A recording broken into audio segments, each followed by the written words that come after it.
Hello? Hello?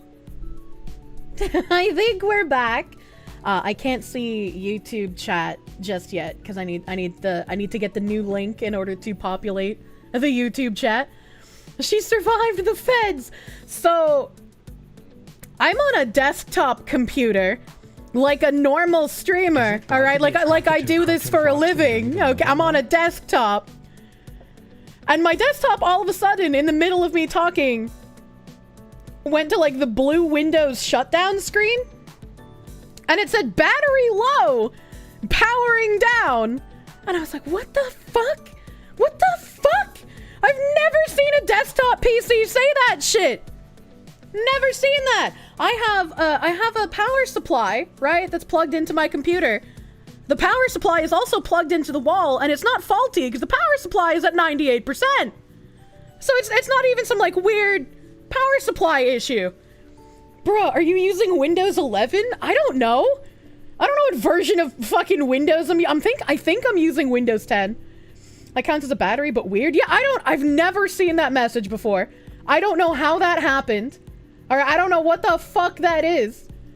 Lord Brown Bear, if I was curious, the timing of me going, oh no, and the stream dying was perfect. Oh no, I'm on Windows 10. Thank you, Nim. In theory, that shouldn't happen. There are internal batteries on motherboards that can fail, but that's usually meant to keep the clocks while the PC shut off. I've never seen that before. I've never seen that. I have an external power supply. I have the regular power supply in my computer, and then I have an external universal power supply unit thing for if my power goes off, my PC will stay on. The foxu got unburdened by what has been. I'm sick of it! In my years of PC troubleshooting and repair, you neither. I just like...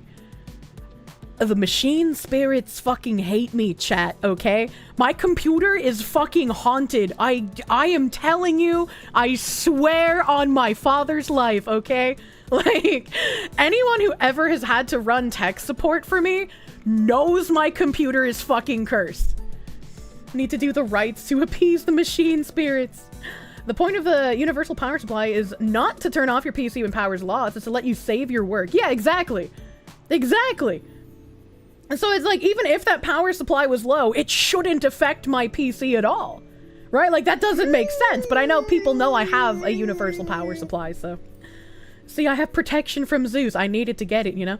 Time to start up a second PC fund! I found it! You had a UPS previously that, when installed, basically changed the PC power settings to laptop so it could shut the PC off if the UPS was running out. Yeah, but it's not even running out. It's at 98%, and it's got the little cord icon, so, like, my computer knows that bitch is plugged into the wall. When's the last time you formatted it? I'm sorry, what? The U stands for uninterruptible. Oh, okay. See, I don't even know what it is. I just know that you guys wanted me to have one to combat Zeus. When the machine war comes, Kirsche will be the one to save us. Machine sphere! You can't make me! Oh my god. The machine spirit was disturbed and the proper rituals were not properly maintained. Let me go back to my YouTube dashboard here. Hold on. I gotta find the YouTube chat for my beautiful little YouTube babies. I can't see them right now. It's butt time? Alright, here we go. Pop out chat. Copy chat link. I got you. Custom browser doc. Here we go. Apply. I can see you again, YouTube chat! Auto-generated experiment. Quality may vary. Viewers are joking about chat's earlier messages, mourning Kirsche's death, and are offering superstitious and humorous explanations for the stream's technical difficulties. True and real. Nim wants to check something on my PC. Nim, what do you want to check? Nim, what do you want to check? I'm calling you. I'm calling you, Nim. You read the title as Foxu forgets to change titties sometimes and got very concerned. Yeah, I got prosthetics hanging out over here. She sees us! I see you! I see you! Tech Priest Nim. Hello, Nimothy. What do you want to check here?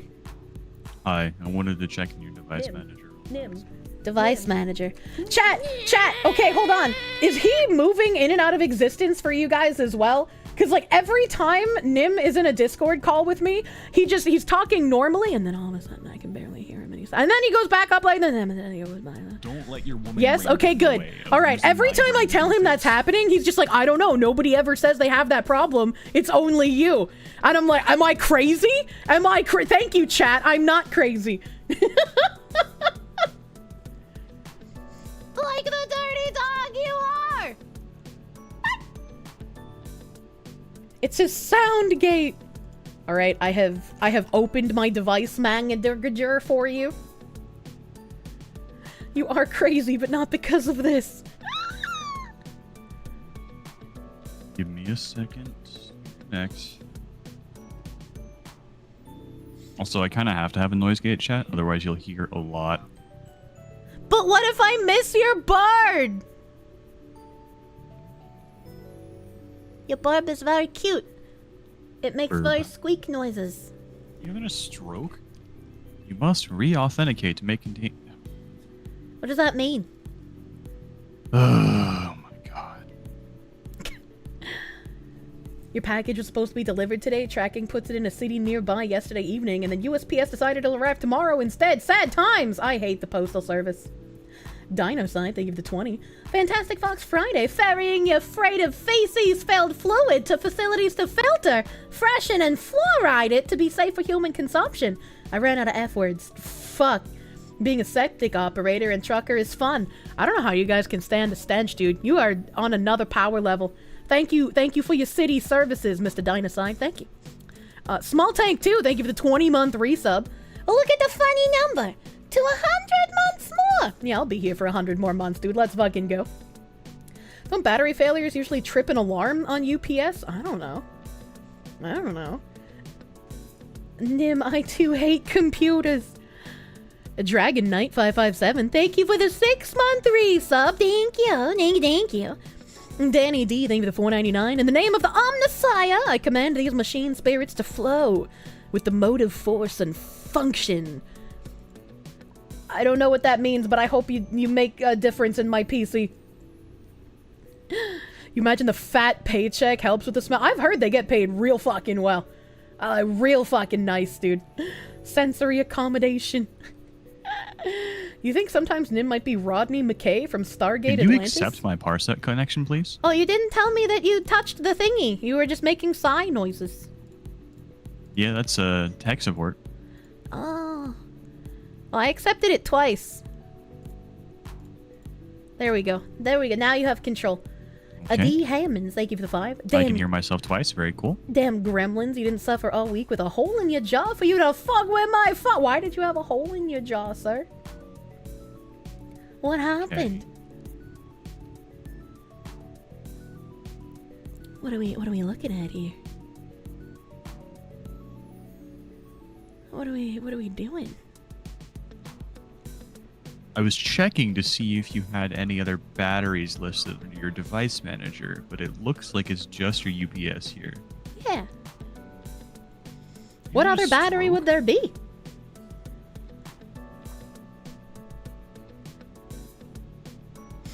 Did I get all the new boats? I did! I got the, oh, hold on, let me drag this to the right monitor for you.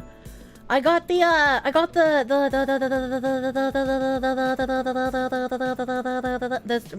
what the fuck are they called? The shiny ones!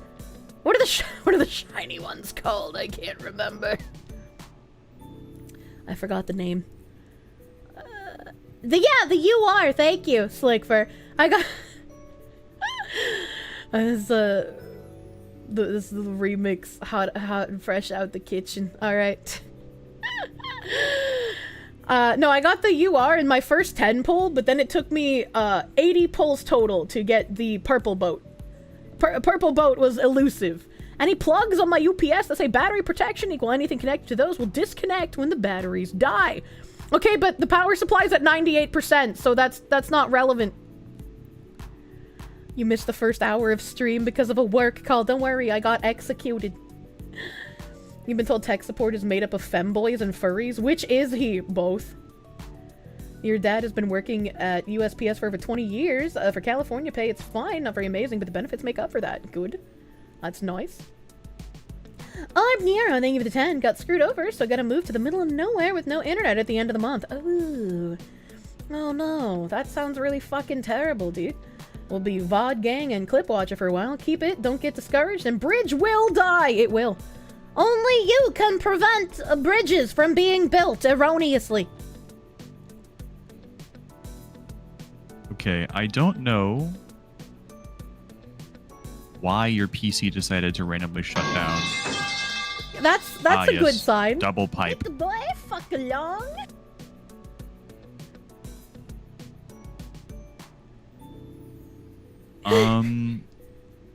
I went through your power settings and disabled the notifications for critical battery levels because you should never have those notifications in the first place. Okay. And then I turned off its ability to hibernate while plugged in. I mean, So if it hibernated while plugged in, that would have been happen better, but my PC just whole ass shut itself down. I was just like, battery low. And I'm like, what do you mean? You're a desktop. Well, those are the options that I had available to me in your power settings. So that's what I adjusted. Wouldn't that just mean she'll die of batteries with 0 warning next time? I don't know. I don't know how this works. It sounds like she had 0 warning last time. Well, I mean, I had the notification of it happening, but yeah, there was 0 warning and I couldn't stop it from shutting down.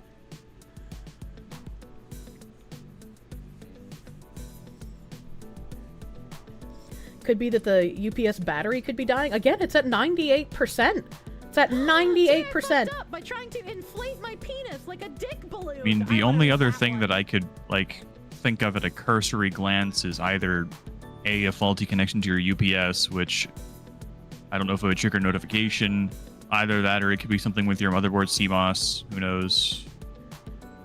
Either way, just hope it doesn't happen again. I guess so. I don't know what else to do. Like, if I had a man in real life, I could ask him to do like the physical troubleshooting, but unfortunately I don't have one of those. Yeah, you've only got a gay. Call the Vatican next time your computer needs an exorcism. True and real. I have a Tim. That's not man. Ain't no way CMOS battery is responsible. Wet cells and UPSs are only good for about 5 years. I've only had this for like... I've had this less than a year, haven't I? I'm pretty sure I've had this less than a year.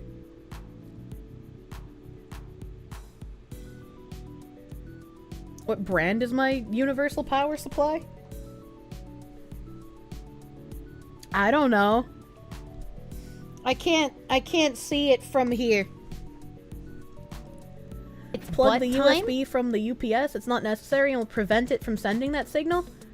I can't reach any of the cables either. I'd need somebody else to move my PC that has more strength than I do. What CPU do I have? I don't know why my CPU would matter, but it's like a 10900K? How old is the oldest part of my PC? My CPU is my oldest part of my PC. You hope the PC power supply isn't... I hope the PC power supply isn't dying too. I mean, that would be the cheapest thing to replace, honestly, but... I don't have the batch of CPUs that crash. Okay.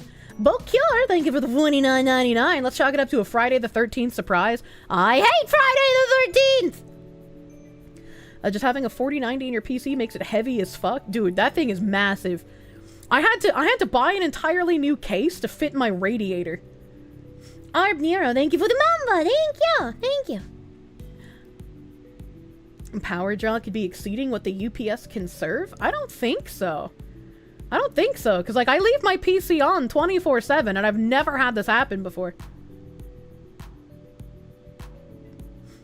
Personally had moments where Windows updates straight up shut down your PC in the middle of something. That's dumb and gay. I have my... Can you double check, Nim? Because I had my Windows automatic updates off, but it's possible, I guess, that they got turned back on. I didn't have any, like, Windows update notifications, but I'd rather double check just in case. John Smith, thank you for the $4.99. How much was my gaming setup in total? Just wondering, because you really want a 4090. Well, the 4090 itself was like, what, 1.6, 1.8K? So, I mean, pretty expensive. You had UPS batteries go bad and it's not warned you? You can test the batteries by unplugging the UPS from the wall with the PC on. Your PC would instantly shut off when the batteries are bad. Interesting. Interesting. Silly Gordo, thank you for the 500 biddies. PSU needs an exorcism.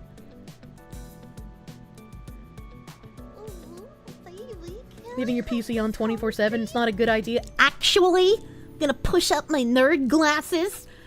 Shutting your PC down every night is worse for it than leaving it on 24/7.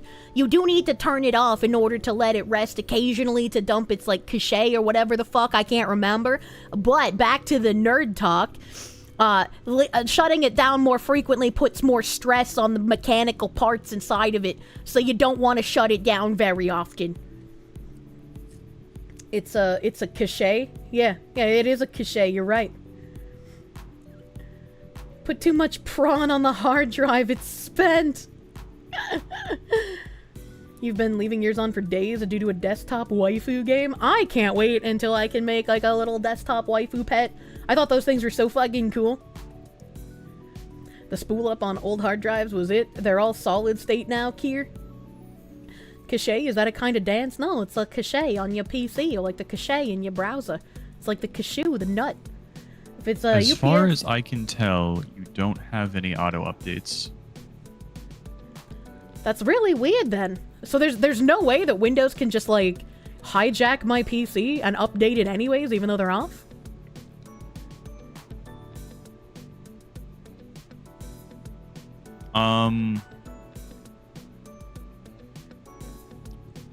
From my experience, if you restart your PC, there is a chance that it will just update itself. It doesn't happen all the time.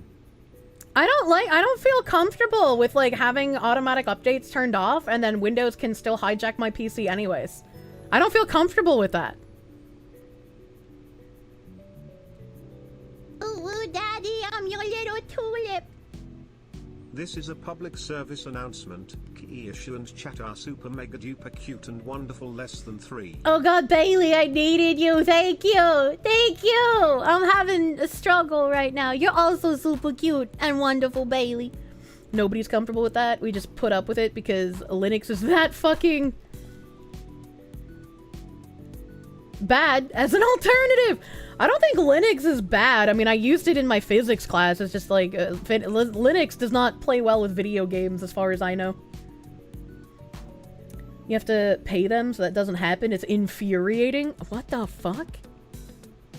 Volt Chaos said, Nim, please check event managers. It might be a power issue. It should be recorded. True.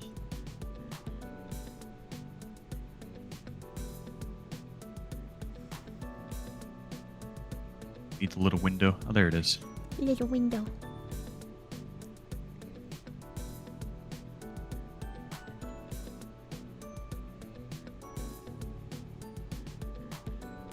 The little window's having a stroke. Today's the 13th. Yeah, it's still having a stroke.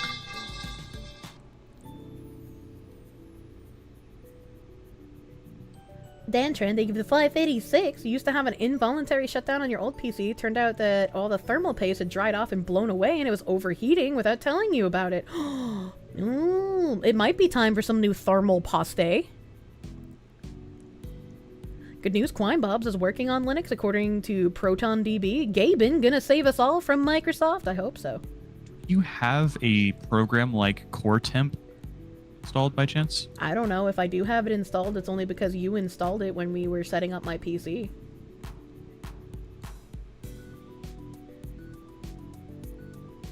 No.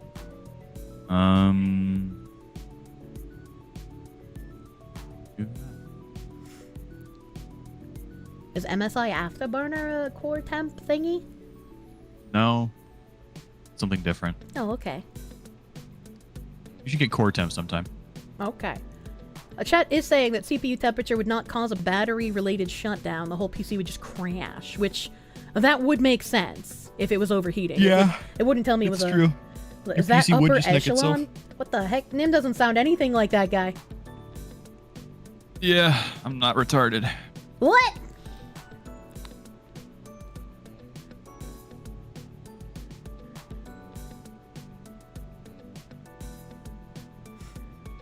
I guess I just don't understand that, like, even if the power supply is showing 98% but the battery's bad, why would the battery being bad make my PC shut off? Because my PC is still plugged into my wall.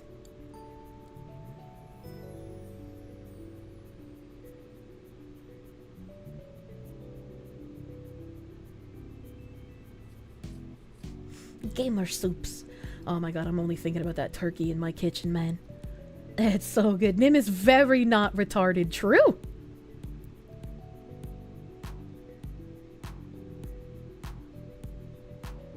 Oh, my knee. The UPS thought it was running on battery and sent a shutoff signal that's normally meant to be a safety feature if you lose power while you're away or asleep. Well, if there's a log in here, I'm sure Nim will find it, right?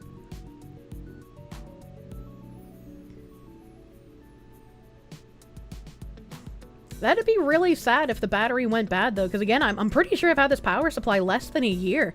So if the battery went bad, man, this is a shit product.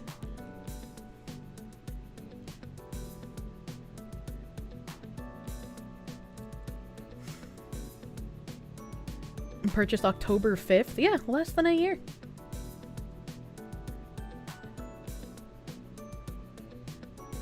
So I said yank the USB from it. That would disable the feature, but also prevent it from misbehaving. You don't need the USB plugged in for the UPS to work. I'm gonna be honest with you, I don't even know how the power supply is plugged into my computer. I didn't plug it in. So, more than likely, the power cable's actually plugged into the power supply, and then the power supply is being powered by your house, essentially. Uh-huh. It should also have connections to your PC via USB, so that it can monitor itself. That's if it's also how it's visible in your device manager right here. But if it's plugged into the wall of my house with a regular power cable, and then it's plugged into my PC with a USB cable, and I unplug the USB cable, then it won't work. No, it'll work. It just won't track its data. Because again, your PC's power cable is plugged into the UPS. Oh. It's plugged in at multiple points. One for power and one for data. Oh. I understand.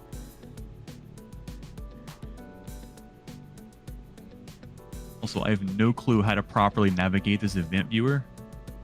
You have like 4 billion errors in here.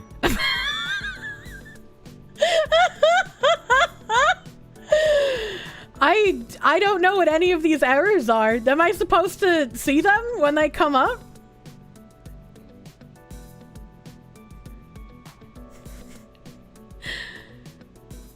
No, most of this runs in the background. Well, there's only one for today. No. Oh, there's been 128 in the last 24 hours. But yeah, like most of them are like banal, so you don't need to worry too much about it. Well, what do you mean I don't have to worry too much? Like, shouldn't we figure out what the errors are?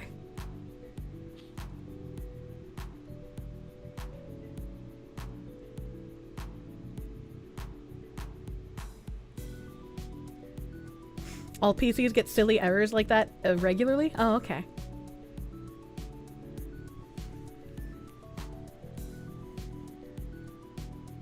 Especially if you built your own computer. Oh, yeah, that makes sense. That makes sense. Alfie, thank you for the 1060. And his name is John C.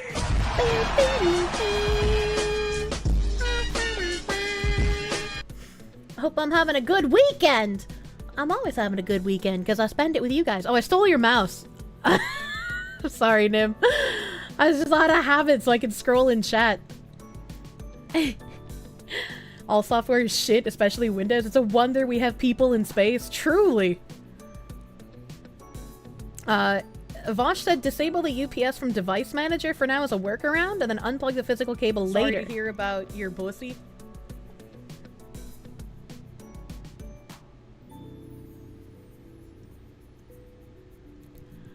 What is the Surface Control Manager?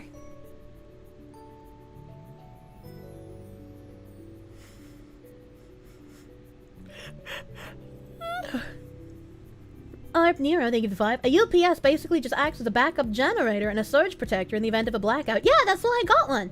The USB is for monitoring, but not necessary. Okay, alright. Okay, alright. I know somebody corrected me and said that the U is uninterruptible, but I don't think I could ever remember that in the moment, and I'm just gonna keep calling it universal. Okay, what was it that it died? I don't know. I don't know if Nim can even figure out what caused it in the event manager. Have I tried the new Deadlock update? I haven't even tried Deadlock before the update.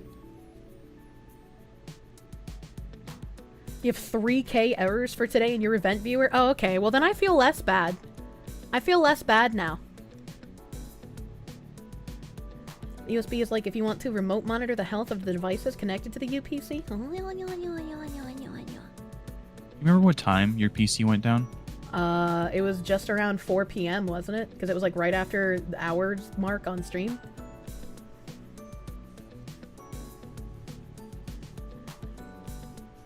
Error 6006. What is error 6006? It's a shutdown code.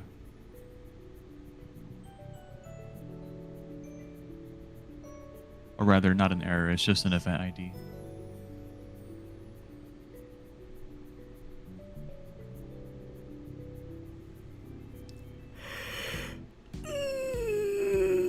Oh god, the tech support's making me sleepy.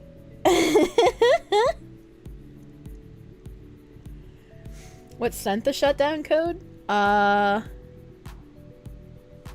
don't know.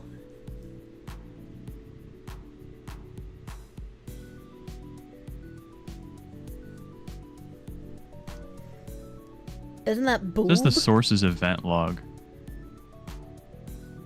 Don't think helps us. What's the one underneath it that says kernel power? That's the source. Critical battery trigger met. So wouldn't that be the one? Where are you reading that? Down there where your mouse is. You're literally hovering over it. Oh, I see.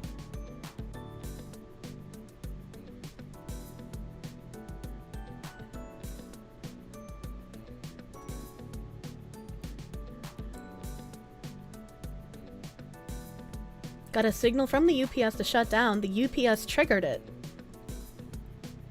What's the percentage for the trigger? I have no idea. Nim said that the triggers were off. 5%.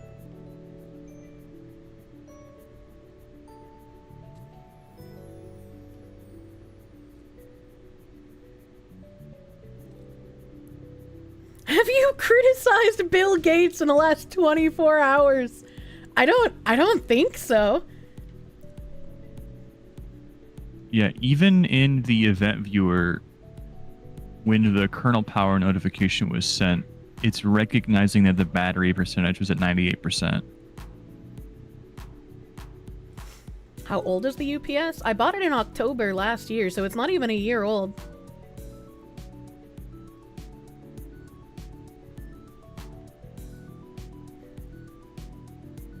The plot thickens. Dumb question. You said you have 98% battery. What if the UPS for some stupid reason thought 98% of the battery is gone? Well then why hasn't it shut off my PC before this at any point in time? What kind of battery does the UPS have in it? I don't know. I don't know.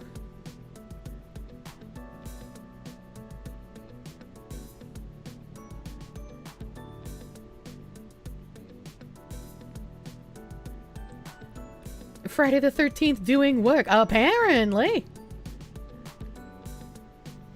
UPS 98 equals 5. It's just like me, for real, for real. Sometimes space radiation causes dumb one-time errors. So you're saying that that recent solar flare has finally hit the Earth's atmosphere, and that solar flare has caused my UPS to shut down my PC on Friday the 13th. Usually a fucking massive lithium-ion battery? Well, it's not leaking. I'd noticed that. Yeah, the kernel power manager has initiated a shutdown transition. Sorry to hear about your pussy. Yeah, but why? Only God knows. A video gamer, they give it the 225. What specifically told me low battery? A UPS battery is good for 10 years. Never plugged in a UPS to the PC via USB, just the power cords. You can't comment much on that. I already forgot the first part of your question. I'm stealing your mouse, Nim. So... the oh no that you guys heard before my stream went down was because my PC initiated the like blue shutdown screen, and on that blue shutdown screen it just said battery low, shutting down, and I didn't even have an option to like I didn't even have an option to like stop it from shutting down. It just said it was shutting down because battery was low, and so I was oh no. Because how does it have low battery? It's a desktop. And streaming caught that. Yeah, because it shouldn't have shut down. I had power. I don't know where the USB is. I don't know which USB is on the PPU. I got so many cables plugged in here. If the lithium-ion battery goes bad, it'll smell like fishy pussy. I'm not kidding. If you smell that, unplug the UPS immediately. Well... there's no fishy pussy smell around my PC, so I think we're good. I thought the feds got me. Oh no. You have to replace your UPS battery every 2 years due to all the blackouts. Sluts.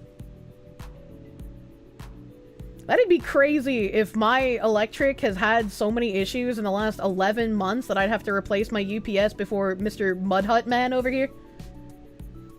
Maybe it's the PC's power supply itself. I'd be very sad if my PC's power supply was actually fucking dying too. Because that also is not very old. Had a similar issue with your computer shutting down? I'm gonna go get a piece of fucking turkey. I want it's turkey. Living rent-free in my head. I can't use my computer because the fucking power supply He's already gone. I'm just gonna get a piece of turkey!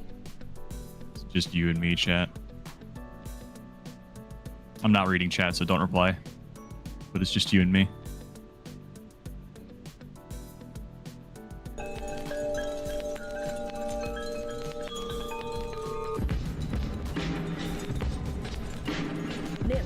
Nim.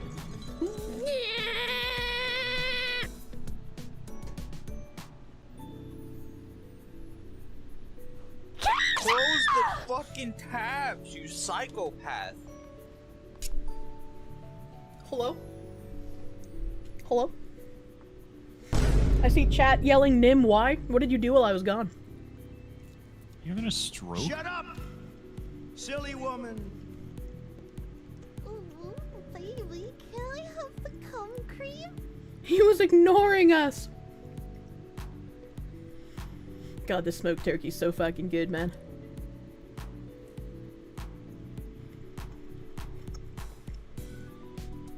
You worked for Geek Squad for 6 years? Many laptops smelled like fishy pussy. Every time it was the battery. That's kind of crazy. That is like the last thing I would have thought a bad battery would smell like. Sparky, thank you for the 5R. You'd like to apologize to Cheemsball for immediately assuming the stream failed due to cat mischief. You were quick to judge and it was a mistake. And Cheemsball and Gravy were cuddled up together, sleeping peacefully. Did the UPS send a shutdown code? I can't read that. I'm stealing your mouse. Or did the kernel initiate a shutdown based on the battery level being sent by the UPS? If the former is true, you might not have applied the battery limit setting properly. If the latter is true... Nim, you might need to read this because I don't understand what he's saying. Based on the half sentence you just read, you didn't have a battery limit in place before I got on the stream. Oh, okay. Where's the comment? Was it in YouTube or Twitch? Twitch. I see it.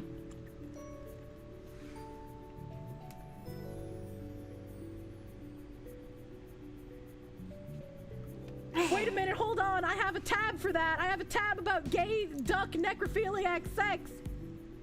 Yesterday was payday, so today must be Findom Friday, my favorite foxu. Predatory progressives preach art prohibition while providing pubescence as property to problematic pedos. Don't do that! SMH. Cold Acid, thank you for the $25 doodles. Welcome to Findom Friday Tech Support Edition. My desktop computer did a silly and thought it was a laptop running on battery. All right, now I'm going to be very clear here. Mm-hmm. You are technically a really big laptop running on battery right now. What? The battery's just external. What?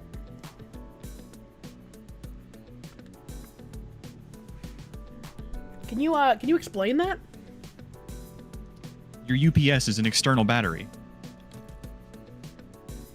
You're not directly plugged into a power source, you're plugged into a battery bank.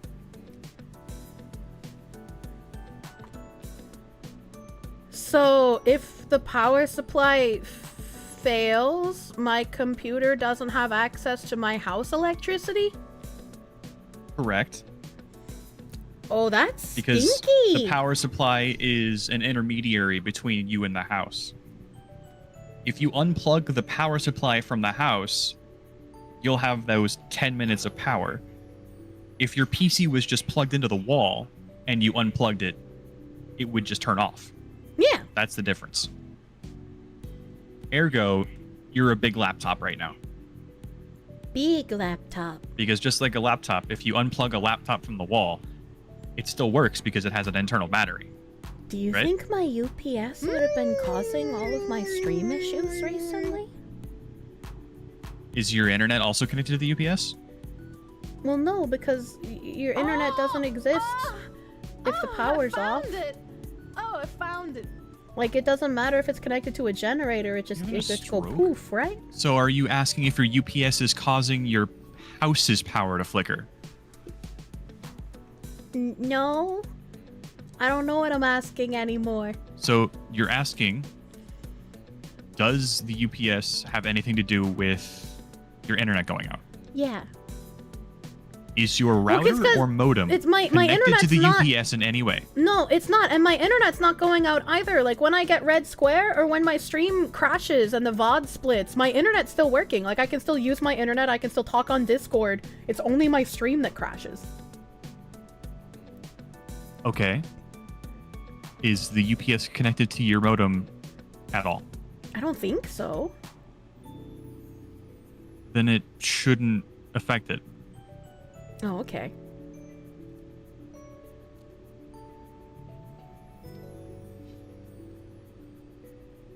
TLDR, it could be a number of issues. I've inserted, or implemented rather, a new power plan so that it doesn't, so that it hopefully won't shut itself down. You technically are still on battery power, so I would need to set up a kernel level command in order to disable the battery shutdowns. It's disabled on the user side in the power settings. If it's Otherwise, a kernel level command, does that technically make it a corn command? I mean, I'm the one making it, so all commands are corn commands. True! But other than that, it could also be a hardware issue of cables not being plugged in properly. I don't think that's very likely. Your UPS could be going bad. I also don't think that's very likely, but it's possible. Oh, Nim, you've made me so sleepy. Of using my brain to do things. You've got like 4 hours of stream left. I know, but we did tech support and now I'm sleepy. Okay. Maybe if I talk about that woman who got blended by her boyfriend, I'll wake up.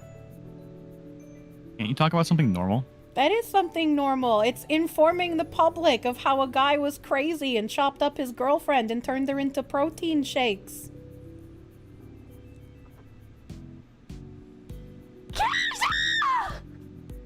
Don't you yell at me!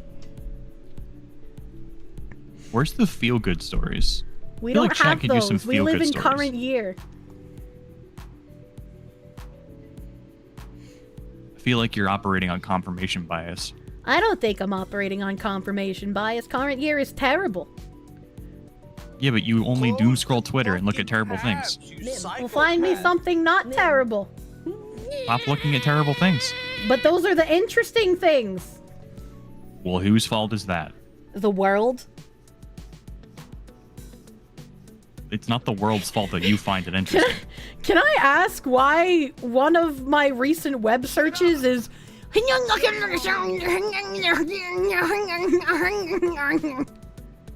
What? You didn't see that? Using my brain to do things. Did you kick me out of Parsec? Oh no. No, how do I get back to what it was just looking at? I don't know how to get back to there. Was it here? Where No. were you looking? I don't know. I was looking at this, but like this part was bigger and this part wasn't here. Like you clicked on something and it showed like my recent web searches and I was like, what the fuck is Is that a this? stroke?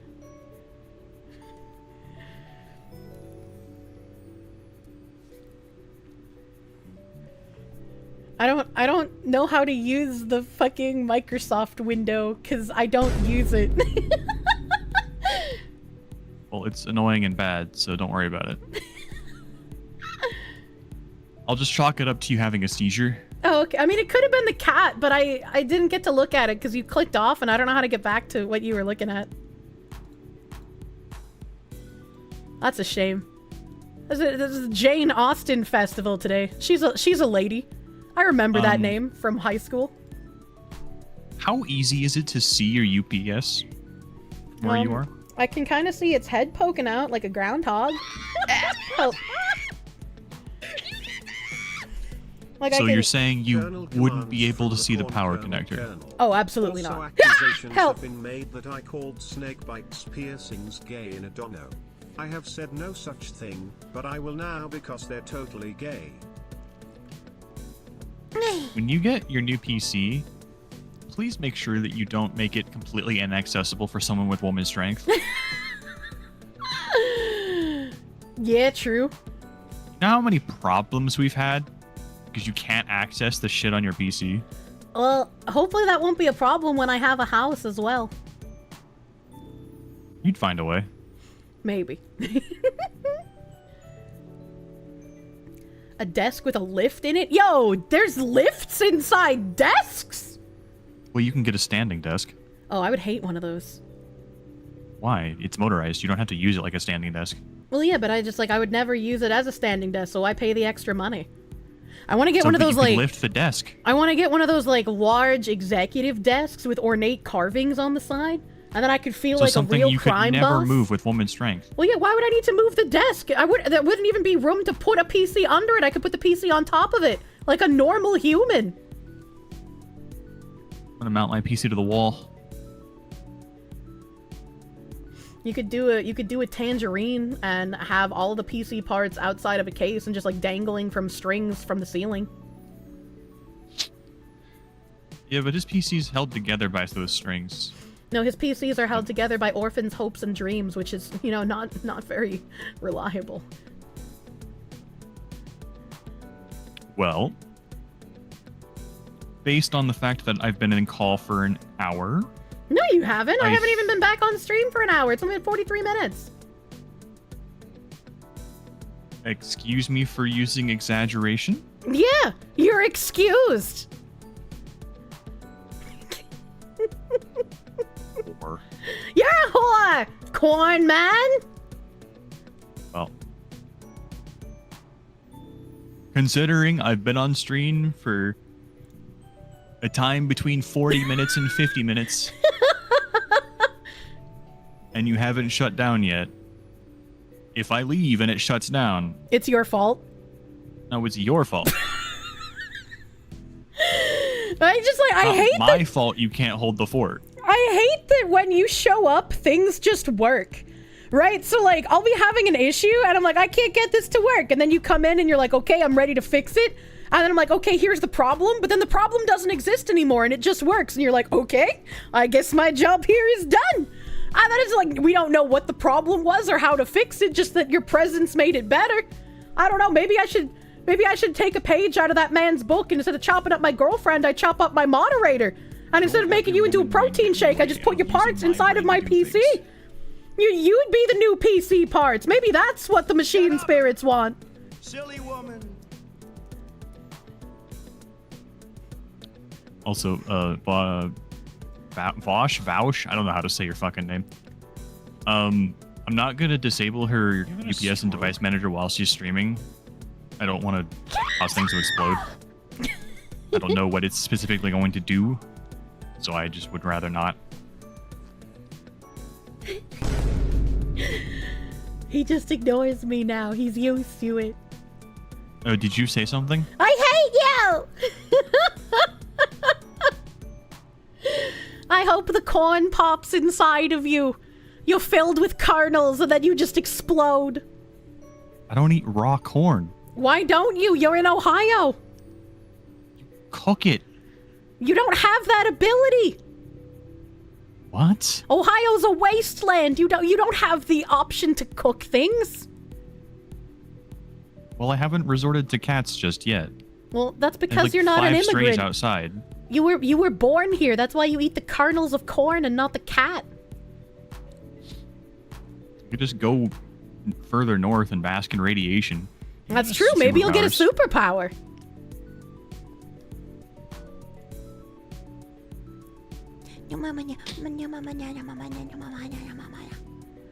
Not making retard noises. No, that's what I did. That's 90% of my content. Also, you. Me. How long did you sleep yesterday? Yesterday, like last night into the 13th, or yesterday, like yesterday? You went to a massage, I assume early. Probably around noon. So, okay, let me bring up my calendar because I can't think in time, space, continuum. So on the 11th, I didn't go to bed. And I tried to go to bed, but then I didn't go to bed. And so at like 9 a.m., I was like, let's go to an estate sale. I can't sleep. Let's buy some dead person stuff. And so I went to an estate sale. And then I fucked up. No, I fucked up my knees before that. I went to the estate sale after fucking up my knees because I hate myself. So I went out to do errands. I fucked up my knees. I got ice cream. I couldn't sleep when I came home. I decided to go to the estate sale because I hate myself. And then I came back home and I still couldn't sleep. And then I had a couple of phone call appointments that I had to attend to. And then I had a doctor's appointment that I had to attend to. And then after that, it was like nighttime and I played a little bit of Quime Bobs, I think. And then I tried to go to bed and that didn't work. So I just kept rolling around and tossing and turning. And then into the 12th, I don't remember what I did all day. I can't remember. I think I might have mushed all of my days together into one day. I can't remember. I don't know. My brain is not working so good. I didn't sleep a lot. When I asked you about yesterday, and you started the story by going 2 days back. Well, yeah, because I needed to go 2 days back to like try to remember the order with which I did things, but even doing that, I couldn't remember the order with which I did things because I put some of the things I did on the 12th on the 11th, and now I can't remember which day I did which thing. When was your massage? Yesterday. At what time? 5:30. Were you asleep before that? No, I couldn't sleep. So you stayed up for about 48 hours? Yeah. And then went and got a massage? Yeah. And then you slept... After the massage, I fell asleep at like... I think it was like 10 p.m., maybe 9:30 p.m. And then I woke up at 1:30 a.m. And then I made my razor toot. And then I couldn't go back to sleep. And now we're here. Mm-hmm. How the fuck do you even function? Very carefully.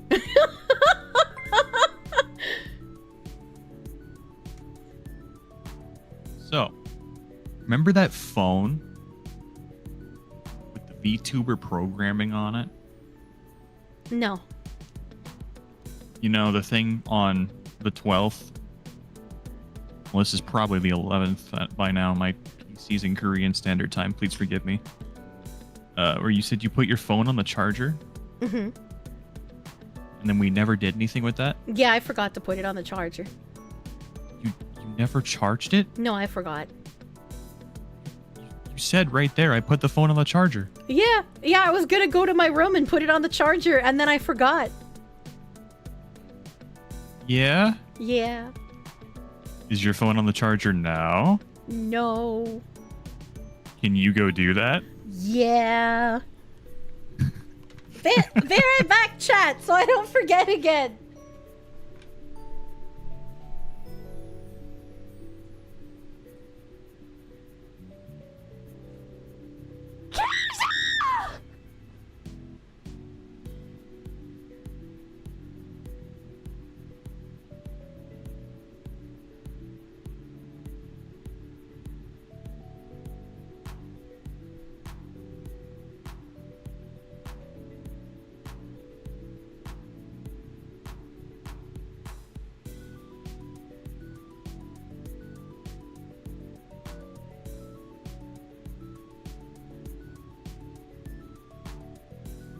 Ooh, Daddy, I'm your little tulip. Don't let your woman brain get in the way Nim, I of am using so my sorry. brain to do things.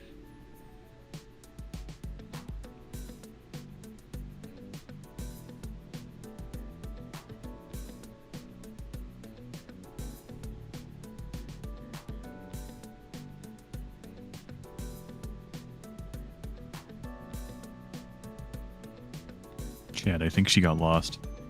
I don't think her house is big enough for her to take this long.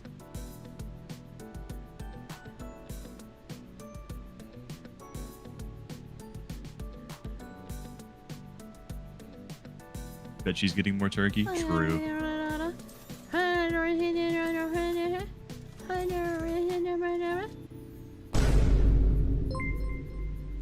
The heck was that alert? Never heard that alert in my life.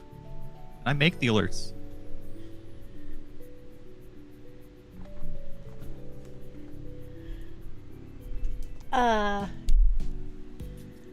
So, Nim, I have Oh, some we had bad more bit news. alerts. I swear to God.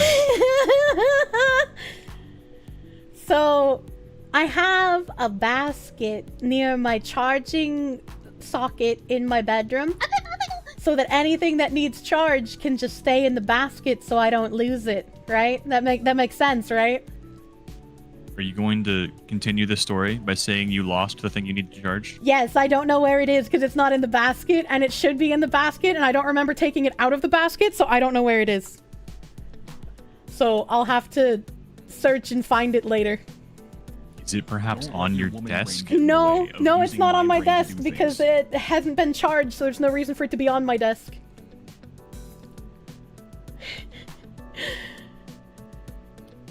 We've been trying to charge this phone for months. I know!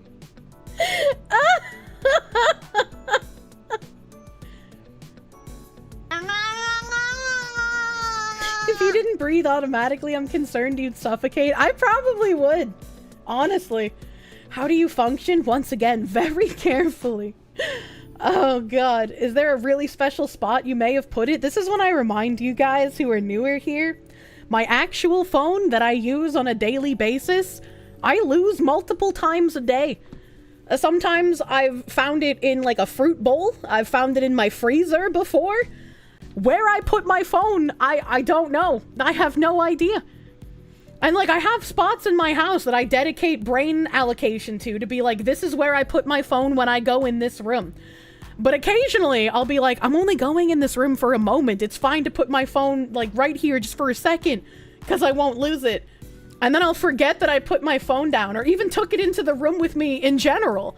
And so I'll leave the room and come back to my desk and realize, oh, I don't have my phone. And so I go to check my designated phone spot for the room I was just in and it's not there. And I'm like, oh God, where's my phone? Okay, so your house is probably what? 4 rooms? 5, maybe? Yeah, yes, it's you know, it's not huge. Probably about 800 to 1,000 square feet maximum. Yeah, probably.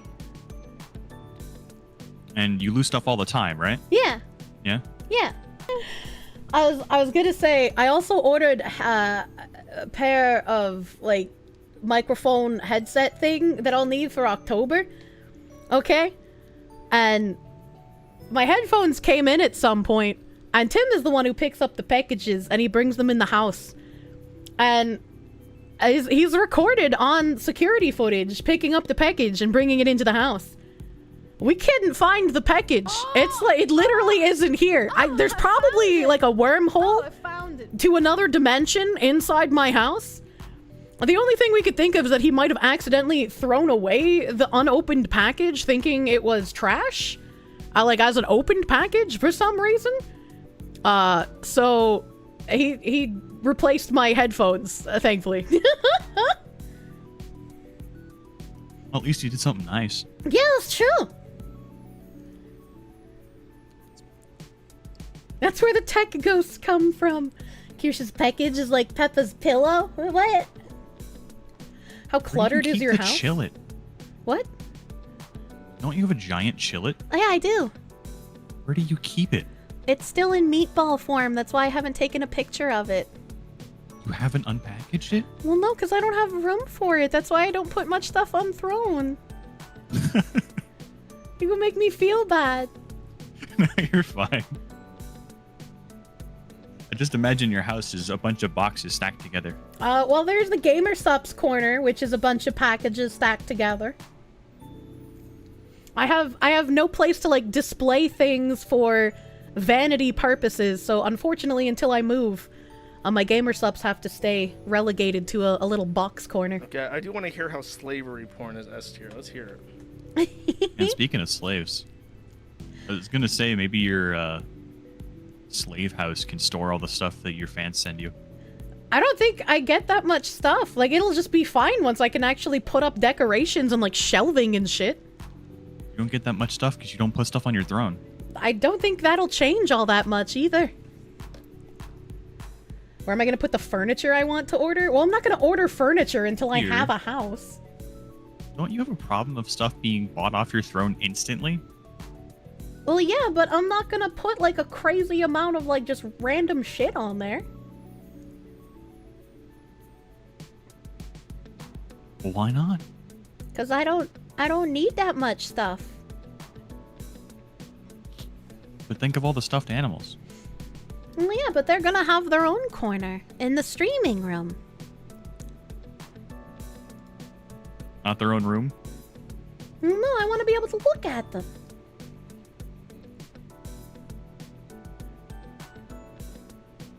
Come on, yeah.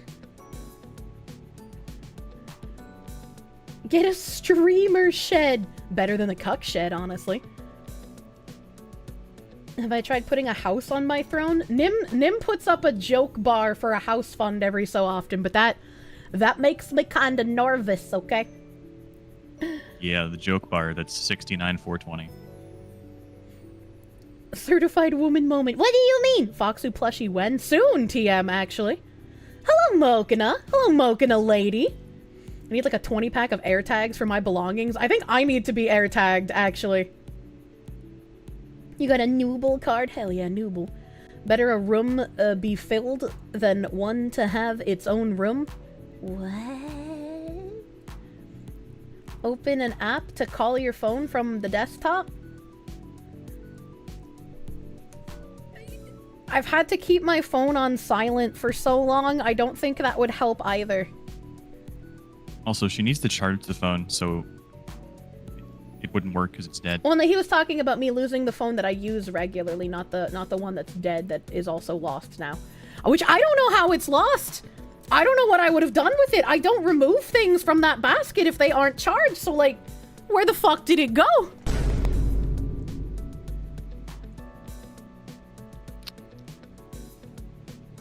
Well, good luck with that. Need a child where you leash put it. when socializing with Kirsche by the sounds of it. Oh my god. I have the memory of your 78-year-old grandma. Like I said, I have to make jokes about how bad my memory is. Because otherwise it would just be too depressing, you know? See if Tim has seen it, maybe. He works night shift, so he's asleep right now, so I can't ask him. I have cats that probably like to steal cords. Yeah, but the cats can't move an iPhone. If it was, like, on a ledge or something, they could knock it off, but they can't, like, pick it up and carry it. Himbo Fox, is this your ADHD fox woman? She got lost in the luggage. Please keep better track of this lovely lady. Oh my god. I'm gonna go. Okay, good luck. Yeah. Have fun with stream. Don't I'll- break anything while I'm gone. I promise nothing. Things are probably gonna break as soon as you leave. Ah! Help! Sounds like you're breaking as soon as I leave. You haven't even left yet. You're breaking me! Yeah, not yet. What? Don't I have Apple tracking? No, because my normal phone is an Android, because Android is better than Apple. The only reason I have an iPhone is for VTuber shit.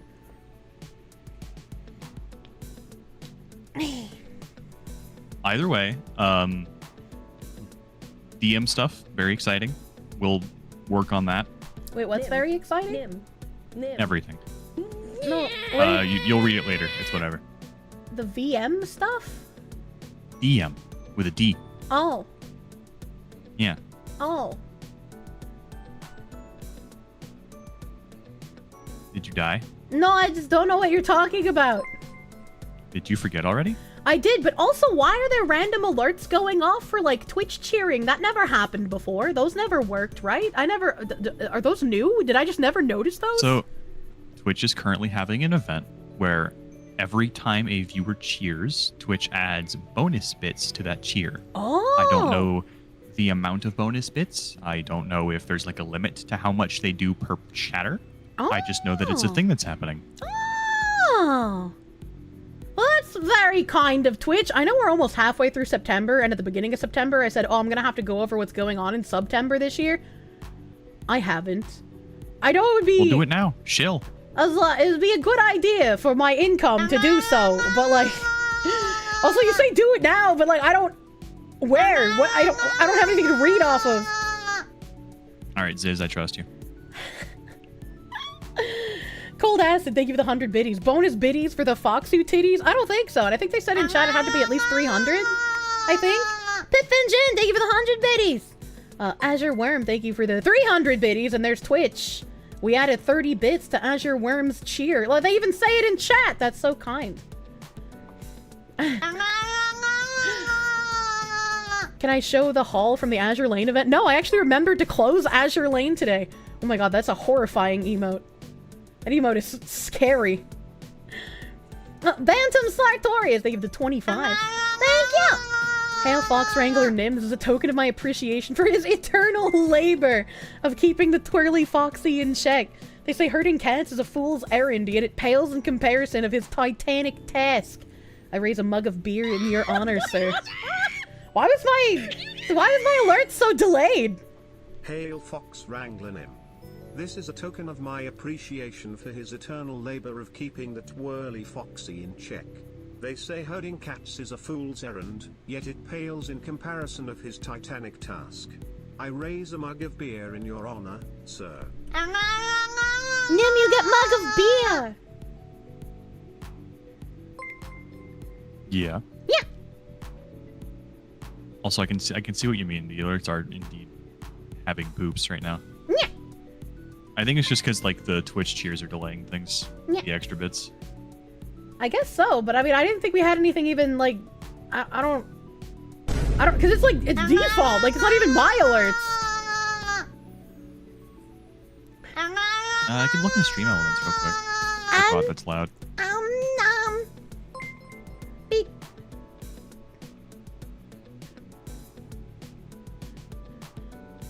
Get this woman a manager, please, God. I've been trying, but like, oh my god, that's so many bits. That's so many dicks. What the fuck?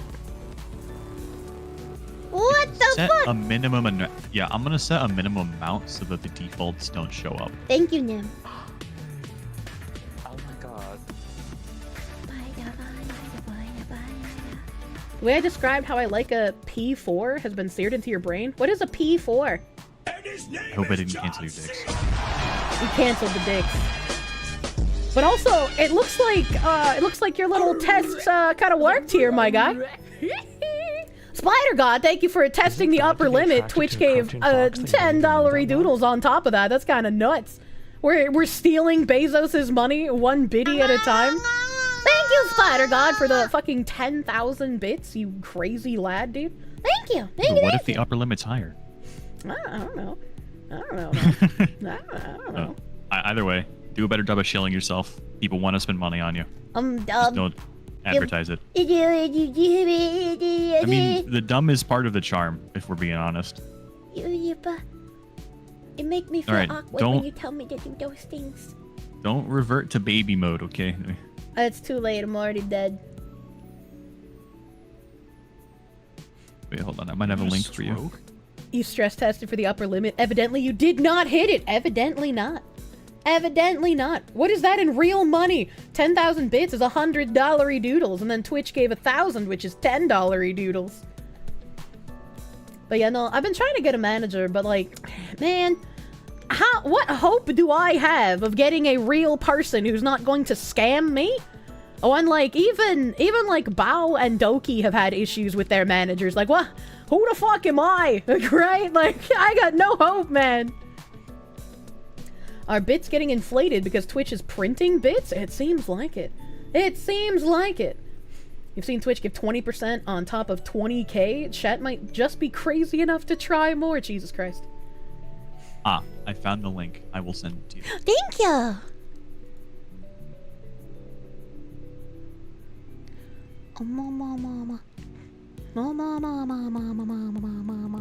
It's not a TLDR, so you'll have to do some reading. I know it's going to be very hard for you, but I believe in your abilities. But reading is what I do on stream all the time. What do you mean?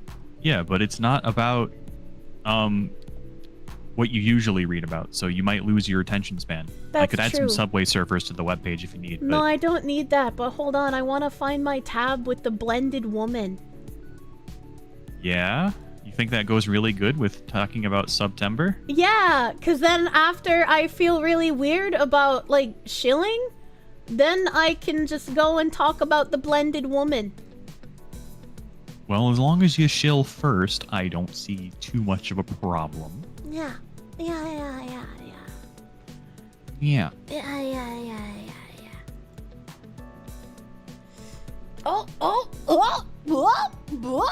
Hello, Cheems Ball. Where did it go? Here we go.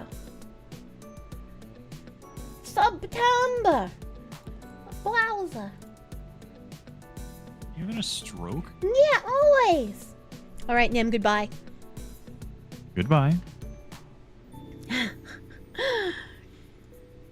Wolfspay, thank you for the 5. I'm Foxu. It seems your birthday doomed my stream for this. Here's $5. Hope you have a chill stream. Thank you. Thank you. We got some Subtember FAQ here.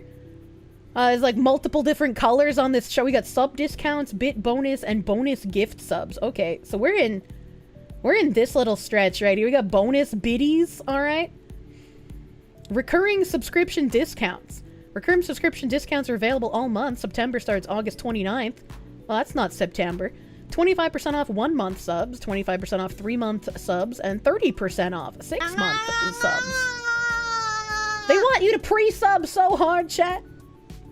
Like previous Septembers, the following restrictions apply. Mobile subs are not eligible. Never, if you can help it, never subscribe on mobile. Because it's more expensive to subscribe on mobile than on desktop, because those app stores want their fucking cut, man. Poltergeist, thank you for the 6-month member. Love you, Foxy Woman. But this one's for Nim. True. Nim definitely got the main protagonist in a slice of life anime energy. What the heck? Like previous Septembers, following restrictions, discounts apply to the first term of the subscription. For example, the first month of your monthly sub. Existing subscribers are not included unless you upgrade to a multi-month or higher tier subscription. Prime subscribers are not included unless you convert them to a paid subscription. Gift subscriptions are not included unless purchased during the bonus gift sub period, or you convert a gift sub to a paid subscription. That's a lot of caveats here. Can you get 10% off your Prime sub? No. No, that doesn't make sense. Bonus bits available for 5 days. Bonus bits. Twitch will contribute 10% on top of cheers of 300 bits or more, or power-ups of any bit amount.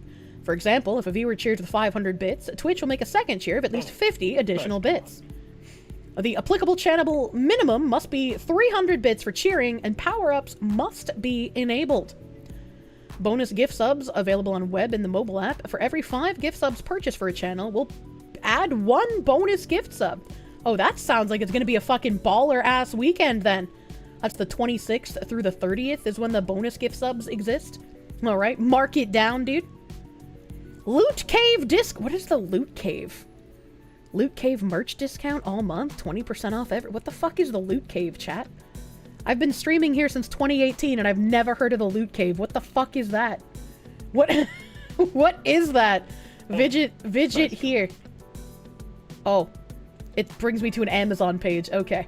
The cynical side of me says they run this in September so they can have a much more impressive earnings call during the next quarter.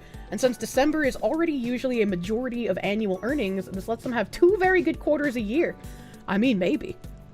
We don't really need to read all of their, like, weird little caveat things here. I guess we're fine. It's a cave of medieval musicians. I guess I didn't know that they had, like, some weird-ass merch store. Like, what the fuck? If they want good quarters, then they do it every quarter. You would think so. If they did some sort of, like, Subtember thing once a quarter for, like, maybe a week instead of a full month. That'd be pretty neat. The only loot cave you were aware of was a Destiny thing? I've never played Destiny. I'm not a Destiny kind of person. But, moving on to today's regular programming. September is also the beginning of the fiscal year, and it helps them get a slush fund for the rest of the fiscal year. Just business things. Oh no, the moment Nim leaves? Wait, what do you mean? 100% guaranteed it's for revenue reasons. I played Destiny? I played Destiny 2 in the beta and decided I hated it. I'm pretty sure that's the only time I ever played Destiny. Did I want a silly topical video before Clown World? No! No! Miss Switzerland finalist is strangled and pureed in a blender by her husband. I thought it was her boyfriend, my bad. Killer used a jigsaw and garden shears to dismember victim. That's kind of crazy, man. Also, when you look at just his eyes, he looks kind of crazy, man. A feline named Vajayjay, thank you for the 3-month resub, my guy, thank you. You saw this on Twitter. Buddy was determined. Yeah, it's like, that's crazy. A former Miss Switzerland finalist was allegedly strangled and dismembered. How do you put allegedly in the front of that? With a jigsaw and garden shears before being pureed in a blender by her husband. The body of 38-year-old model Kristina Joksimovic was found in February in Benningen near Basel in Switzerland. Her husband, who was only named by pseudonym Thomas in local media, 41, had an appeal for release from custody rejected today by the federal court in Lausanne after admitting to having killed his wife. So why is the allegedly here, you know? Like, An ongoing investigation concluded today that there were concrete indications of mental illness underlying the case. You don't say. Christina's husband is reported to have claimed he killed her in self-defense after she came at him with a knife. He then reportedly said he dismembered the ex-model, with whom he has 2 children, in a panic. I feel like she is noodly enough that if she came at you with a knife, you could probably just, like, I don't know, punch her in the face. And, you know, that'd be the end of that, right? Like, you didn't need to dismember her and blend her. You could have just kind of stopped it, right? Man who blended woman, totally normal. It's either force of journalist habit or there's still legal proceedings going on. I mean, maybe. Usually when there's a confession, you can drop the allegedly, right? Domablez, thank you for the 2. He looks like he ate a person. He's built. Yeah, like, in no world could I imagine. Like, look at how big his hand is, dude. He's massive. Next time on Will It Blend? Jesus Christ.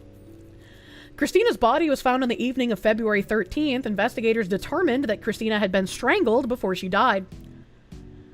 if he chopped her up and then blended parts of her, how much body was there to find? And how did they determine that she was strangled? That's what I want to know. The verdict states the suspect confessed to strangling his wife. An autopsy concluded that the body was then dismembered in the laundry room with a jigsaw, knife, and garden shears. Body parts were then chopped up with a hand blender, pureed, and dissolved in a chemical solution.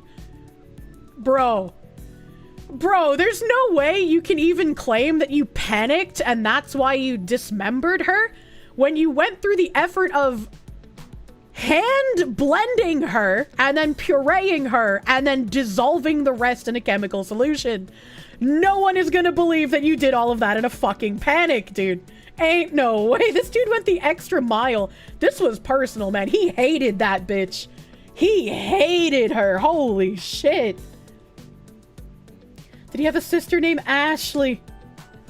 Who even has that on hand ready to go after hand blending a corpse? There's no way, dude. A medical forensic report also contradicts his description of self-defense, according to Swiss outlet FM1 Today.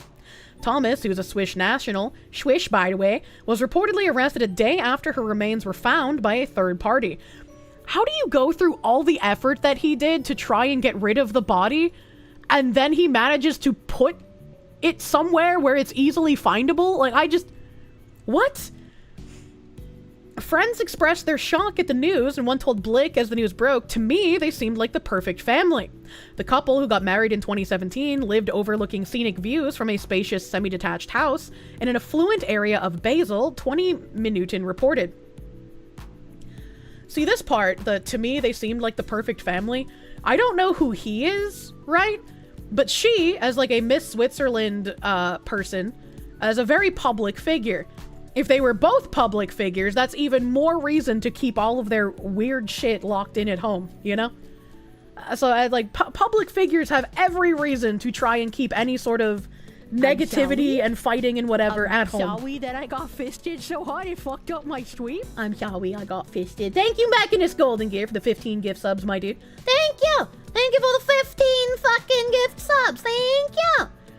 Those two kids are gonna have a tough time with the teasing and bullying of others talking about how their father blended their mother. Oh yeah, that's gonna be fucking rough. Howdly doodly champion, the diddly doodler, thank you the two. You think it'd work if he said a ninja did it?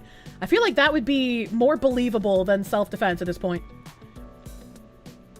You just looked up jigsaw, you used one of those in tech in high school, you made a cardboard chair for your project? Oh.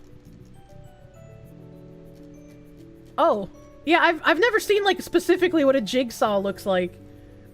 That's gonna be some insane bullying, unfortunately. Sergeant Buck, thank you for the 10. Your Honor, I panicked and rented a wood chipper. I don't know how that happened. Another said the relationship had been in crisis for months, with police allegedly called out beforehand over reports of physical violence.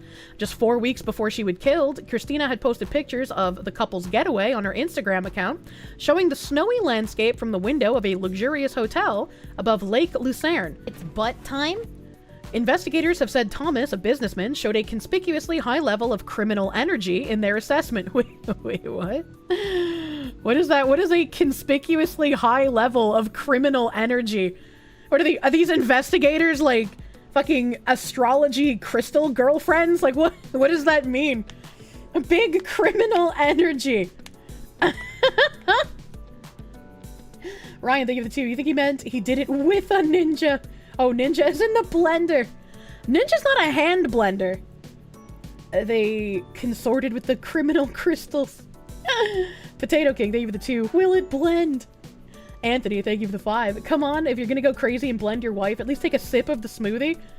He hasn't said that he didn't, right? They cited a lack of empathy and cold-bloodedness after killing his wife, and his efforts to cover up her death, adding that the defendant had sadistic sociopathic traits. Well, I mean, you literally said a sentence ago that he was a businessman, so sadistic sociopathic traits kind of come with that territory. It's like how if you ever find anyone with a like master's in finance, they're a sociopath, 100%. I don't need to know any more about the person than that they have an MBA to know that they're a sociopath. Because you cannot survive in the finance industry unless you lack empathy for everyone. Takes a sip. It's what she would have wanted. Jesus Christ. Prosecutors say that the defendant had previously strangled his wife before killing her. Christina, a Binigan native with Serbian roots, had reportedly switched from modeling to become a catwalk coach, inspiring the next generation. Among other things, she trained Miss Switzerland candidates to follow in her footsteps. She also trained businesswomen for walking confidently in their professional or private lives. She had won the Miss Northwest Switzerland pageant in 2003 and went on to be a finalist in the 2008 Miss Switzerland competition. That same year, she founded a coaching and consulting agency for aspiring models while still working full-time in IT recruitment. Many Swiss celebrities and fellow former Miss Switzerland contestants shared their shock over Christina's death back in February. Oh man, we're just hearing about this now, but it happened in February, goddamn. Lorena Santon, who was crowned Miss Switzerland in 2023, was one of Christina's catwalk students, and she said, "We will miss you so much." Former Miss Switzerland, Christina Ragozzi, told 20 Minuten in February, "It's terrible, I'm really shocked, I'm thinking of her 2 daughters. She was such a beautiful and kind-hearted woman." Swiss actress and TV presenter Miriam Rickley, who was in Miss Switzerland's final alongside Christina, said after her friend was found dead, "I'm just speechless." Nadine Vinzes, Miss Switzerland 2002, was friends with Christina and told now.ch, "I knew her well and I met him briefly. I'm totally shocked and heartbroken. Never in my life would I have thought something like this would happen." I don't want to, like, belittle people who are grieving, chat, but whenever I, like, read the statements from people who knew people in an article that I'm reading about, they all sound the same. Like, they all say the same things. So it's just like, I don't know. Maybe this is me being, like, jaded to all the shit that I read. But it's like, it sounds like just like NPC dialogue where they're like, "Oh, friend, beautiful, kind, I'm shocked, I'm speechless." Like, they all sound the same. "I'm shocked and saddened when I learned about what happened." Yeah. You know, you were just thinking it all sounds the same. Okay, I'm glad I'm not the only one. We do live in a simulation. It's like, I can understand being absolutely speechless. Like, I get it, man. I've said that before, too. But it's just like, it seems like it's the same thing every article. You gotta learn your cliches. Oh my god. She added in a comment under Christina's last social media post, "I'm so heartbroken. You were such a good and nice person. I will not ever forget the time in LA with you. Close the fucking tabs, you psychopath. Rip my beauty." You think they intentionally leave out the juicy responses? I mean, I don't know, man. It's a very, very sad and shocking. It is very, very sad and shocking what has happened. I'm also so incredibly sorry for the children. Swiss model and former Miss Switzerland Dominique Rinterknecht told Now. In the lead up to her 2013 Miss Universe competition, Rinterknecht received catwalk training by Christina and shared their progress on YouTube, garnering 500,000 clicks. Model Andrea Brodsky, who also participated in a Swiss pageant, I can't say Swiss in a sentence, man, also paid tribute to her friend. "I am so sad and shocked we just saw each other. You were such a good-hearted, kind, intelligent, great human. Why? Chris, thank you for everything." And this is just more people talking. The best part is when they mix up the cliches. There's this one dumb sports ball player who was interviewed and he said, "Well, it was a team effort, and I'm just glad to share the field with those fine gentlemen." What the fuck? Really? What the fuck? You think he took a sip? He had to do a lot of blending. I imagine it must have come across his mind. There's no way he didn't. There's no way he didn't take a sip, dude. No way. I just got really confused. I was scrolling up and I thought this was Ben Shapiro in like some weird women's lingerie. Holy fuck. Like, you can't tell me that doesn't look like Ben Shapiro in the thumbnail, alright? Okay? I'm not crazy. Crud Muffin, thank you for the 2. Worst cup of Swiss Miss ever. Let me click on. Maybe if I click on it. Oh, that. What? Why does this look like it was taken 15 years ago? Oh, here it is. Okay, it is just Katy Perry. Okay. Why is he only in his underwear? The video began with the Roar hitmaker sharing a kiss who resembles her fiance Orlando Bloom as they held hands while hurtling towards the ground. What the fuck is this? What am I even looking at? 15 years ago was the last time Katy Perry looked okay. No, I mean, not like that. It just looks like not something I would see in current year with the clothes she's wearing, the location they're doing this in. The, like, completely nude Tarzan guy, you know? Is this music videos in current year? I guess. I'm his queen, I'm his freak, I'm every woman he wants and needs. Okay, well, I mean, fair. Fair. Alright, true and fair. I guess it's for a music video. I'm his, he's mine. Okay, yeah, it's a music video. The lighting in the... Yeah, it just looks like it's from an old music video and not a new one. She's his bitch. She's his lover. Oh my god. Isn't she married? Well, they did mention that the guy in the video purposefully looks like her fiance, Orlando Bloom. Yeah. Who resembles her fiance, Orlando Bloom. I don't know. I don't typically read celebrity shit. The background looks kind of fake because of the lighting. I mean, I don't know, man. It could be. This doesn't look like lettering on an American street, you know? She's married to Legolas. Engaged. Engaged. It's code for I didn't actually talk to them, but I want to be on TV. What did he mean by this? Is she doing that while having a fiance? That's what celebrities gotta do, right? Like, if you're in a movie and you're doing a sex scene, there's so many celebrities who have to do that when they have, like a wife. They don't actually have sex. They're just kind of, like, naked. They kind of simulate it because they're actors, right? That's just... I feel like it's a little different, right? When you're an actor. When you do things that are just acting. Simulating making whoopee. Yeah, it's a little different. Most of them don't do it specifically to replace their husband in the music video. Maybe he had to sing in the video? I don't know. Does Orlando Bloom sing and dance? I don't know anything about him. All actors are swingers? I hope not. I know there's a lot of like celebrity marriages typically aren't built to last, right? Like they don't tend to last very long. So maybe that's part of the reason why. I don't know. I don't know, man.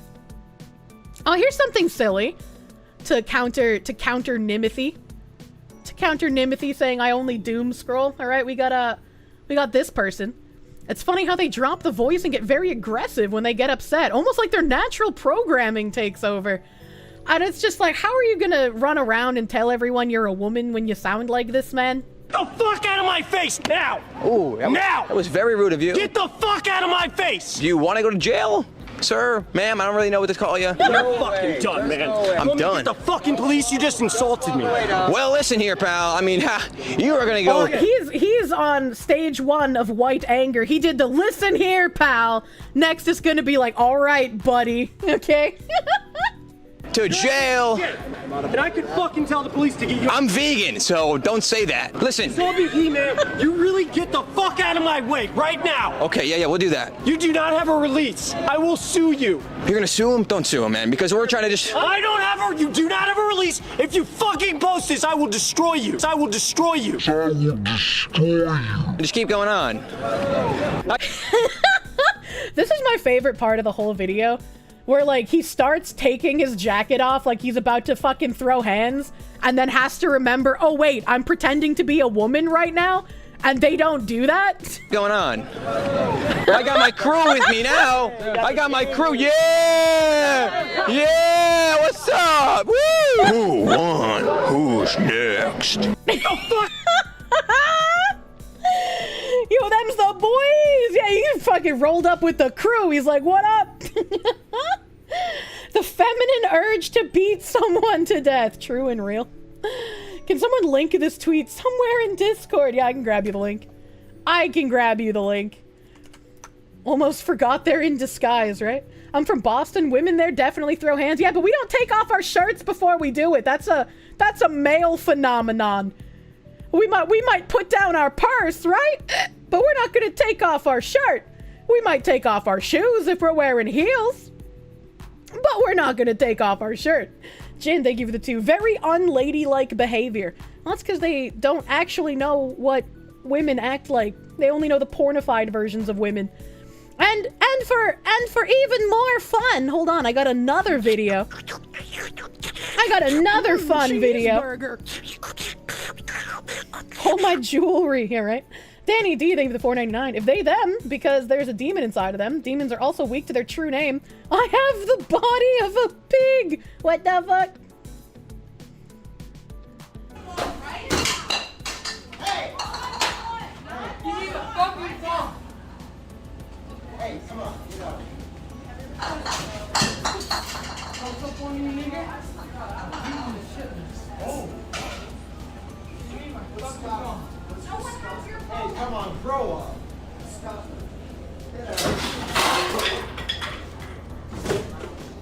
Get out of here. Hey! Stop it! Stop it! Call up police!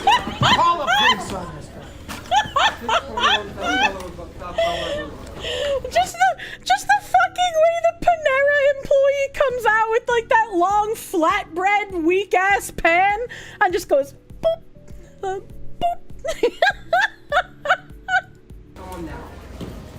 Fuck up my hair! Oh, the buzzer's going off! Their table's ready! My family and friends are saying No, we're not talking about that funeral, Mr. Man. You get bonked, idiot. The lady with the steel pan. Oh, God. A suspect who incited a brawl at a Panera Bread in Glendale, Colorado on Tuesday remained at large. Video footage captured by Natalie Wiersma shows the dramatic altercation during which the suspect throws several objects off a counter at a restaurant. My personal hero, that I think was very effective, Wiersma said. Thanks, employee. They all looked super confused and said, "We don't have your phone." According to police, the suspect threw a smoothie at employees and yelled a racial slur at one of them. The suspect fled the premises before police arrived, but returned later, causing another disturbance. During the second altercation, one person suffered minor injuries. Can I just say, how fucking unhinged do you have to be to cause a scene and leave and then come back to cause another scene? Like, what is actually wrong with these people? Spider Dude, thank you for the 5. They decided to show the alt ending to the actress's husband, and the guy had a face that was barely holding the rage in. The alt ending wasn't officially filmed. The two actors decided to meet up and passionately kiss for the fans. I have no idea what you're talking about. Panera, the transsexual Waffle House. Oh my god. That's actually a good tagline, right? People don't go to Waffle House for the food, they go for the fights. All right, the Waffle House food might be pretty all right. Like, it's definitely better than fucking Golden Corral. Golden Corral is also a place you don't go for the food, you go for the fights, okay?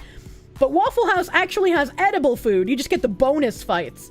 So if Panera Bread started advertising that they have, you know, little pronoun people brawls going on, I'd start going more often. I'd be like, hell yeah, cook me up a flatbread. I'm gonna watch a fight, baby. Let's go.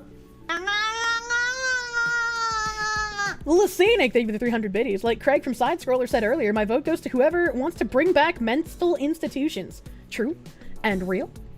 You've never seen a fight at a Waffle House? You live in a very boring area. Last Rabbit, thank you for the 10. Hey, Kirsche, nothing to do with what you're doing now, but you're cooking brisket for the next 5 to 6 hours. You've never done this before, and you were wondering if I had brisket advice. I don't have brisket advice, because I've never smoked meats. So I hope it comes out really good. My uncle makes amazing smoked brisket, man. It's so good. I miss having smoked meats, man. Low and slow. Long and slow. True. The Denny's near where you grew up was so peaceful that the police sat there while on duty. People didn't even lock their doors. There was no crime. I miss being able to leave my doors unlocked, man. I miss it. I have something about a washed up comedian, and I'm super happy I never actually liked this guy, man. I'm super happy I never thought he was funny. Oh my god. I don't wanna. Will Ferrell says dressing in drag on Saturday Night Live is something he wouldn't choose to do now. Will Ferrell was never funny. I didn't like Step Brothers. I said it. I said it! Fondue, thank you for the 2. Well, what are they putting in the lemonade? That's a good question. That's a good question. What does that mean? What do you mean now? Will Ferrell's days of dressing in drag for comedy are behind him. Appearing on the New York Times podcast The Interview, Ferrell and former Saturday Night Live head writer Harper Steele covered a range of topics from their long-lasting friendship to their new Netflix documentary, Will and Harper, which premieres Friday, September 27th. But when it came time to the concept of drag comedy, the comic 57 said he wouldn't go down that road anymore. That's something I wouldn't choose to do now, Ferrell said on the podcast when asked about his portrayal of then U.S. Attorney Janet Reno during his run on SNL. All right, okay. Well, I have a question here. Hold on. Is there a trailer for this movie out?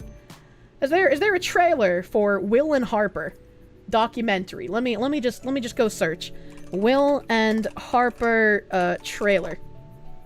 Official trailer. Here we go. We got an official trailer here. Let's go. Hi there. I'm Will Ferrell, one of the greatest actors in the world. A long time ago, back when I was at Saturday Night Live, I met a guy who was hired as a writer the same week I was hired. He wrote a bunch of sketches for me and eventually became the head writer of SNL. And over the years, he became one of my closest friends. And then one day, I got this email. Hey, Will, something I need you to know. I'll be transitioning to live as a woman. Okay, if you were close friends, why did he give that to you in an email and not, like, I don't know, call you or meet you in person to tell you? That seems a little strange, in my opinion. I've had enough of this!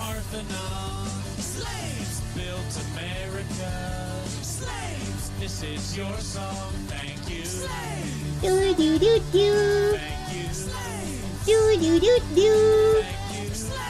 Do do do do.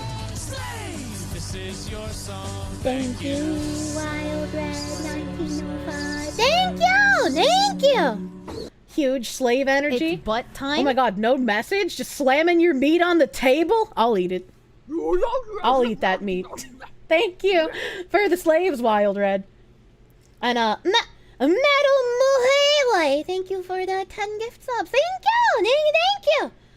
Big 10, dude. Big, huge 10. Yeah, close friends. Is this a movie pitch or real life? It's a documentary. It's a documentary, so it is a movie based on real life. And that's why it's called Will and Harper, because it's just Will Ferrell and Harper Steele. Harper Steele is a primo transition name, by the way.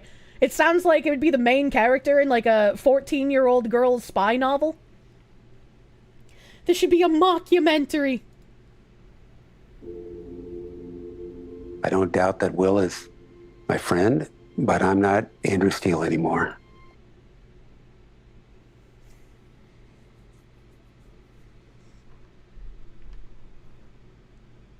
Okay. All right. It was just, whoa. Boom. I love this country so much, I just don't know if it loves me back right now. Harper, would you want to do a road trip as this new version of yourself and at the same time figure out what this all means to us? Can we figure out?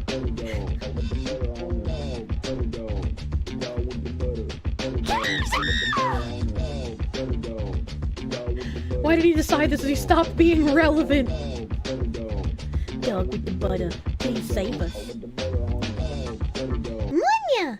Good evening, Kirsche. Good evening! For being late to Tangent Friday, but it's my nan's 81st birthday and I was at my parents' to celebrate. Happy birthday, Nan! To make up for it, have I missed much so far? Kirsche flail. The butter doggo!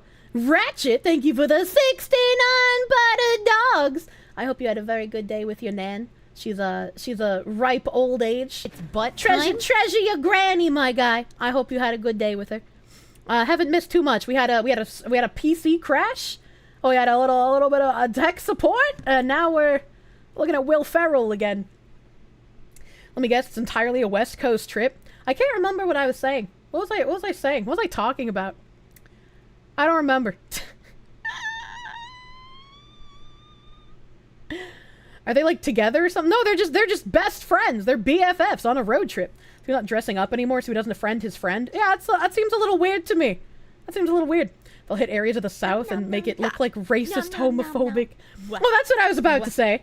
I don't know why you made me remember that. Odin, thank you for the 5 gift subs. You're nuts. Thank you. I was gonna say, can we do a study on the epidemic of like old white men who are in their late 40s or late 50s who just suddenly decide that they are a woman? Can we get some research into why it seems to be a lot of dudes in that age bracket specifically? Do you recognize this guy? This is the Hollywood movie star. No. No? No.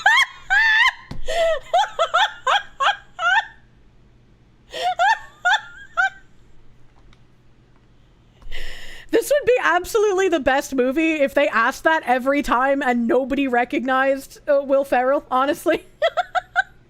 This guy's just like, no. Okay. That's okay. Roll up the window. Were you a little worried about how to talk to me when I came out to you? Yeah, probably a little nervous. Why? Why would you be a little nervous, right? Like, if this guy was being authentic, you would just be like, oh, that's cool, whatever, and go on with your day. Right? Like, just like, you would only be nervous if you're just like, I don't know if my friend is a raging fetishistic weirdo or if they're actually having a mental health crisis. That would be the only time you're a little nervous, right? There are no ground rules with friends, I'm telling you. I invite any friend of mine to ask me these questions. I am not afraid to talk about them. There's a question. Do you think you're a worse driver as a female driver? That's the dumbest. That is so... No, that is so... Oh, fuck you. Zing! But I am. Woo! Yeah. Oh. Okay, so hold on, wait a minute. So it's okay to make the joke that women are bad drivers and that now that your friend is no longer a man but is somehow now a woman, he's a worse driver because women are bad drivers, but it's not okay as a man to dress up like a woman and make fun of that woman because that is somehow, when you're making fun of that one particular woman's demeanor, offensive to trans people. Can you help me make this make sense? Why is it okay for you to make fun of women, but not okay to make fun of women in a very specific way that might be offensive to trans people? Can we... This is just really stupid. This is really fucking dumb. The protected class strikes again, dude. Oh, yeah. This is my friend Harper. How you doing? Nice to meet you, bro. Hey, not a bro, She. though. The she, but that's okay. Sorry.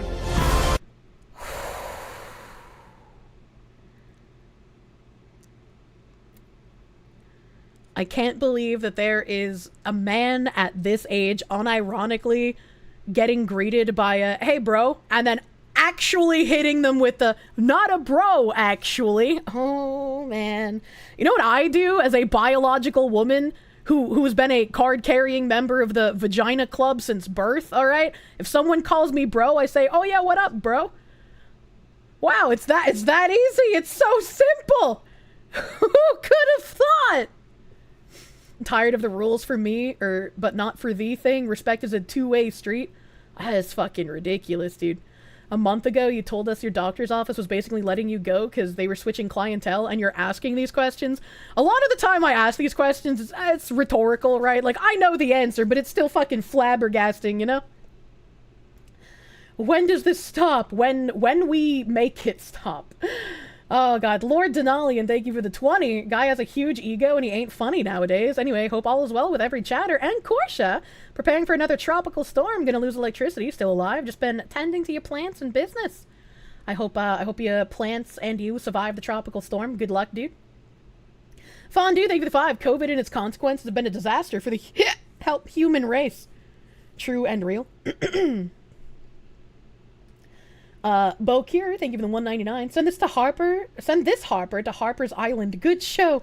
The Spider Dude, thank you for the 2-month member. Gee, Sally, your boyfriend lets you have 2 cars? Give him the sup, dude. It's dudette. Will Ferrell was never funny. My friends would get so fucking mad when I would say that. I was just like, I never saw it. Right? I didn't think Will Ferrell was funny. I didn't think fucking Weird Al was funny. That's also controversial, apparently.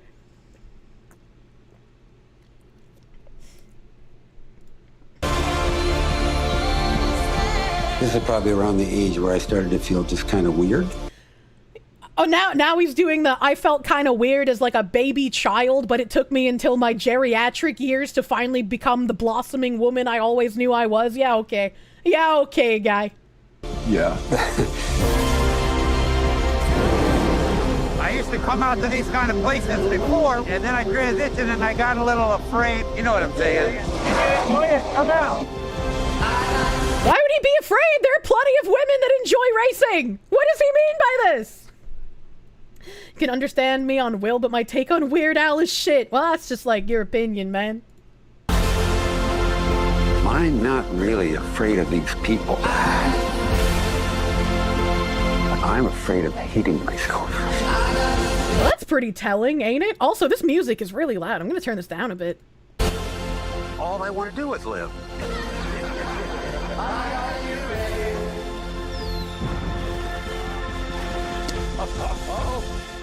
Oh, Dunkin' Donuts. No. We've not done one fun thing. Name one fun thing we've done. How is Dunkin' Donuts fun? I say this as someone who liked Dunkin' Donuts until I learned that they hate me. How is Dunkin' Donuts fun, specifically? To be fair to him, the dirt track crowd would not accept a trans. Stalker Child, thank you for the 5. Please at least say Norm MacDonald. I like Norm, yeah. You know what happens to people who don't find him funny. No, I liked Norm. I liked Norm. Where do you get your free lobotomy? They're speaking to you. Oh my god.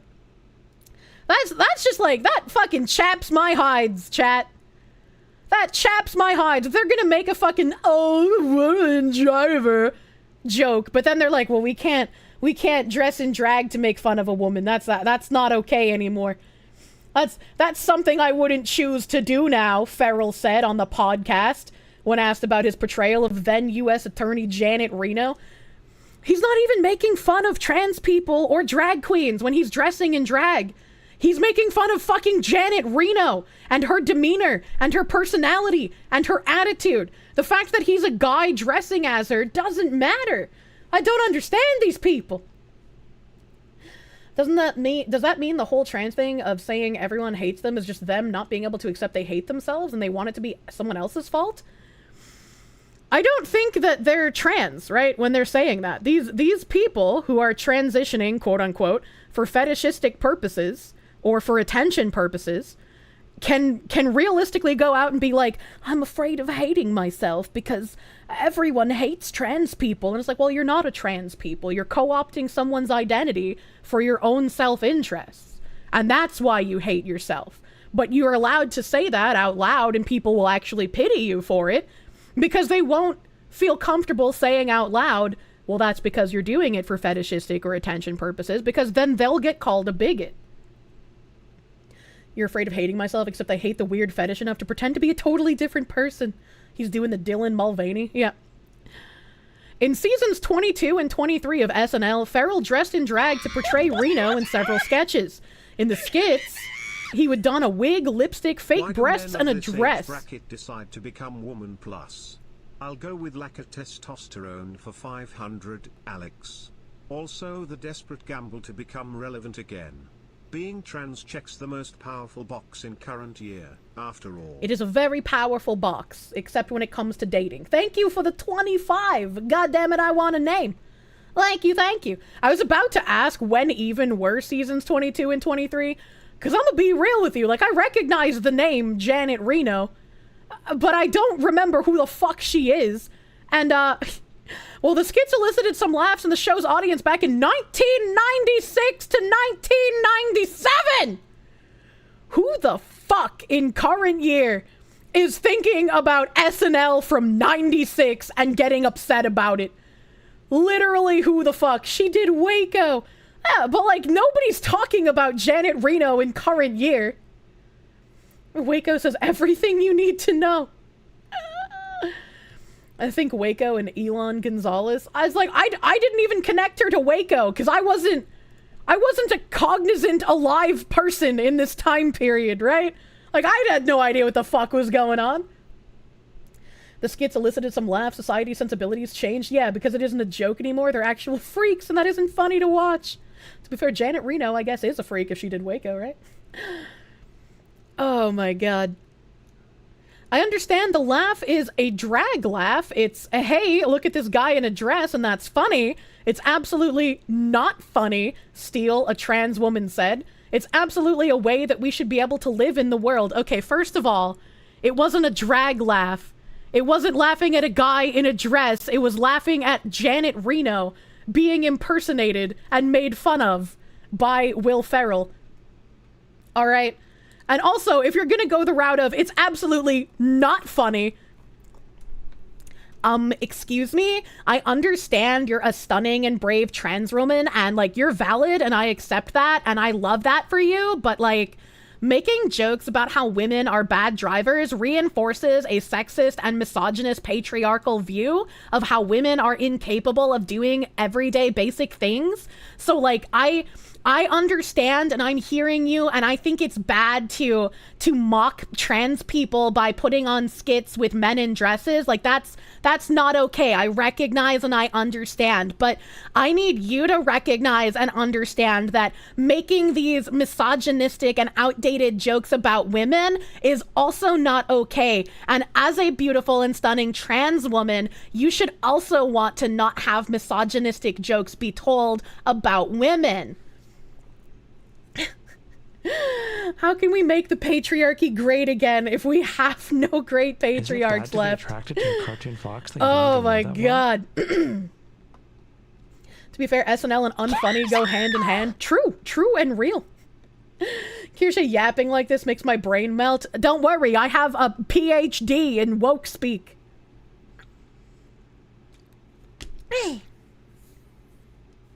To be fair, your wife nitpicks your driving, but she has more accidents in the time we've been together than you ever had in the entire time you've driven. Oh my god.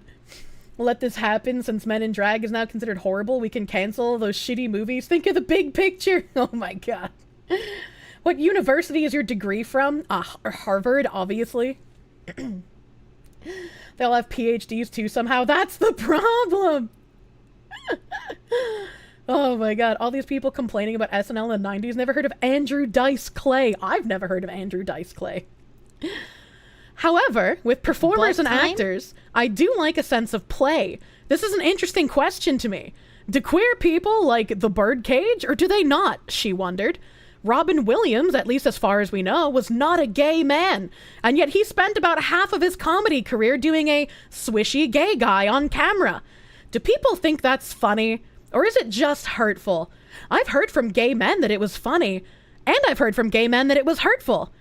I am purple-haired woke, but I wonder if sometimes we take away the joy of playing, when we take away some of the range that performers, especially comedy performers, can do. If this fucking weirdo besmirches Robin Williams, I'll be upset. Yeah, it's funny. If it hurts, then it's even funnier.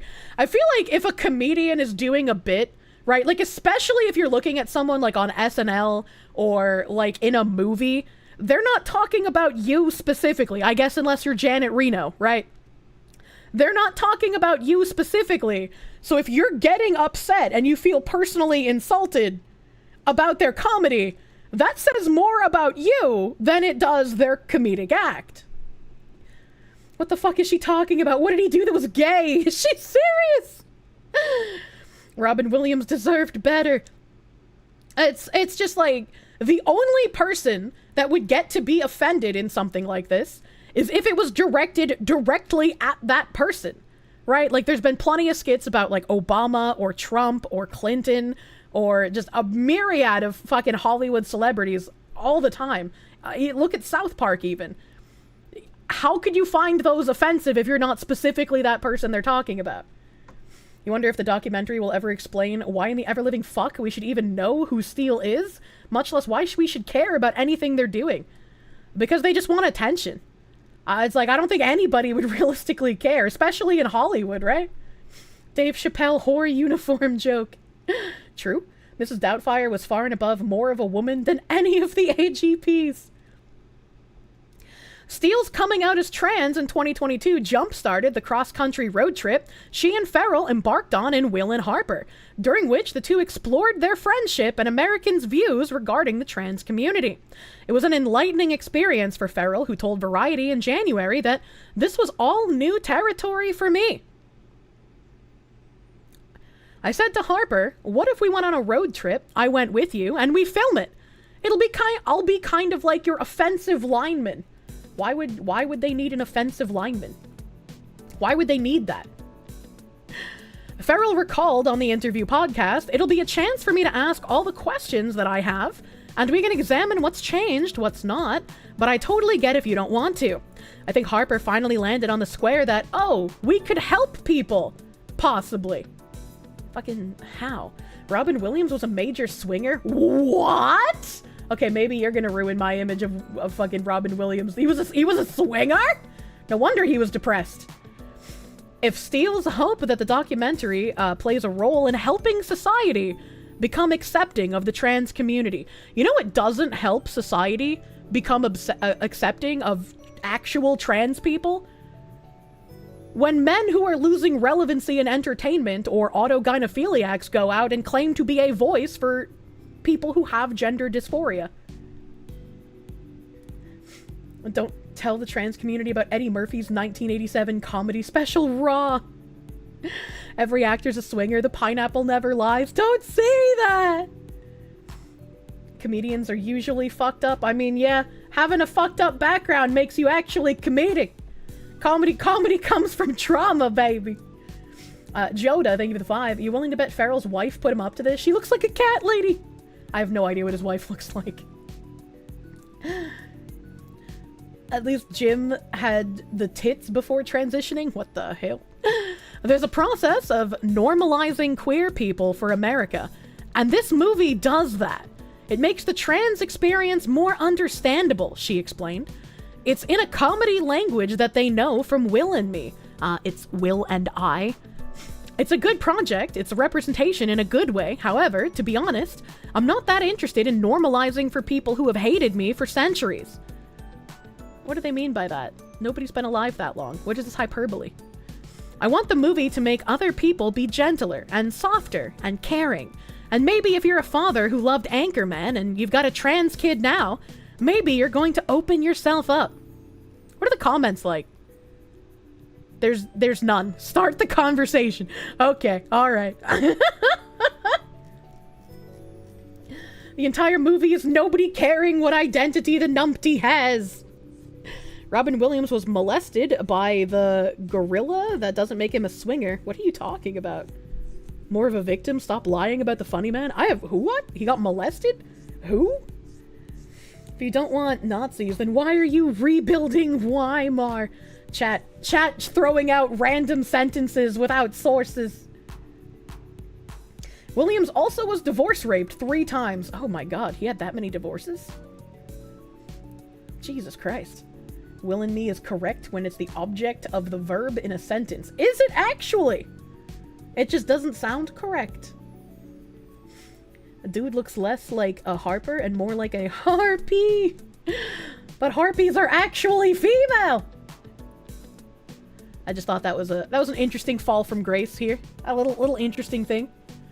Coco, the sign language gorilla, didn't actually know sign language. What the hell? What the hell? He was high as a kite during Mork and Mindy. Netflix documentary as a virtue signal is a weird flex. It's just, I don't know. I don't know, man. What are they gonna do in current year? What else do I have before I get into Bridge shit? Before we get into the depressing reality of Bridge. Haven't they actually attacked Robin for Mrs. Doubtfire? They might have. If they did, I don't remember. It's not breaking news. Robin Williams made bad decisions. I mean, find me a celebrity who hasn't, though, right? Robin Williams had herpes, according to Google. No swinging, as far as you can see. Jesus. No wonder you can't imagine any man willing to live after 3 divorces. Yeah, that's a really bad batting average, man. Protein time, though. I ate a turkey. We had the blended woman earlier, but now get ready for Pianist, who stabbed her boyfriend in the groin before dousing him in bleach after he refused sex, is jailed for 7 years. A whole turkey. It wasn't a whole turkey!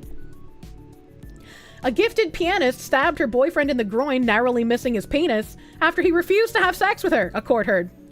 Marlena Mekzianska Shibashi, 38, from East Sussex, waited until her boyfriend had fallen asleep and then poured bleach on his face. Okay, so Shibashi sounds like, I don't know which flavor of Asian last name that would belong to, but it sounds like an Asian last name, all right?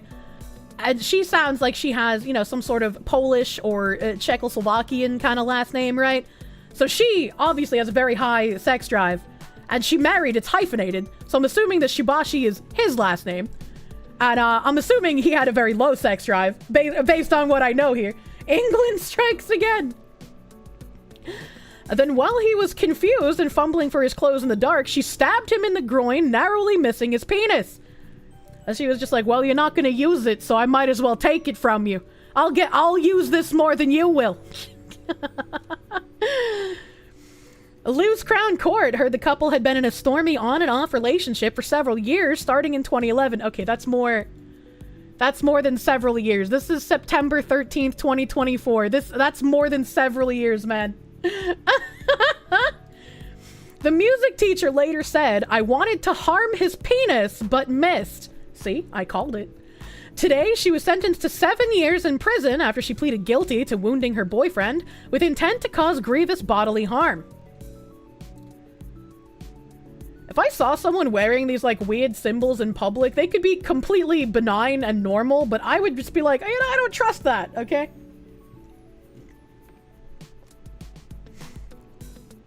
You know how dark Kirsche humor is. Although they didn't live together at the time of the attack, they sometimes met up at her flat and had casual sex. On occasion, they played out fantasies where Mekzinska Shibashi would dress as a schoolgirl and call her boyfriend daddy. On the day of the attack in April last year, her boyfriend had gone round her home in Hastings, East Sussex, after family members contacted him, concerned about her. The pair had sex, but when she failed to climax, he left as he had some chores to carry. Oh, okay, well, I understand, actually.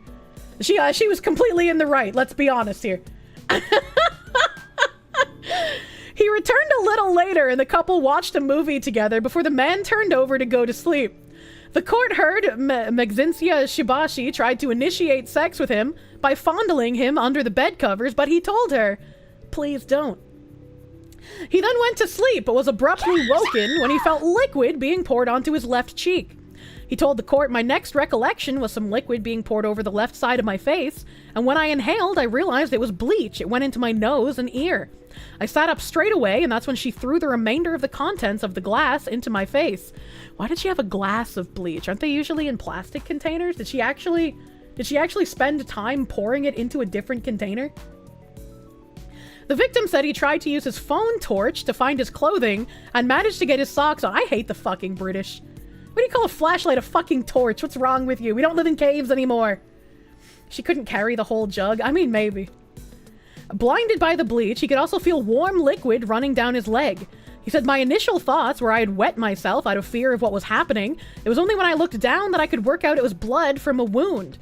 I then looked at her and could see she had a face absolutely full of rage, and she was holding a knife. She was coming towards me with the knife, brandishing the knife. The piano teacher again went on the attack. Your boyfriend lets you have 2 coms? Well, apparently he lets her have 0 coms, and that's why she's in prison now. Aethris, thank you for the 5 months of prom. Thank you, thank you. Brandishing the knife, the piano teacher again went on the attack as he desperately tried to escape, the court heard. The victim began screaming for help, and in a panic, he grabbed a cardboard box to use as a shield and managed to push her off the bed before fleeing the flat. How did a cardboard box stop a fucking knife, dude? Oh, what the hell? He said, I was able to leap onto the bed, run across the bed, unlock the door, and then her landlord was right outside. Police discovered the 50-year-old man lying naked and covered in blood in the hallway of the rented property. He was covered in bleach and had a stab wound on his inner thigh. He was rushed to the hospital where he received medical treatment for his injuries. As Magdinska Shibashi was being arrested by police, she asked officers, "Do you know if it's in the genitals or not?" In court, she said, "I wanted to harm his penis, but because he moved, I got his thigh instead. I got massively drunk and stoned with marijuana." Can weed and alcohol really make you do something like that? That's crazy. But also, I love how this woman is so fucked up that she's not even trying to pretend to regret her decisions. She was just like, yeah, did I cut his dick off or what? I grabbed a kitchen knife and bleach and poured the bleach in a glass. I poured it on his closed eye. She did! She did fucking pour it out of the plastic container. What a fucking psycho! I'm sexually frustrated. Time to kill my husband. Well, if my husband says no often enough, if I cut off his penis, then I can still use it for sex, alright? If he's not gonna use it, God willing, I still will, okay? Don't stick your dick in crazy. Stick your dick in the right kind of crazy, alright? The kind of crazy that might like, I don't know, compulsively clean the entire house and maybe be worried you're cheating every couple of years. Not someone who's gonna actually dismember you, okay? What the fuck did you just join into? Welcome! We're talking about the news. She was pouring it on him with her pinky out. Fucking weird, dude. Anthony, they give it the 2. That kills people, Carl! The piano teacher told the court she had been the victim of serious sexual abuse and had acted in self-defense. There's no fucking way anyone's gonna believe that. Well, especially after you were just like, did I get him in the dick? Like, no way! Why would you even try? The court found no evidence of abuse and found her to be coercive and controlling of her boyfriend. The court heard Magdinska Shibashi had a personality disorder for which there is no medical treatment. Oh, that's unfortunate. Being a woman is a medical disorder in current year. Judge Christine Lang, KC, told the pianist, I find you to be a liar and a very manipulative person who hides behind the story of serious abuse as an excuse to lash out at people both mentally and physically. She sentenced her to 7 years in prison and 4 years on extended license to protect the public. She also imposed an indefinite restraining order forbidding her from contacting her ex-boyfriend. God damn. God damn, that's nuts. Not just current year, being a woman has always been. If I can't have the D, then no one can. Oh my god. Men in the 19th century knew this. Women were sent to asylums. Look, if I could get treated by my doctor, if they could give me a prescription for cocaine and dildos, I'd be pretty okay with that, alright? Fucking coke me up, doc. Now I can't even get opiates. Pianist female, UK, nah, bro. Just marry a Latina. Oh my god. What else do I have here that's fucking weird? Oh, we got Nightbitch news! We got news about Nightbitch! Why is personality disorder an excuse? That should be a reason to be removed from the gene pool to prevent that from being passed on. You would think so, but apparently current year is still not the time to talk about eugenics. First, we have to normalize, consensual cannibalism, and then after cannibalism is fine, after we have ethical cannibalism, we can then move on to the eugenics. In current year, the women are virtual, just like the asylums. You're gonna make the cocaine and orgasms joke, but Kirsche made me remember I heard it first here. You're welcome. Bloomberg says, Annapurna Interactive staff mass resign following failed spin-off negotiations. All existing games and projects will remain under the company. The entire staff of Annapurna Interactive resigned this month following a dispute with owner Megan Ellison, according to a Bloomberg report by Jason Schreier, citing people familiar with the situation. Annapurna Interactive president Nathan Gary and his team are reportedly negotiating with Ellison to spin off the division, which publishes video games, into an independent entity. But when Ellison pulled out of the negotiations, Gary and other executives resigned, followed by around 24 staff. A spokesperson for Annapurna Interactive confirmed to Bloomberg that it explored spinning off the company into an independent entity, but the two parties failed to reach an agreement, leading to the resignations. Our top priority is continuing to support our developer and publishing partners during this transition, Ellison told Bloomberg in a statement. We're committed to not only our existing slate of games, but also expanding our presence in the interactive space as we continue to look for opportunities to make a more integrated approach to linear and interactive storytelling across film and TV, gaming, and theater. Developers who have publishing contracts with Annapurna Interactive had reportedly scrambled to find new points of contacts to figure out whether the company will continue to fund and publish their games following the mass resignations. The Annapurna Interactive spokesperson told Bloomberg that all existing games and projects will remain under the company. And newly appointed president Hector Sanchez has reportedly told developers that it will honor existing contracts and replace the departed staff. It should be noted that Annapurna Interactive parent company, Annapurna Pictures, and not Annapurna Interactive itself, recently signed a deal with Remedy Entertainment to co-produce and co-finance the development of Control 2, as well as develop and produce the Alan Wake and Control franchises for film, television, and other audio-visual formats. As I was reading this, I was like, Annapurna sounds really fucking familiar. Where have I heard of Annapurna before? It's certainly not from video games. I couldn't tell you a single fucking video game that Annapurna has worked on. I have literally no fucking idea, right? But then it came up into my mind, oh, Annapurna did fucking Nightbitch. I remember talking about this and talking about Annapurna as far as Nightbitch went. So Annapurna, the people who did Nightbitch, are now going to be doing Alan Wake and Control for TV. So let's watch the Nightbitch trailer, shall we? He's super cute. Do you just love getting to be home with them all the time? Yeah, I do. I love it.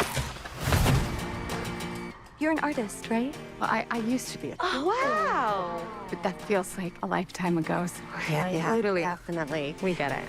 I used to be a stripper. The before times. Nobody in this family can clean their own butts. Well, it's like at one point your child will be able to clean his own butt. You just have to instill hygiene in them when they're young. Yeah, you know? If you wake him up, I will rip your throat out. Okay, for what it's worth. I would kill to stay home with them every day. Mama fuzzy. I'm not fuzzy. I just feel off. Look at my teeth. See how sharp they are? It's a little bit weird. Motherhood, it changes you. It connects you to some primal urges. I feel like... Oh, man. Oh, that was... I'm gonna replay that part. Hold on a second. Yeah, okay. Yeah, they had her woof. They had her bark while she was eating. Look, it's my favorite! Sandwich cookies! How come they have to have generic sandwich cookies, but they have Reynolds Wrap and Glad over here, and Swiss Miss? What is this? What is this? This makes me think of those cringe TikTok couples. Yeah, pretty much. Welcome to Toxic Sluts. Why isn't Bao the main character? Because the white woman in this film fucks dogs, doesn't get inflated. I feel like I'm stuck. Make up a plan, draw up a schedule. Happiness is a choice. Happiness is a choice. I'll try. What? He didn't even react to getting slapped. He just repeated the same thing. What the fuck? What the fuck? I'm never going to be smart, happy, or thin, ever again. Okay, so why are all of the dogs congregating in her yard just because she's turning into one? How does that, what do you mean by this? Oh, and I'm pretty sure I'm turning into a dog. You're so funny. Do you ever feel like the big secret is that we are gods? What? What did she mean by this? Also, perfect freeze frame. I'm pretty good at this. She didn't slap him. She was imagining it. Oh fuck, man. I thought she actually slapped him. That would have been funnier. Now it's gonna be funny when these people throw a shit fit after Alan Wake fails to make a profit again. I'm sure we'll have those same people who come out and they're just like, Kirsche just hates everything. Alan Wake isn't actually woke. You know, Sweet Baby didn't do that much. It was a good game. We're gonna have those people again. We fucking create life. We're so powerful. What the fuck? I could crush a walnut with my vagina. Who starts a conversation like that? We're having dinner! What the fuck?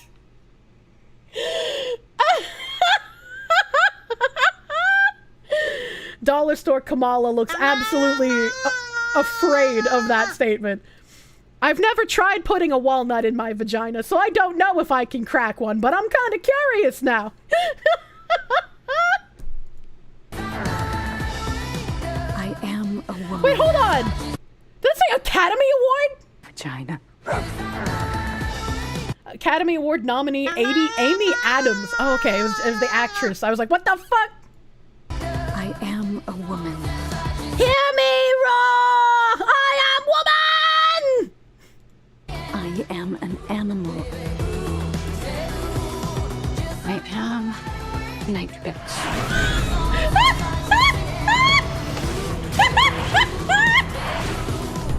You're so dirty. Where did you go? Yeah, I'm your dirty girl.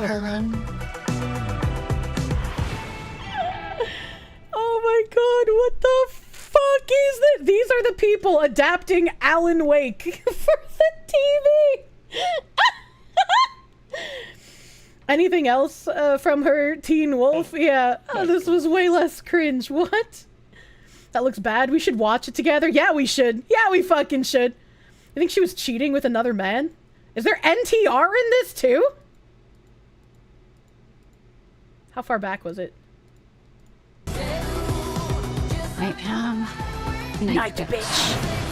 No, that looks like her husband. That looks like her husband, but they're doing it doggy style. Get it? Because she's a dog?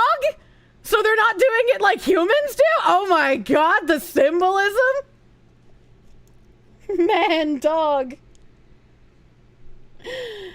Al Bundy, I am woman, hear me roar. Please clap. Oh god, okay, I'm gonna get this off the screen before Twitch thinks I'm showing pornography. I bet she howls during it too. Oh my god. Now we have to watch it because now I need to know if she like actually howls at one point during coitus. You know, she orgasms after the point she realizes she's turning into a dog, and during orgasm she just gives us a woo! Star Phoenix, thank you for the 5. Newscaster, in other news, a local VTuber was taken to the ER for walnut-related incident. She mentioned trying to crack it with her Kegel muscles. Look, if I can't crack it with my Kegel muscles, I can probably just slowly push it out, right? Right, like that's how a vagina works. It's not like I'm sounding with it. It's not like I'm putting a walnut into my urethra. Cartoon Fox that you don't even know that well? $10. She says she calls her kids pups at some point. Oh god, please no. Oh god, please no. Plot twist, she's cheating on her husband with a dog. I bet that'll happen. I bet. The shell pieces are sharp. It's really hard to do by hand. You've bloodied a few times. I've never cracked a walnut ever. Start with cashews. I don't think I've ever seen a cashew in its shell. Nightbitch premiered at the 2024 Toronto International Film Festival on September 7th, 2024. Will be released theatrically in the United States by Searchlight Pictures on December 6th, 2024. Help.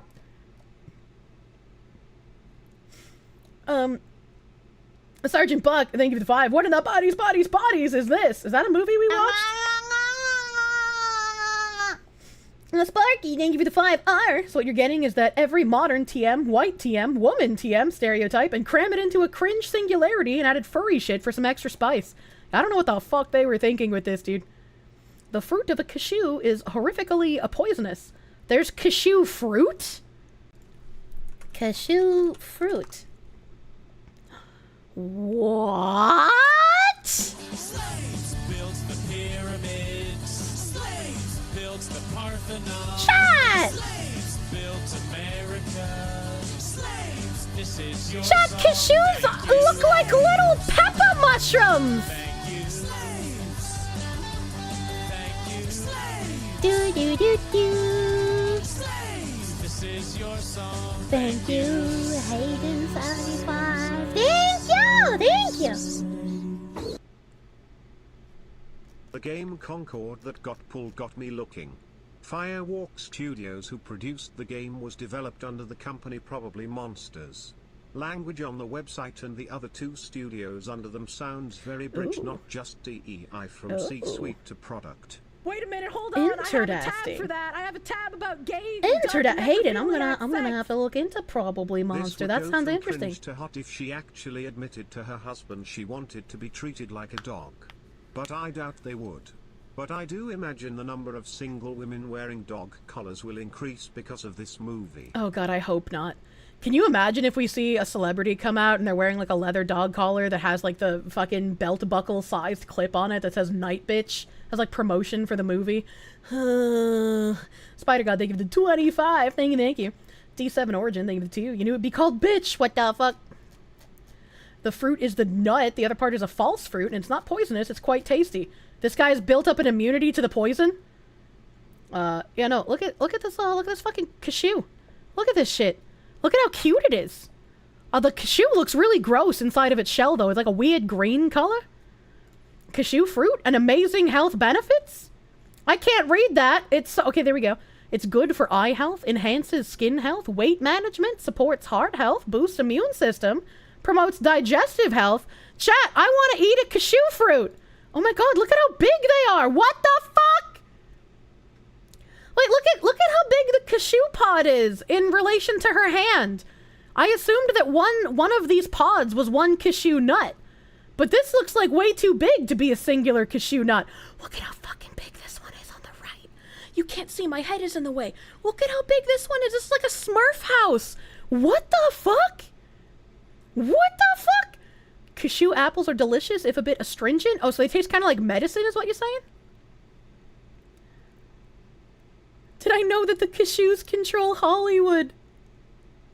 The seed is edible, the shell is poisonous. I just like, how many cashews are inside one of these? Because, like, again, it looks like it should only be one cashew per seed. But in this picture, it looks like they'd be much more than one per seed. They grow as big as your hand, and they're sweet and a bit chewy. I need to try these. Look at this. The cashew apple. How many cashews are inside the seed? One cashew per fruit. It's in a huge shell. That's really inefficient. There should be way more than one inside of there. What the fuck? It has a unripe banana-like mouthfeel. I've never bitten into an unripe banana. Oh my god, this looks crazy. I want to try a cashew fruit. I would probably hate it. Oh my god. This makes me think that you could, like, grill the cashew fruit. Has anybody tried grilled cashew fruit? Hold on a second. Now I gotta know. Grilled cashew fruit. Yellow cashew. The best yellow cashew. Why is cashew fruit not sold? The shell of the cashew nut contains oil compounds that can cause dermatitis similar to poison ivy, primarily resulting from the phenolic lipids and cardiac acid and cardinal. Because it can cause dermatitis, cashews are not typically sold in the shell to consumers. But that's not typically. But that means that I can buy it from somewhere. That means I can buy it from somewhere. I don't see any links on anyone grilling cashew fruit. Only on grilling actual cashews.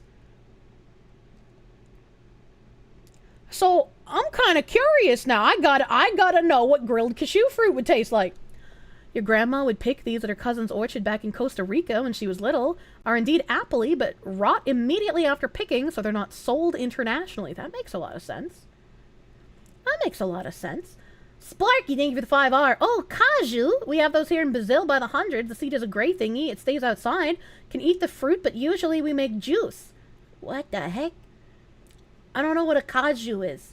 Synapse, thank you for the 5R. Cashews are perfectly common as day-to-day food. Cashew juice is great. You see, other people in chat said that cashew juice is terrible. I like eating cashew the nut. I like drizzling honey and brown sugar over cashew the nut and then roasting it in my oven. Look up cooking, not grilling cashew fruit.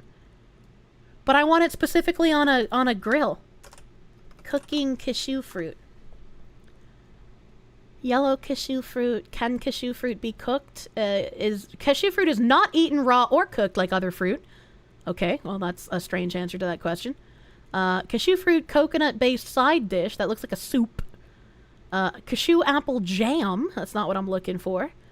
How to make a juice from cashew fruits. Also not what I'm looking for. Oh, I guess, yeah, it's called caju in Brazil, according to this. Caju curry. That's also not what I'm looking for. The oil in the fruit can fuck you up in similar ways that poison ivy fucks you up. Yeah, I just read that. Synapse, thank you for the 5. Art, Kirsche, your non-Brazilians are weak. You are! If I procreate with a Brazilian, does that mean our children will have an immunity to poison ivy and poison ivy adjacent plants? Cashew fruit makes foxu act like a child. Stop it. What do you mean? I love cashew. Going on a cashew tangent. I did not have that on my bingo card. I'm just like...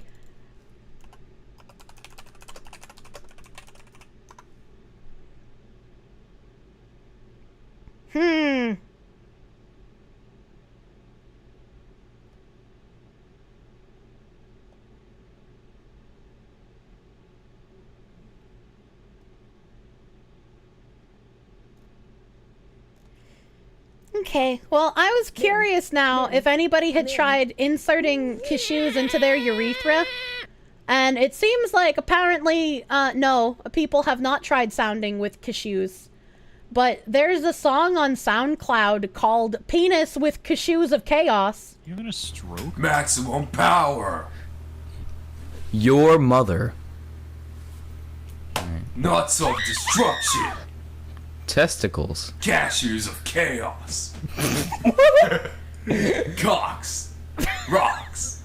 With Jesse Cox? I have to show you this video. What the fuck? Well, okay, if you take 2 eggs and you beat the fuck out of it, you get penis. What? Today's episode is brought to you by Factor. Factor's got those good meals that What? make you feel... How is there a factor ad at the end of that?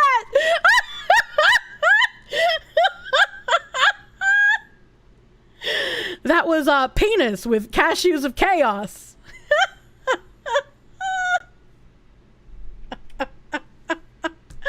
HelloFresh snuck into the stream again. Is it a video? No, it was on SoundCloud. It wasn't a video. It was just a SoundCloud song. Why the fuck is Jesse Cox in it? I don't know. Who's Jesse Cox? Funny that Jesse Cox talks about dicks. Who is that? Don't be a noob. Get penis food. Fatality. You did not need this audio while walking into the post office. You're welcome. Hello, post office employees. I read the news. Jesse's a big WoW creator. The only WoW creator I know is Asmongold. Oh my god. Also, if you needed any further reasons to hate Europeans, I bring you key witness in Daniel Perry and Jordan Neely case. Oh, I just realized you guys can see my little bar at the top with my linku. Hold on a second. Hold on a second. Hold on a second. Hold on a second. Edit. My brain kicked into gear. Yeah, there we go. Yeah, there we go. Now everything is happy and nice. How does chat forget Kirsche doesn't know references, you know? Does Cox even do any WoW stuff anymore? I don't know. Key witnesses in Daniel Perry and Jordan Neely case refused to cooperate with DA Bragg's office. Report. 2 European eyewitnesses to the altercation that left Jordan Neely dead and New York City Marine Infantry veteran Daniel Penny facing manslaughter charges have gone home and refused to cooperate with prosecutors from Manhattan District Attorney Alvin Bragg's office.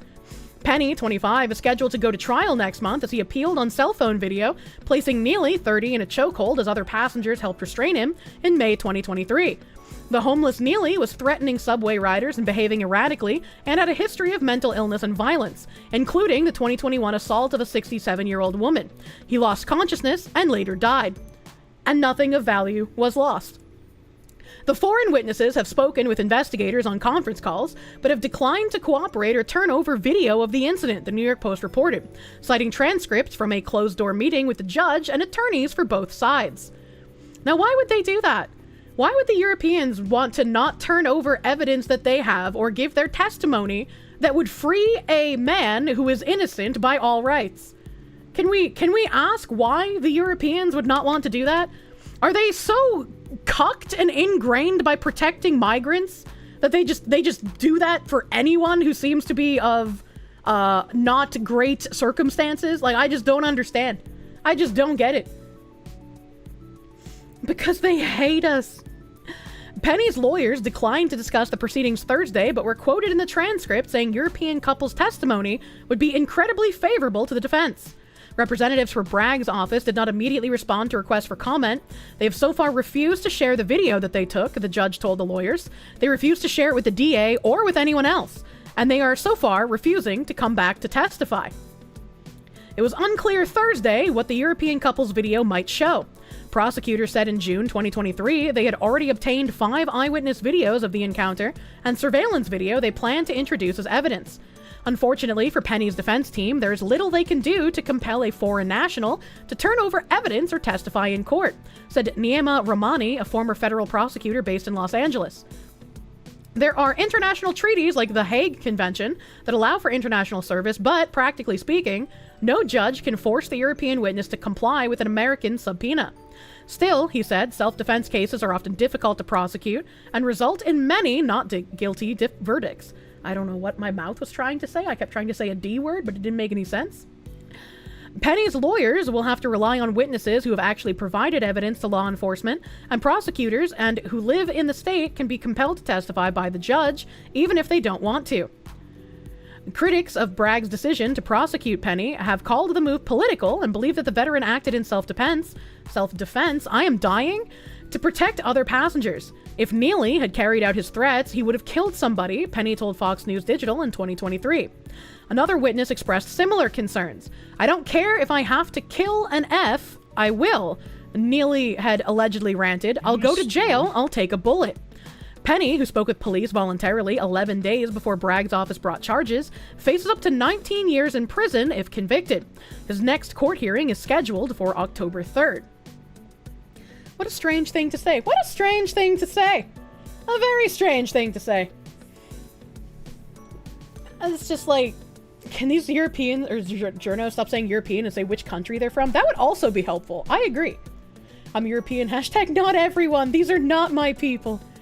It's just like, it makes no sense. This has been like the highlighted case of recent years to show how people are disincentivized from acting in the best interest of themselves and their fellow citizens. You are no longer rewarded for being the good guy, for wanting to protect those around you. In fact, more than just not being praised for trying to protect people, you're actively gone after as like a perpetrator in this case. And it just boggles my mind that anyone would want to not help this guy if they had the ability to. They might be Europeans from Sudan. He charged the store owner from defending from an armed robber with murder. Charges were dropped because the story got publicity. That sounds like this judge is corrupt as fuck, dude. I don't know much about Alvin Bragg. I'm not in his state, but like, goddamn, that sounds fucked up. Did the article have to explain what compel means? Because they had to have someone explain it to them? I don't know, maybe. Well, they also may just be European by citizenship. I don't know. They are very vague on the quote-unquote Europeans. Bragg's the guy that's going after Trump in New York. Oh, that doesn't surprise me. Bragg is a fucking operative. Jesus Christ. Talking about Europores, did I see the Dutch don't want to get culturally enriched anymore? I have not. I've not seen that. Bragg is literally the guy going after Trump. Imagine. I wish I could remember names. The New York DA, so yeah, he's a corrupt piece of garbage. I wonder how many Chinese advisors he has. Beers acquired for the weekend? Hell yeah. Fondue, thank you for the 2. Reminder to never talk to the cops, by the way. I mean, when you're a good guy trying to do good guy things, you're talking to the cops assuming if you tell them what you were doing, if you explain what was happening, they'll understand that you were a good Samaritan acting in defense of the public. But that's not how we operate in current year anymore. We punish those people, unfortunately. Never talk to cops. No, I agree. I agree with you, but I'm coming from the mindset of if you believe you were in the right and you were doing good guy thing to protect people, Your thought process isn't, I shouldn't talk to the police. Your thought process is, I should get in front of this and tell them what was happening because I did nothing wrong. That mindset gets you where this guy is. No, I agree. I've not contended. I've not argued with you. I'm explaining. Chat, please be able to perceive breakfast. Self-defense is murder in their eyes. Yeah, it's fucking awful. Perceive breakfast, chat. If you're in a deep blue state, just look the other way at this point. You'll just lose everything for being a good person. No, it was just like, people didn't understand it when I talked about that other guy who just watched a woman get assaulted and robbed in front of him. And I was like, in a fully functioning society, we would correctly chastise this man for not helping.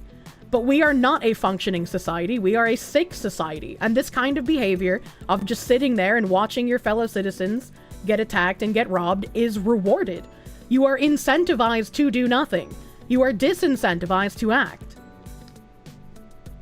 Being a good person means that you're better than them. They hate that. True. Up in Massachusetts, your guy's getting arrested for shooting someone who was actively attacking him on the ground. What the fuck? What the fuck? Just don't live in blue regions. Self-defense is murder unless it's defending liberal countries like Ukraine. I don't know if you could call it that specifically. What else do I have in here?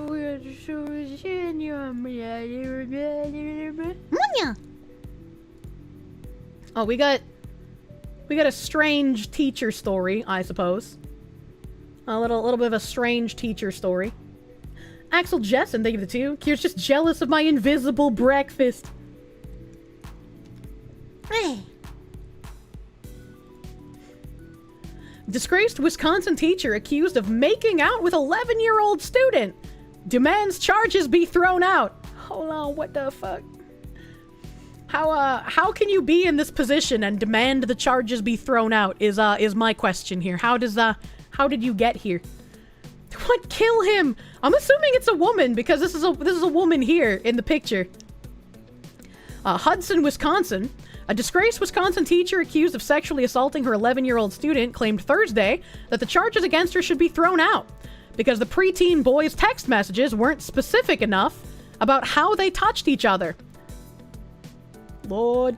A judge disagreed, thankfully, a sane judge, and said Madison Bergman, who made headlines when she was accused of making out with the 5th grader weeks before her wedding, must stand trial for charges that include first-degree child sex assault, child enticement, and sexual misconduct by a school staff member. First of all, why does she have the ability to text an 11-year-old? Why is that a thing that she has the ability to do? And also, she was about to get married. Why the fuck is she out here texting a child? Much less kissing them. What the fuck? Intimate text messages that the pair exchanged also emerged in court, in which the 24-year-old elementary school teacher allegedly said she wanted to lick the boy's abs and that he enjoyed touching his chest. They did a little weird thing here. Do they mean that she enjoyed touching his chest? Or did they mean that he enjoyed her touching it? I can't tell because they fucked up the pronoun here. I can't tell which way they meant that. Either way, it's gross, right? But like, fucking get a editor, okay? The 24-year-old faces a maximum of up to 178 years in prison if convicted on all charges. Wow. Wow. A conviction I can actually say feels correct when it comes to this.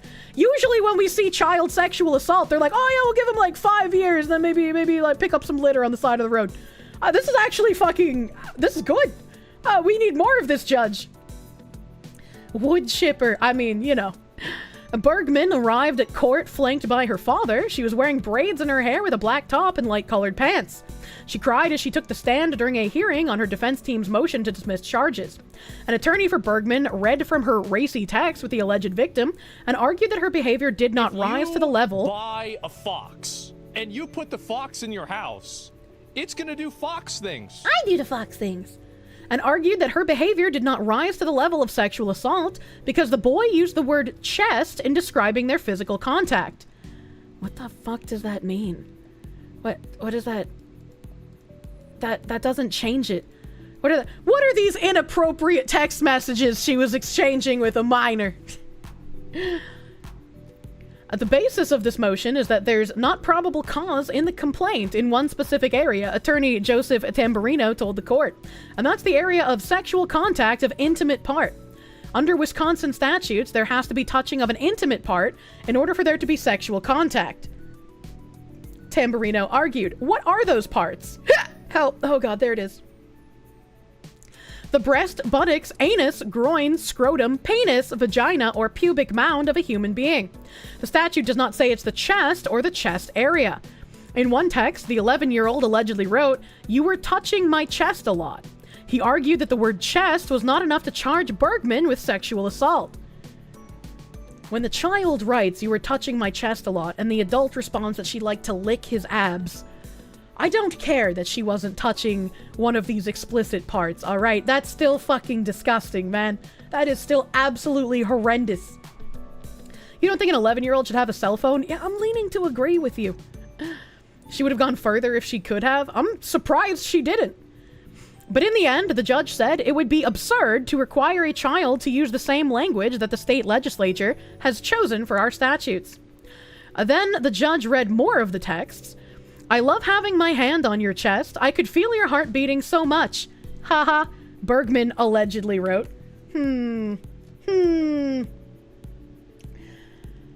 The boy allegedly replied, "Haha, it was beating so fast. I was so surprised and I loved it because you just kept kissing me."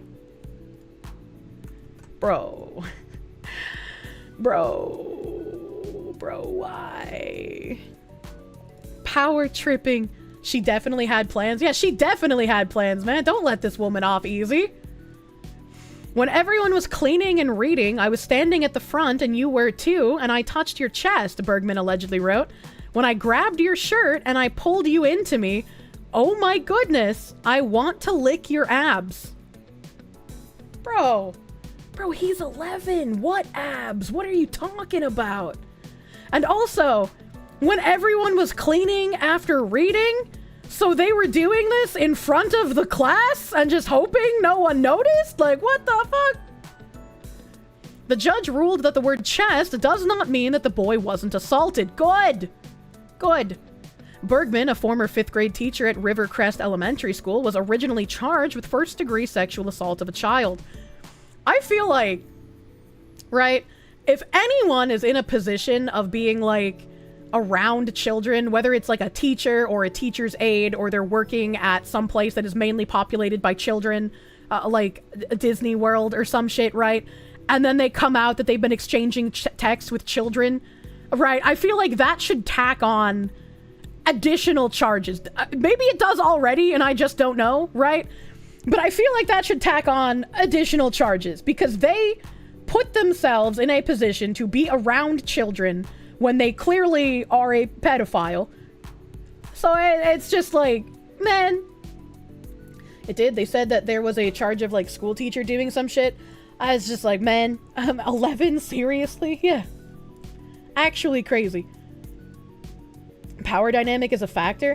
I'm not even speaking about like the power dynamic charge, although I know that is a thing. I'm just thinking like specifically when these predators put themselves in a position to be working with children. Like they obviously have sought after a position in that manner for some reason. What the fuck? You trying to bang an 11-year-old? How do you find that attractive? Like, what the fuck? These people are fucked up. That's how.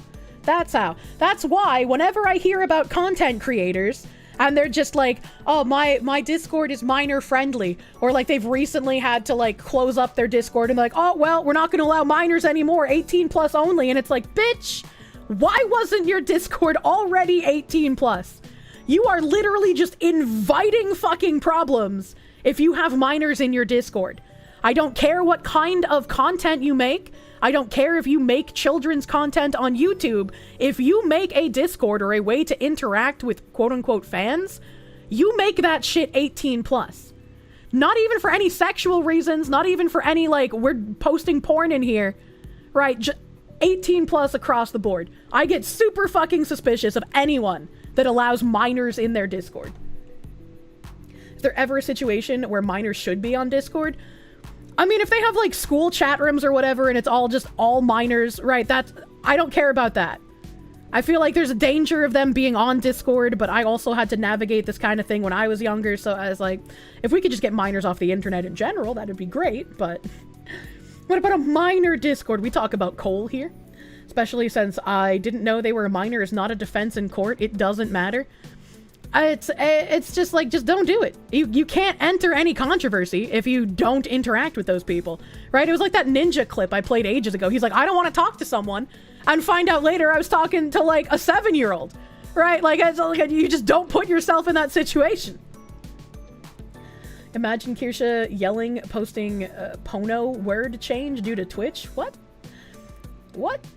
Gold miner Discord? You'd argue not even a school Discord is safe? I mean, I'd argue the same thing, right? If there was a way to ban minors from the internet without instituting real ID, I'd be down with it, but I don't see how that'd be possible. The ratio between male and female pedos isn't looking good these days. There's a lot of fucking women pedos for some reason. Where the fuck was I?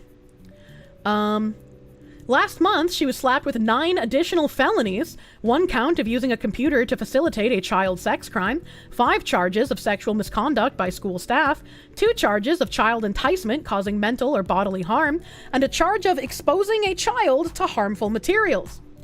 According to the criminal complaint, Bergman's alleged abuse of the 11-year-old boy came to light when the student's mother overheard her son talking to the teacher on the phone. Suspicious, the parents checked the boy's phone and allegedly found salacious texts between the pair. Holy shit, those parents are never giving that kid a phone again. The deranged text chain include messages from Bergman allegedly discussing multiple encounters inside the Hudson, Wisconsin classroom, during lunch or after school. She allegedly told the child how much she enjoyed him touching her and making out.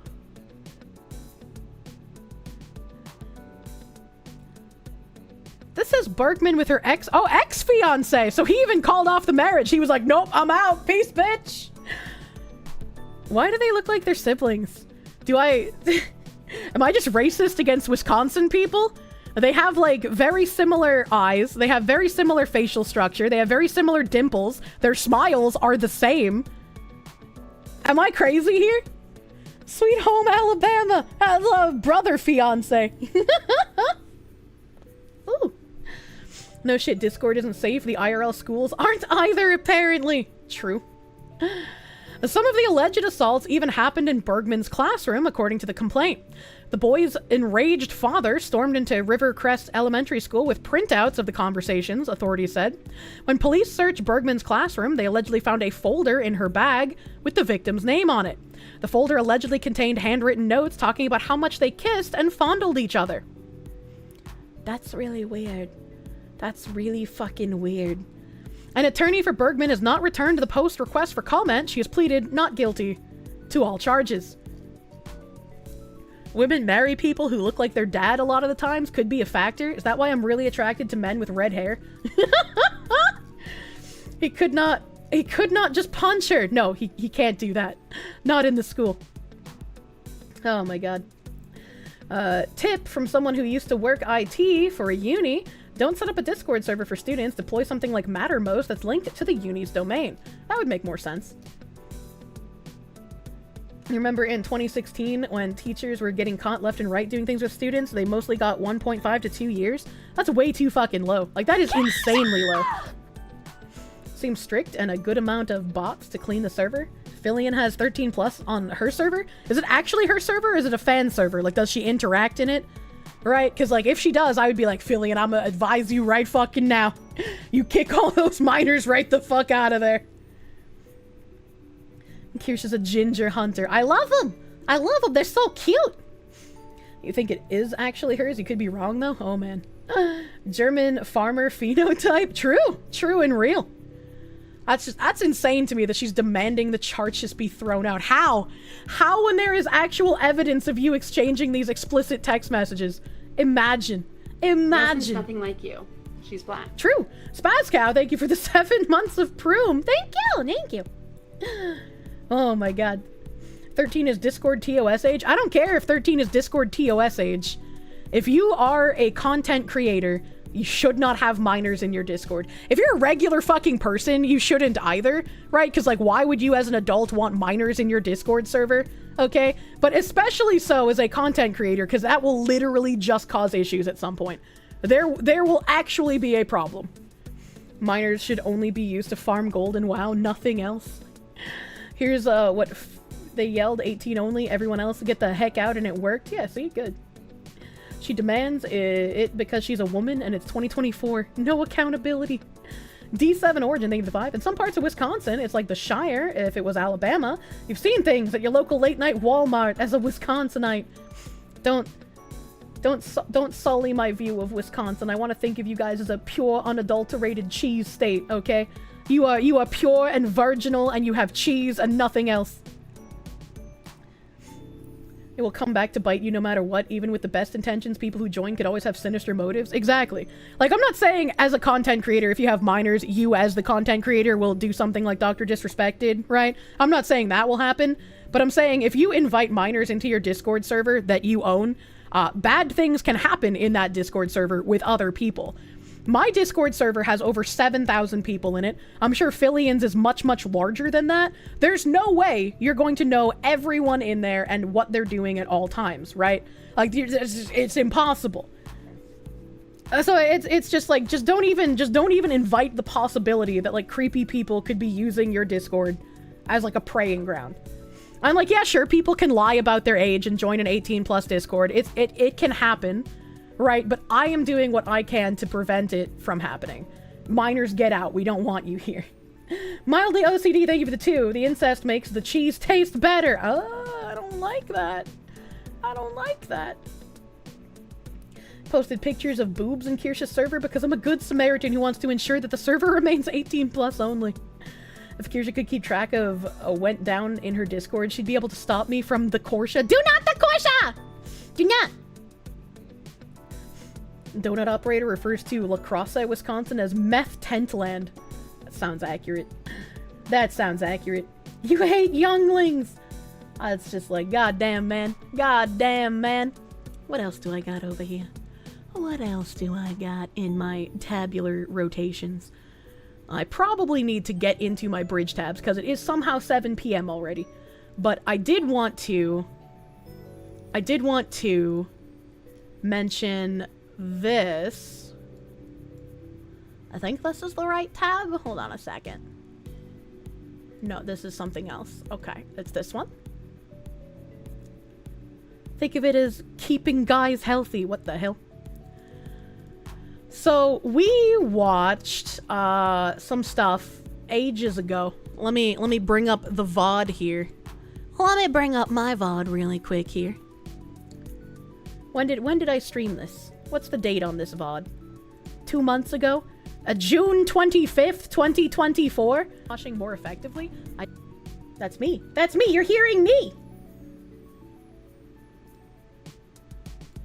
I don't remember. I remember the gender unicorn. I've seen this image before. What is this?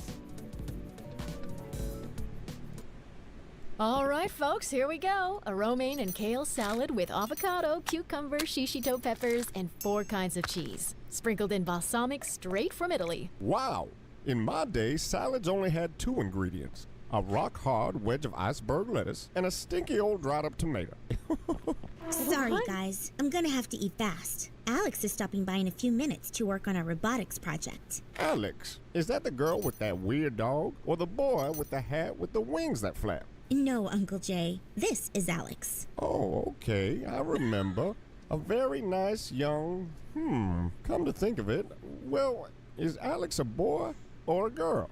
Actually, Alex doesn't define... That's just a completely normal conversation, chat. Don't worry about it. This is how humans talk. Find themselves as boy or girl. What else is there? Back in your day, most people understood the world in terms of just boys and girls.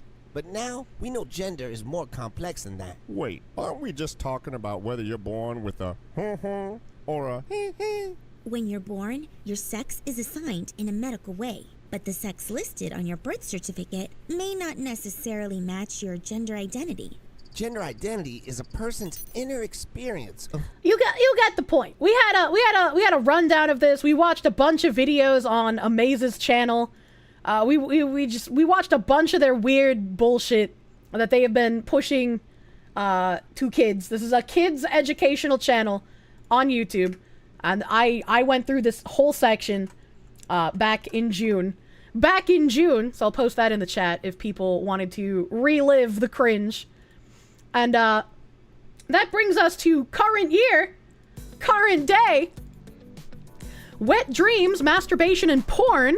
Mom slams explicit sex education videos being taught in Ohio middle schools to kids as young as 10. An Ohio middle school is using a controversial program that compares pornography to superhero movies and shows cartoon children masturbating to teach health and sex education to students as young as 10. Amaze is an online resource that creates YouTube videos using animated characters to discuss sex, masturbation, pornography, and the spectrum of gender. Mom Kiki Fuchser has slammed the Tallmadge City School District. Smash that like button, leave a comment, push Fucking me in the Ohio. algorithm. Ohio seems to be like a nuclear testing ground right now, man. After she was asked to sign a health education consent form for her 5th grade daughter.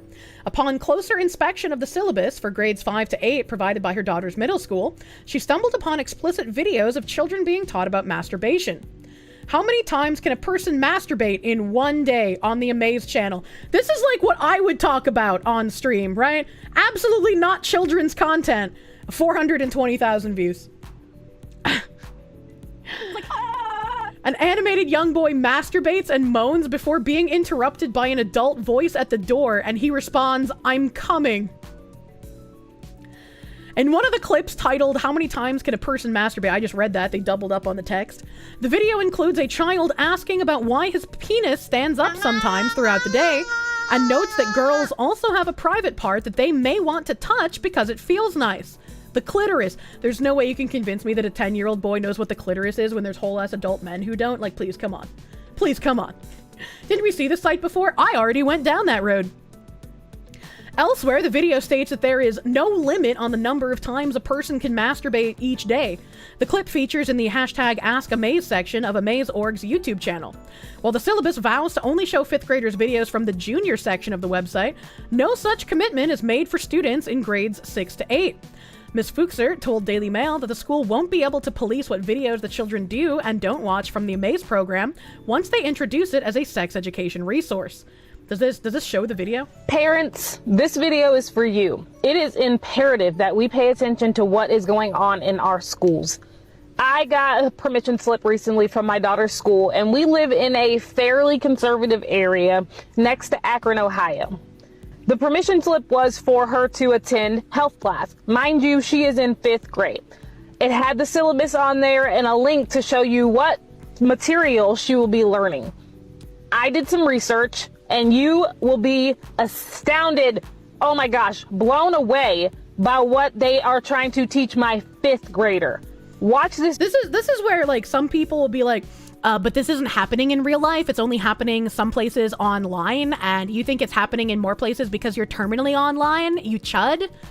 And it's just like, well, if they're making children's YouTube channels with all of these resources to teach children, where the fuck do you think the children are getting taught at? Like, come on, dude. There's a hard limit for men on that subject, Kirsche. Even chemical health cannot overcome this. What do you mean? Video. It is absolutely disgusting. Yes, yes, come on, yes, oh yes. Aha! What are you doing there? You've had an apple one day. You'll go blind.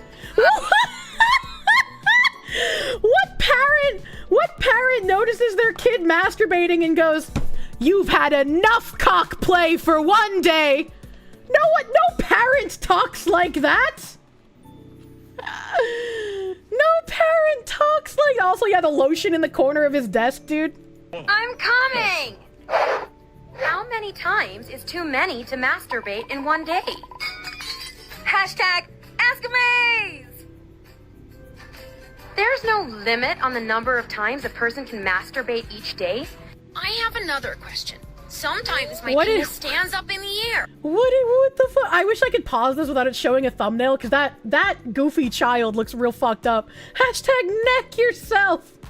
She's so angry. She's right to be angry. They were gonna show this shit to her daughter and just hope that she didn't look up what it was. and it feels good when I touch it. When your penis stands up, it's called an erection. Girls also have a private part that they may want to touch because it feels nice. The clitoris. It's okay. Mind you, I'm reminding you, the video is for 5th graders. And we, on the right, are saying that the left is trying to over-sexualize our children. This is exactly what we're talking about. And they want to gaslight us and pretend that it's not happening. In what? I think we've moved past the pretending it's not happening phase, right? A couple of years ago, we've definitely moved past that, and now they're just like, well, it is happening, but it's a good thing. Don't you want your children to know, like, what to actually expect? That's a good thing. What world does a 5th grader need to learn how to masturbate? Now, this is just the beginning. They start in 5th grade and they work their way up. Here are just some of the videos that are on this Amaze website. I like how the news cycle is 2 months behind me, by the way. This is kind of nuts. It feels crazy. I'm just a brain-damaged anime fox woman. I was talking about this in June. I encourage you to go check them out yourself. This is not the only website that they will use to teach our children as well. The sad part is, in order to get federal funding, they have to do these programs. When you're born, your sex is assigned Oh my god, in a it's literally the video that we were watching! That's crazy. That's crazy. way, but the sex listed on your birth certificate may not necessarily match your gender identity. Gender identity is a person's inner experience of who they are in terms of gender. Their deep personal sense of being male, female, a blend of both, or neither. And while many people have a gender identity that's the same as their assigned birth sex of female or male, that's not always the case, because gender exists on a spectrum. Like transgender, which means a person whose gender identity is not consistent with their assigned birth sex. Non-binary, which means a person whose identity doesn't fall in the category of either male or female. And genderqueer or gender fluid, which means a person who does not identify themselves as having a specific gender at all. Does gender identity have to do with being straight or gay? Actually, no. Gender identity has to do with the way you feel about yourself, while sexual orientation is based on the way you feel toward others. The people. I'll stop predicting the future when people start listening to me. Luckily, in Ohio, you can opt out. I don't know about other states. You'll have to dig into that further. I found on Ohio Protects Children a opt-out form. I'm going to show it right here for you. So this form I sent to my principal and assistant principal. They got back to me and said that my daughter will not be attending any health classes whatsoever. Now, mind you, I'll have to do this every single year, every single grade, but I don't mind. The only thing that sucks is I know that other students are going to attend this class, and maybe my daughter will ask them, well, what was the class about? So inevitably, I can't keep her from this because of the public school system. And this reason... And this is by design. It's very hard to homeschool nowadays because both parents typically have to work in order to support a household. Which is, again, by design. They made it so that the family unit was torn apart. They made it so that it was almost impossible for women to actually be stay-at-home wives in the current economic states for the last several decades, even. And now, it's even worse. So now, if you want to homeschool your kids, you have to make some pretty stringent cuts or figure out a way to make money from home. Everything has been anti-family. Yeah, the state wants to take care of your kids so they can pump it full of propaganda. Is why I am running for school board in Ohio this upcoming election. Hell yeah, I hope she gets on. Parents, please pay attention to what is going on in our schools. If we are not aware, this will continue. Also, don't forget to share this with a friend. A lot of parents really don't know what's going on, and I don't blame you for that whatsoever, but after watching this video, you have to get informed. Very much so. I'm glad that she's going for the school board, because that's how you combat this kind of shit. That's how you combat this kind of shit. You gotta actually get your nose in there. Stalin was more pro-family than modern leftist. Unfortunately so. Unfortunately so. It's just a little crazy that it's come full circle to this. It's come full circle. You don't have to learn how to pull the turtle. You learned it the old-fashioned way. It's like, yeah, I feel like it would be really fucking weird If I had a teacher being like, let me tell you how to rub your clitoris in order to feel good. Like, why? Why? You stop that. You stop that. That's weird. And then just do it like this. You're 19. You're gonna learn women go to a strip club? What are you talking about?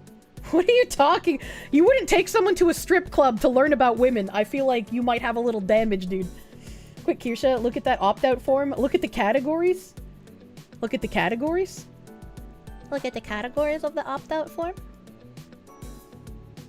How did that man read the categories? That was so fast.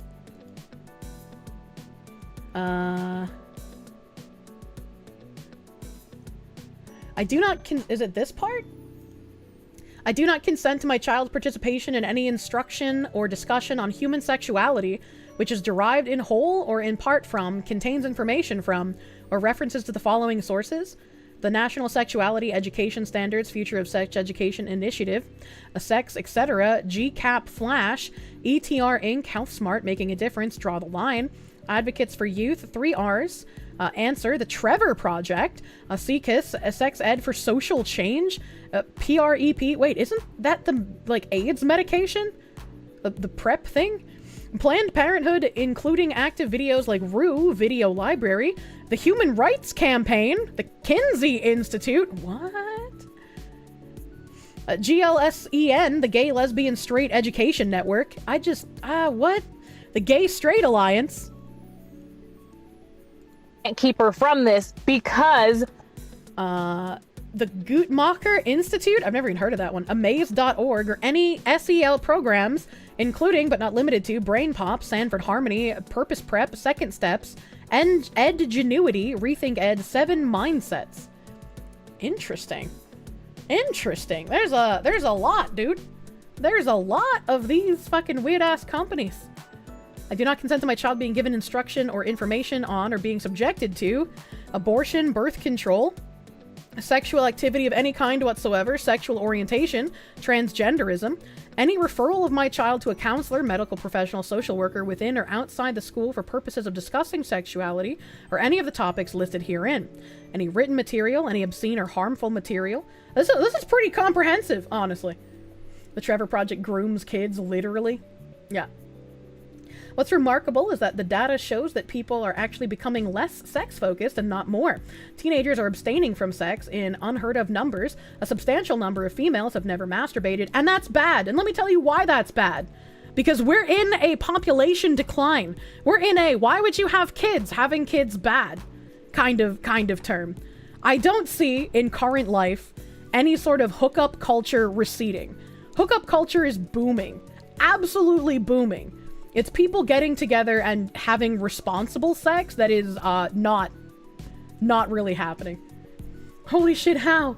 There's a whole lot of leftoid cult nonsense. There's blatant political propaganda, brainwashing of children. Welcome! Welcome, this has been happening for decades. You missed the train. Here's making up for Unclean Poppy. Thank you for the 500 biddies. Thank you, thank you. Thank you, thank you. I don't think any of these children should be being taught about it. Far from it. But I think you might be putting a cart before a horse there, Proctor. That take your son to a strip club when he's of age, usually as soon as he's 18, is a rite of passage in Latam. Maybe some other places, so maybe you read that one guy and didn't know what he meant by that. I can understand it as a rite of passage, but it's not going to teach you anything about women. It's not going to teach you anything, really. It's just for you to go there and look at titties. The consent form had a whole bunch of other stuff like DEI, white fragility, CRT, and so forth. Hot damn. Hot damn. I am running a bit short on time, so I will bring up the Bridge Smart Brief. We're not going to get through as many articles in the Smart Brief as I would have liked to, but that's okay. That's okay. There's always tomorrow before I play a video game. There's always tomorrow. I don't know what we're doing yet. I don't know what we're doing yet, but Fish Princess has announced already that we will be collabing this Sunday. So I'll be going live an hour sooner than I usually do. I don't know if it's on my channel. I don't know if it's on her channel. I don't know what we're doing. She has to respond to my DM. She's literally me, for real, for real. But this Sunday, Fish Collab. This Sunday Fish Collab. When I know more information, I will let you guys know. Booba good, Bridge bad. True. True and real. Why can't it be both channels? I mean, I guess it could be. It could be both channels. I gotta talk to her, though. Love the fish gun song. Love the fish. Love everything about the fish. What I don't love is bridge. So this is this week's Smart Brief.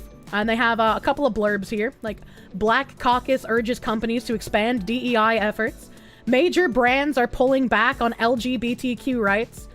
And we're going to read how to usher in transformational change for ESG and DEI. And I just want to make sure, because I know I got a whole bunch of emails this week from Bridge, so I want to make sure I'm not missing anything in the other emails, if my browser will fucking work. Hello, please, thank you.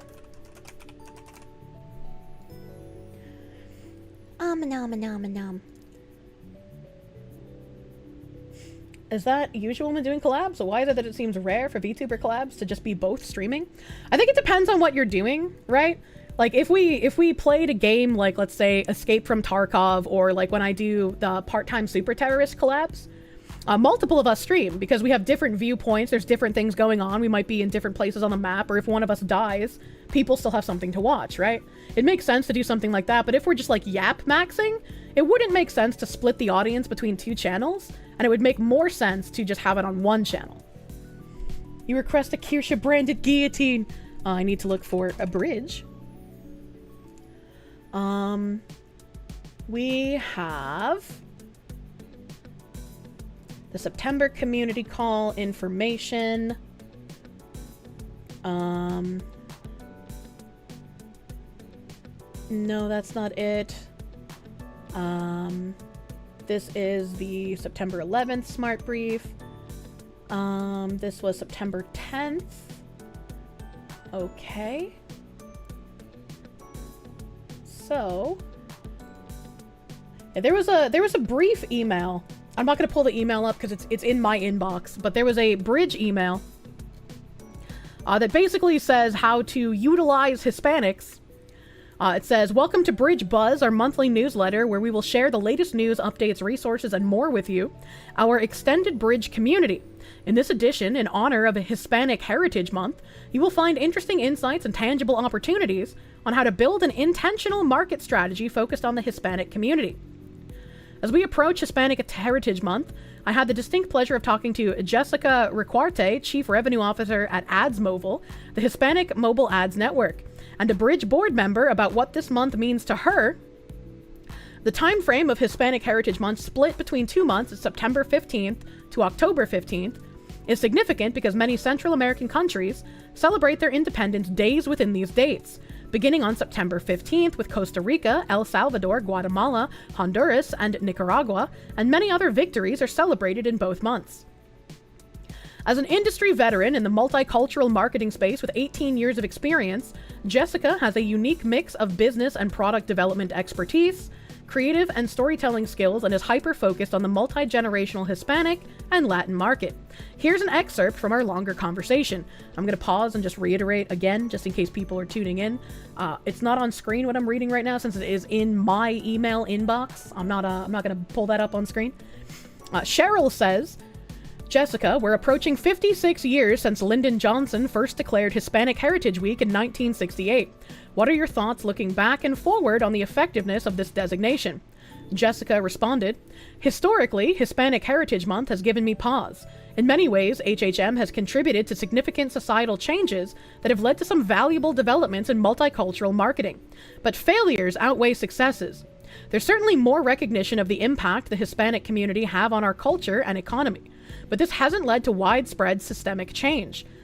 That's an interesting way to phrase that. What do they mean by there's more recognition of the impact the Hispanic community has on our culture in America and our economy, but that hasn't led to widespread systemic change? Why would it? Aren't they supposed to integrate? I'm a little confused. Year-round multicultural marketing campaign strategies are still rare.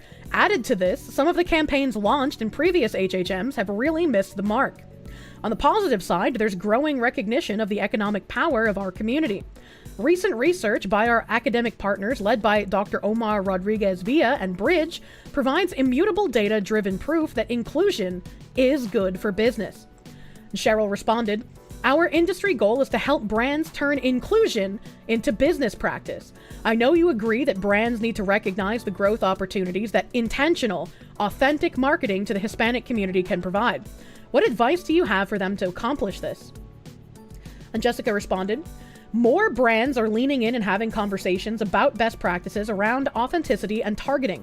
There is a growing drive for inclusion, and seasoned executives understand that inclusion needs to be operationalized as a business practice, which is, of course, our mission at Bridge. We are here to help brands move from the conversations to activation. I strongly encourage brands to be a part of the Hispanic heritage conversation, but only if they are committed to be inclusive year-round. They should use this time to listen and learn, to be a champion for their employees who represent the Hispanic culture, and to create spaces that allow for inclusive innovation.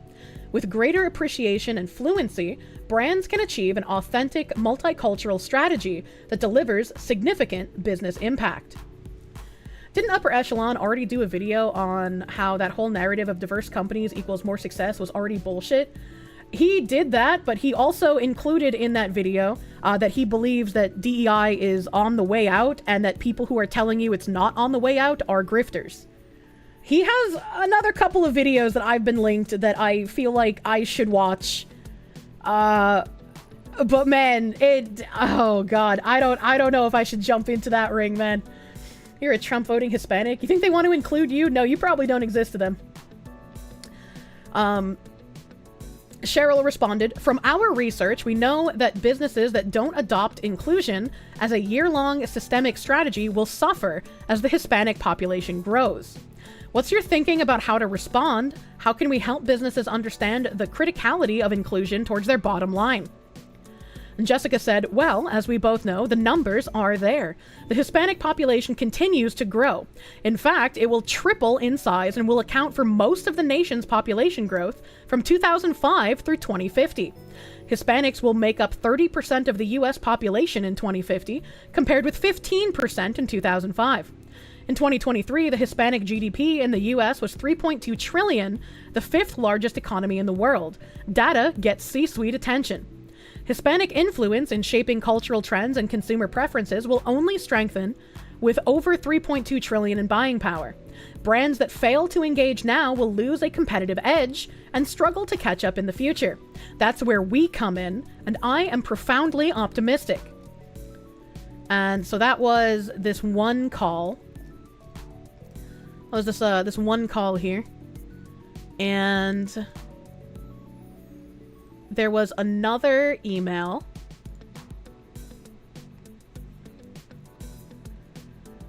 I don't know if there's a link in here. It doesn't look like it. But this email says, thank you for signing up and or attending the Bridge Community Call in July, as the Project 2025 Manifesto is a direct attack on the practice of DEI. Bridge member companies asked us to provide the industry with education as to its contents and the potential implications these policy changes will have on employees and businesses.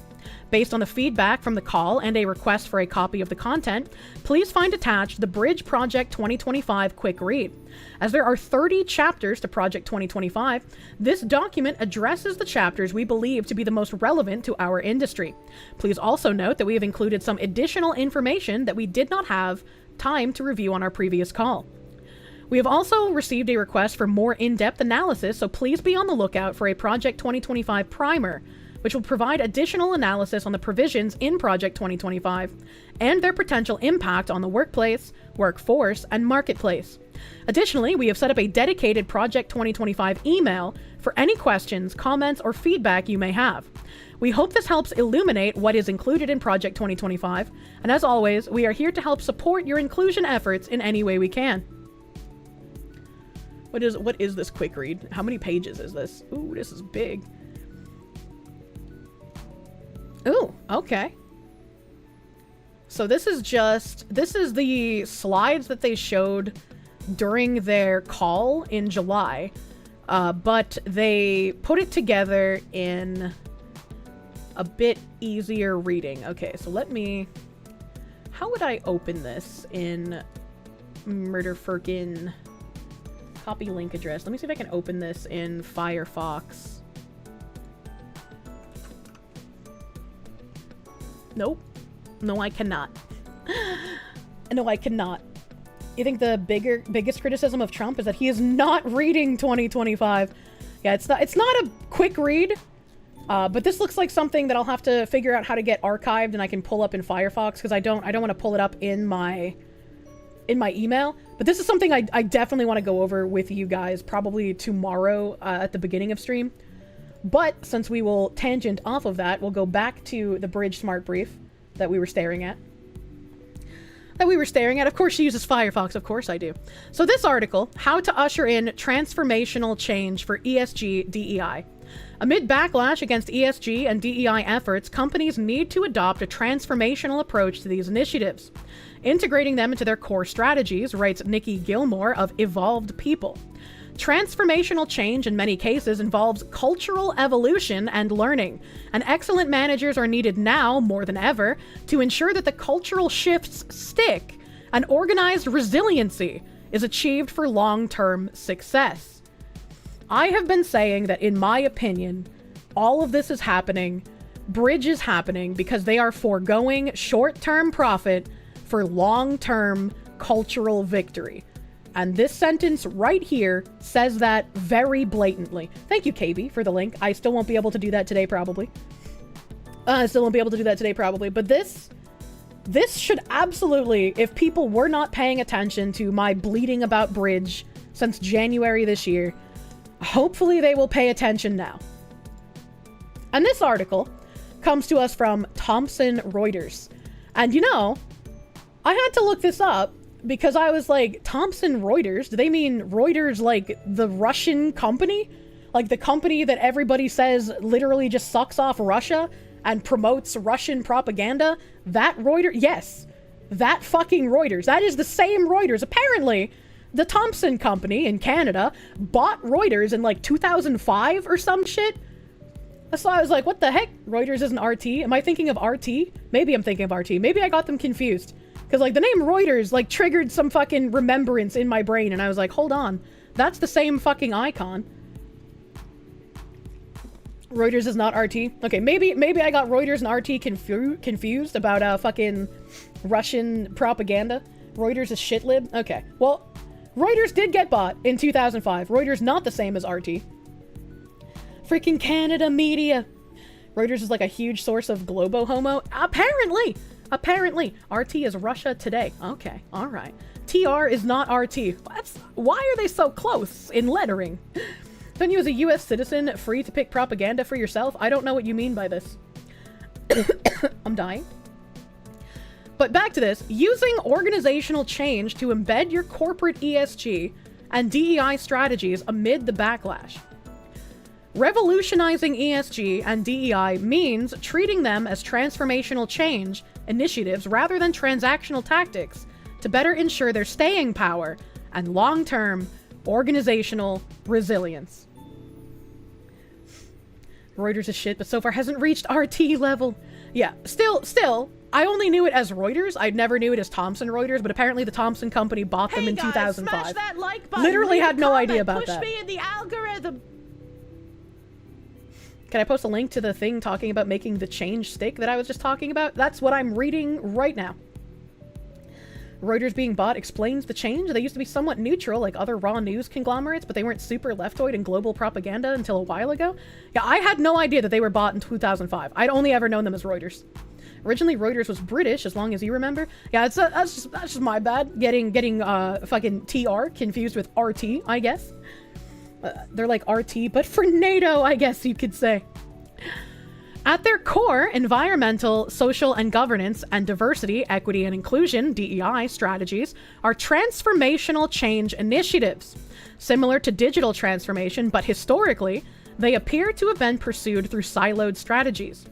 Given the recent backlash, both at a corporate and a political level, companies need to rethink how they pursue ESG and DEI through a transformational and organizational development lens.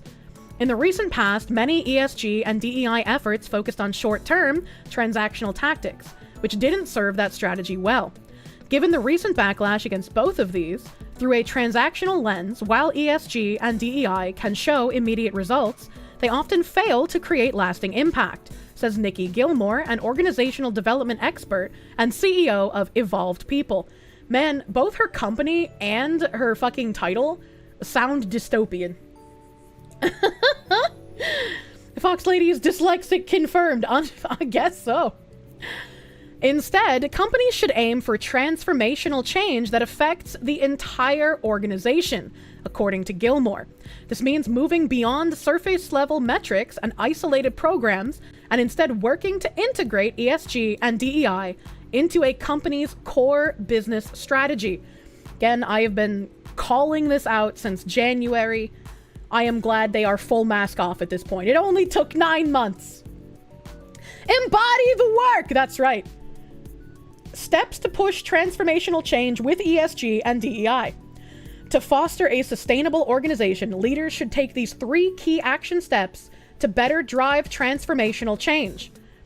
And anytime a company comes out and says they're dropping their DEI departments, they're no longer doing DEI, they are lying to you. They are lying. They are not getting rid of it. They are enacting different ways to do the transformational change to bring about DEI and ESG as a part of everyone's job at the company. You will be inundated by it. You will not be able to escape it, which is why it's important for people with platforms and people with actual power in this industry to be able to talk about this and make some sort of difference. The most I can do is just scream about it. I've tried writing to people with more presence than I have, but I have not gotten many replies. They're just doing it under the table. Yep. Even today, you saw a smug Alana release a clip titled something like DEI is going away. That's unfortunate. I know she watches me too. That's real unfortunate. Integrate DEI and ESG into the company's core business strategies. One of the first guiding principles in organizational change is to set a clear vision for both DEI and ESG change initiatives. This vision must be communicated from the top by multiple C-suite leaders, including the CEO, to establish the direct connection from the outset that these strategies are core to the company's long-term business strategy. Don't worry that you're losing money in the short term. Don't worry about the people who are angry with your products right now. We don't care about those people. We're creating the modern audience. We are cultivating a new generation of more socially conscious people who will consume your products. This is a long-term business strategy. So even if there's some bumps in the short term, there's nothing to worry about. In particular, this vision must be clearly articulate in how it helps the organization achieve long-term goals and specifies desired outcomes of the initiatives, providing a roadmap for the entire organization to follow. Everyone in the organization. To get this right, leaders should conduct a thorough diagnostic analysis to understand the current state of the organization, says Gilmore. In turn, this data is used to set a realistic and aspirational vision that aligns with the company's values and strategic goals. This includes identifying the foundational reason, or the why, the change is being pursued. Understanding that structures are foundational is critical because you can't just expect people to change behaviors overnight. You can't just expect people to change behaviors overnight. But now is the time to force behaviors, as we know. And since now is the time to force behaviors, this reminds me, you're the only one that realized the public's average attention span is like 3 months? No, it's definitely pretty short. It's definitely short. I mean, I'm bad at remembering some things as well. So it's like I can't chastise too many people, you know? Can't expect people to change, period. And now is the time for ethical cannibalism. I lost what I was gonna say. What was I gonna say, man? I hate when my brain does this. You can't expect people to change behaviors overnight. And this is also, Cheryl had talked about in one of the things we had read, where companies have a responsibility to change consumer opinion. I think it wasn't actually Cheryl. I think it was the other DEI After 5 interview with the Dartmouth professor.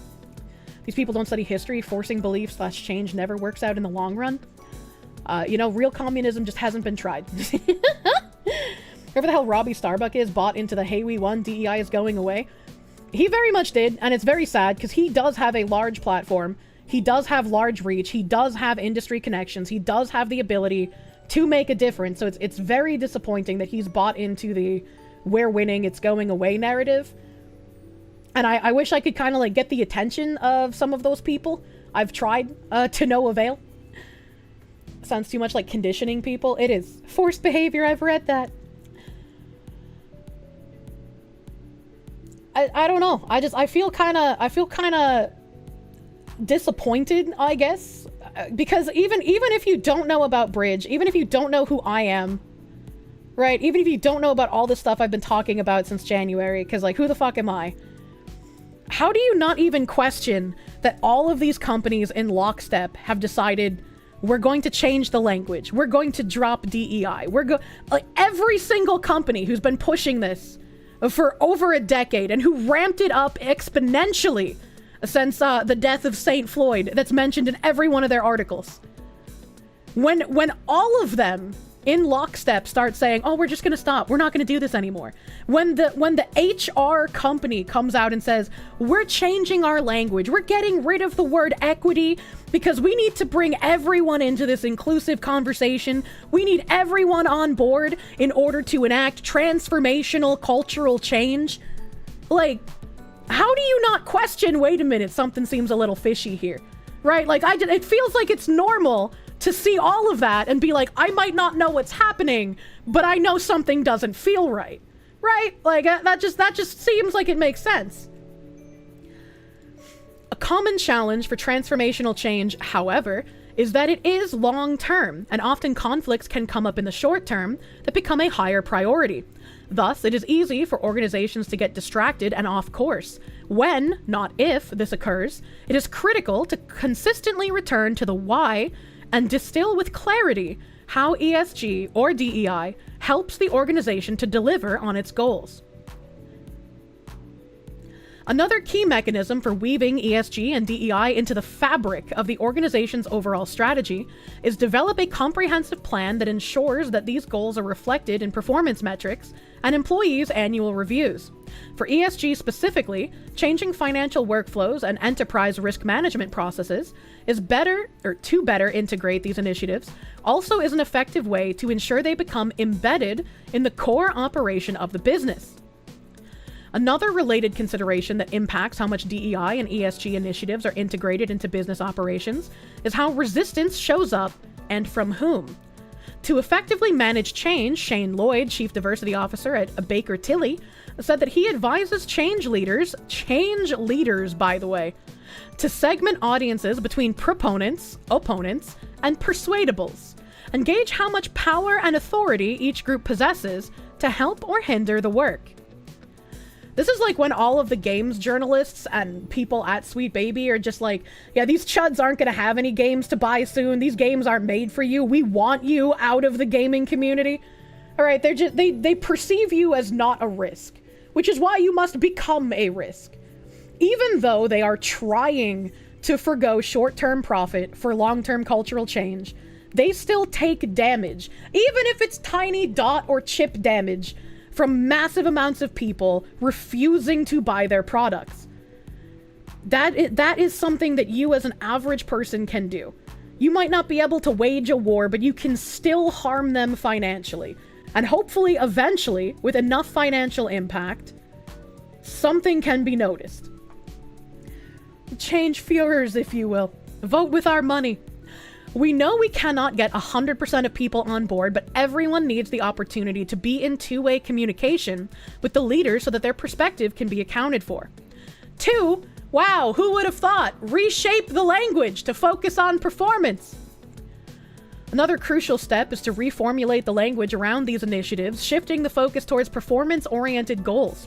To do this, leaders need to make clear why ESG and DEI are important.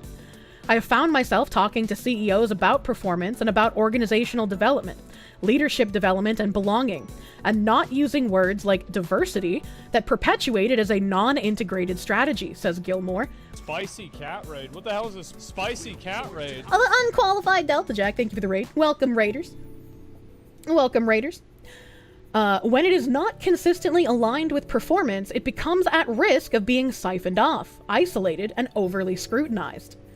This is just like, well, they found out what we actually meant by diversity. It's time to change it. Lloyd agrees, recommending that it is critical for leaders to repeatedly communicate how DEI spans training, leadership development, talent management, recruitment, and business operations. More specifically, a diverse workforce might be one of the mechanisms to achieve one of the organization's long-term goals. From the perspective of sustainability, for example, one need not use words environmental and social to describe key actions. This is also interesting that they're saying, like, explain why. Leaders need to make clear why ESG and DEI are important, recommending that it's critical for leaders to repeatedly communicate how DEI does this. It reminds me of the Kim Belair clip where she's like, if they won't give you what you want, sit down with their HR, sit down with their marketing leaders, and explain to them, strike fear into them, how they need you. No. Though an engaged and skilled workforce is a key social element, committed and capable employees can be critical to navigating the current and future labyrinth of obstacles in a turbulent economic landscape. The obstacles of a turbulent economic landscape, that's you. You guys are the turbulent economic landscape with your boycotts and your I'm not gonna buy your video games.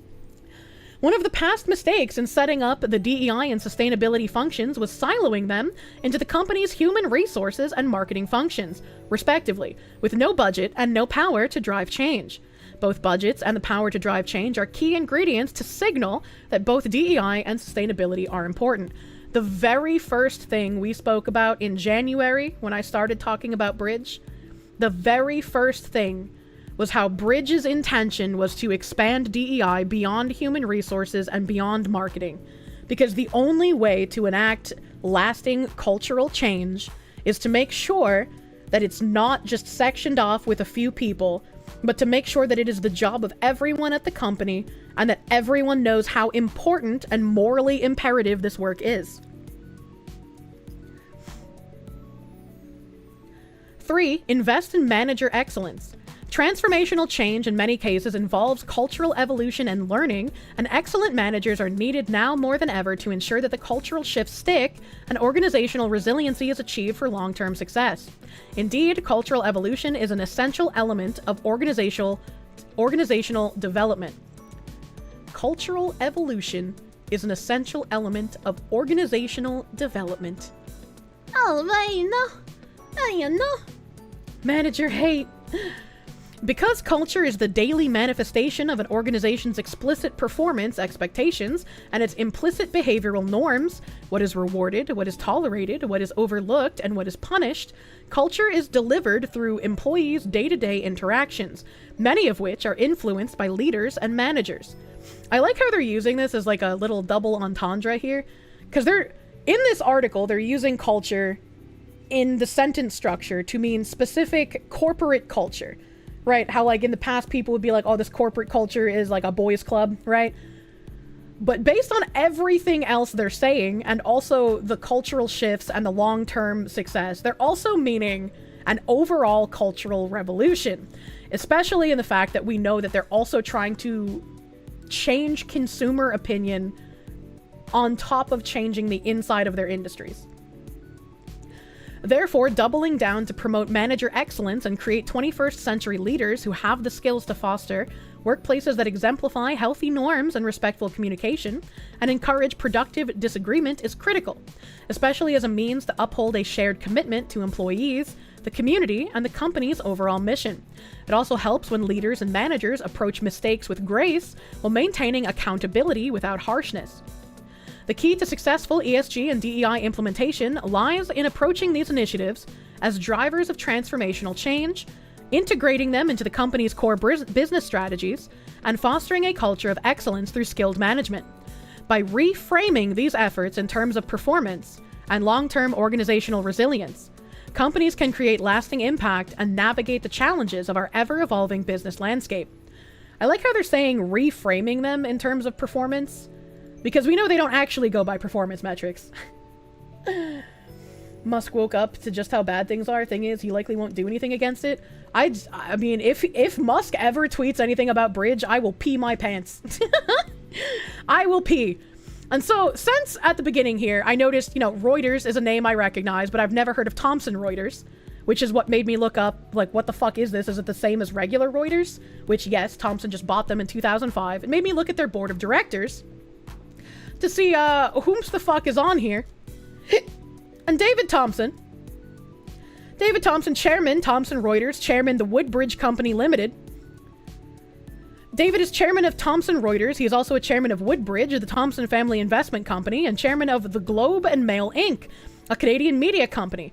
David is an active private investor with a focus on real estate and serves on the boards of several private companies. David has a master's from Cambridge University. And I find this really interesting because it seems like a lot of real estate companies tend to dabble in this stuff. When we looked up Enthusiast Gaming and the ties that they have to content creators as well, that was when we went down Eastmore and Greywood. And Eastmore and Greywood were the same company. They ended up changing names, and they had a lot of business filings and in foreign countries as well for stock manipulation. And they were a real estate company that ended up buying into Enthusiast Gaming and trying to inundate it with DEI nonsense. Because real estate companies want to buy all of the land from under you. And I asked KB if he could help me out here, because these are a lot of people, and I needed some help. He was a beautiful, dirty little digger, and KB found some information on some of these people. We have the Canadian Encyclopedia here. Canada's rich, troubled Thomson family. And this is a massive article. Like, as you can see, as I'm scrolling, this is huge and long, and I'm not going to read the whole thing. But the relevant part is thankfully in the beginning. This article was originally published in Maclean's magazine on May 8th, 2006. Partner content is not updated. On March 10th, 2006, Benjamin James Ludwig Thomson, the future Lord Thomson of Fleet and Heir to the country's greatest fortune, was born in Toronto. Not a mention of it was made in mainstream Canadian media, not even a birth notice. Also unreported was the fact that little Benjamin's father, David Thomson, chairman of Thomson Corp., signed an application for divorce from his son's mother, Lori Ludwig, that very day. A server arrived at the new mother's door with the papers 3 hours after she returned home from the hospital. In itself, the tale appears little more than a sad example of a marital fragility. That and rich fodder for dinner party chatter at well-heeled Toronto addresses. But we've had previous glimpses of David Thomson's eccentricities. A historical Rosedale mansion purchased for $2.6 million in 1988 that was left to fall into squalor when the city scuttled his renovation plans. His dramatic pronouncements on the state of his soul, "I am absolutely compelled to follow my feelings, or I forfeit the right to live." So the story, fraught with dark Gothic symmetry, invites curiosity. It also comes on the heels of a more public revelation involving Taylor Thomson, David's younger sister, that surfaced with the unsealing in February of a U.S. federal indictment charging Anthony Pelisano, the notorious Los Angeles private detective, and 7 others with 112 counts of racketeering, conspiracy, and other charges. The case has been dubbed Hollywood's Watergate, given the industry insiders and celebrities dragged into its web, such as Steven Spielberg, Nicole Kidman, Sylvester Stallone. The indictment added to that list lesser figures like Michael Kolesa, the father of Taylor Thomson's child, and Pamela Miller, his former nanny, as targets in an alleged espionage operation by Pelisano, whose expertise Thomson had relied upon in at least one past court dealing. Taylor has denied authorizing any illegal surveillance. The revelation suggests that the Thomsons, with assets estimated at $23.8 billion, are more troubled than we know. That they should find themselves in tabloid-worthy exploits is ironic. As newspaper proprietors, they have avoided ownership of tabloids as deliberately as they've ducked media scrutiny.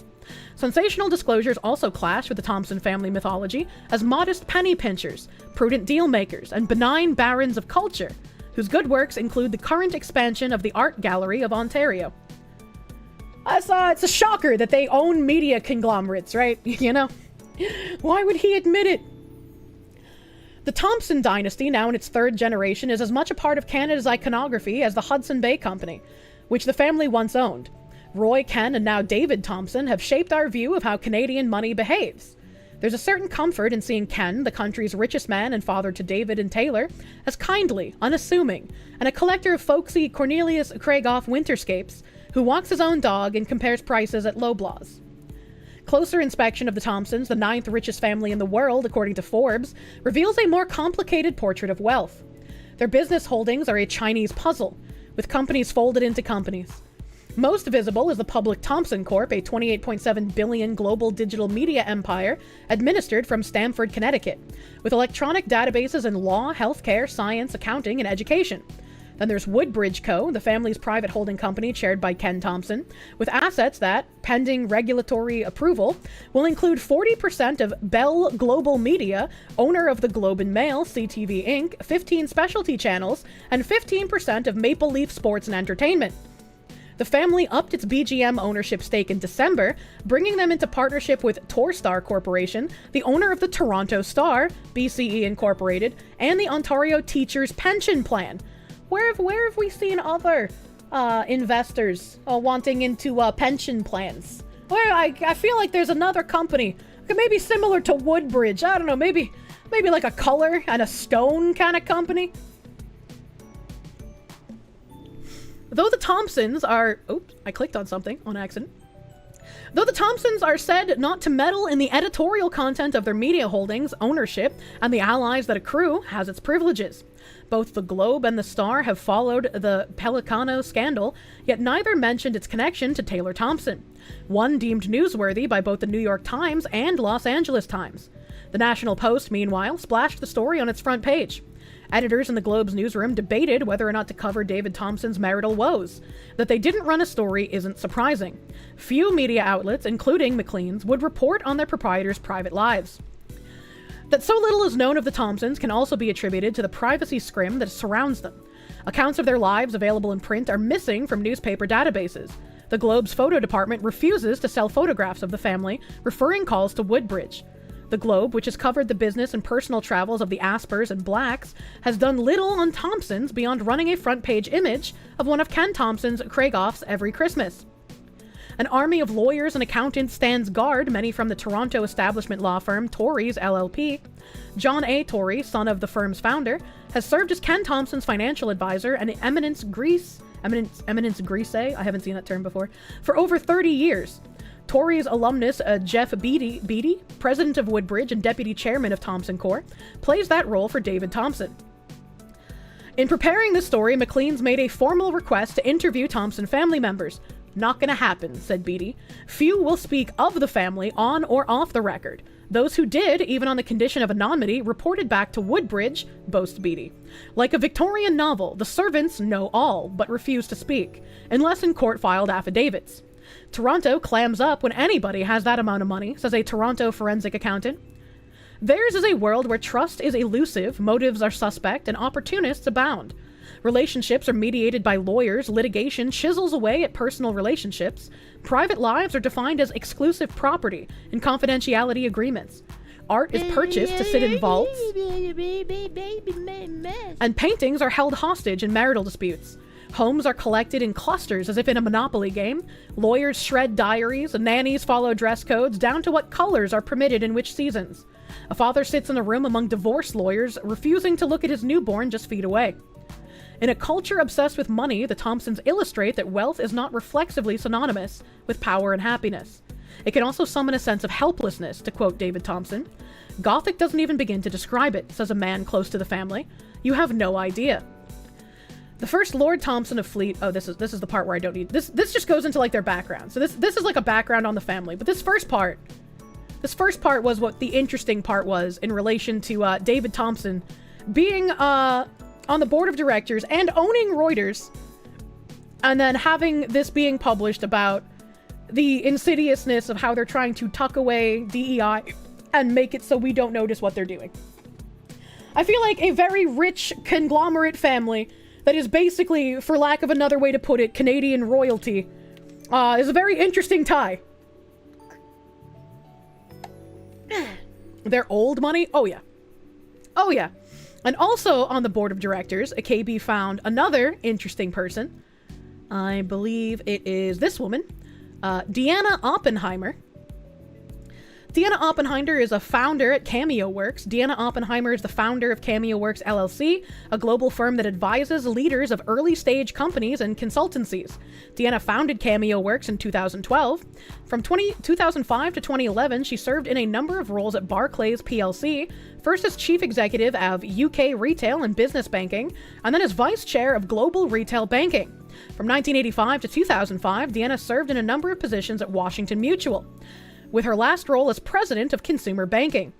She is also non-executive chair of the board of directors at Intercontinental Hotels Group PLC, and a non-executive director of Slalom, I don't know what that is, and is the founder of Board Ready, a not-for-profit collective group of diverse senior leaders dedicated to increasing corporate and board diversity.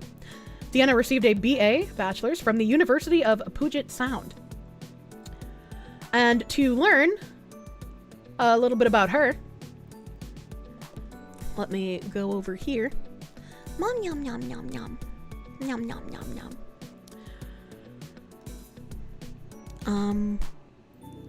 So Cameo Works put out this thingy here. Her company Cameo Works is listed as one of the board members of PATH, and PATH is partners and donors like you who are the driving force behind our far-reaching COVID-19 response and our continued pursuit of health equity. And so this is from PATH, and her company Cameo Works is a board member at PATH. And over here it says, protecting essential services through policy. Our advocacy and public policy team worked to protect essential health services during COVID-19 pandemic while keeping sight of our long-term efforts to advance health equity through policy. In addition to advancing governments on COVID-19 response, advising, not advancing. In addition to advising governments on COVID-19 response, our team directly contributed to the adoption of 23 policies and guidelines, the financing of 49 budget lines for health, 25 policy implementation activities in the Democratic Republic of the Congo, Kenya, South Africa, Uganda, Europe, and the United States. Key wins included helping secure more than $9 billion for COVAX vaccine, preparedness, and global health security via U.S. emergency supplemental funds. The DRC's complete fulfillment of its Gavi co-financing commitments, a 7.4% increase in Uganda's PHC funding, development and dissemination of guidelines for protecting essential health services during COVID-19 in Uganda and Kenya, and establishing a multi-stakeholder platform in Kenya to elevate civil inputs on the global financing facility. We also strengthened capacity of local organizations to conduct advocacy, including transitioning leadership of our research and development advocacy coalitions in South Africa and Kenya to African-led organizations. And the next page is diversity, equity, and inclusion at PATH. Advancing health equity requires pursuing equity in our own organizations as well as in our work. To that end, we recently completed a 2-year process that included creating a formal diversity, equity, and inclusion government structure, conducting a path-wide DEI staff survey, adding and strengthening policies and practices to increase safety and belonging. Safety? That's a interesting one. Launching employee-led people resource groups, and establishing a DEI advisory group. I literally am failing English today, chat. Establishing a DEI advisory group, a collective of 20 PATH people from around the world and from all levels of our organization. With the results of that path-wide survey, and with input from the DEI advisory group and our executive team, our human resources department, our Black Path employee network, and our LGBTQIA+ people resource group, we created our new organization-wide DEI strategy for 2021 through 2023. Our DEI strategy outlines 3 pillars for progress. Our people, we will become a more diverse and representative team at every level, and we will strengthen and sustain a culture of respect and inclusion to make PATH a safer and more just and anti-racist institution. And we all know that anti-racist does not mean not racist, it just means racist against the right people. Our business practices, to achieve lasting equity in our organization, we will pursue structural, sustainable change in the way our business operates, from our policies and procedures to our systems and processes. Our programming and public health approach, we will confront the inequities embedded in global health and design an even better way forward that is rooted in human rights, community leadership, and doing no harm. With partnership and collaboration, emerging threats to health and health equity can be contained. And this is a Nguyen To Nhieu. I'm really bad at pronouncing these names. Program Director of Global Health Security and Malaria in Vietnam. New has dedicated her entire career to public health and has responded to outbreaks of HIV, tuberculosis, and other life-threatening diseases.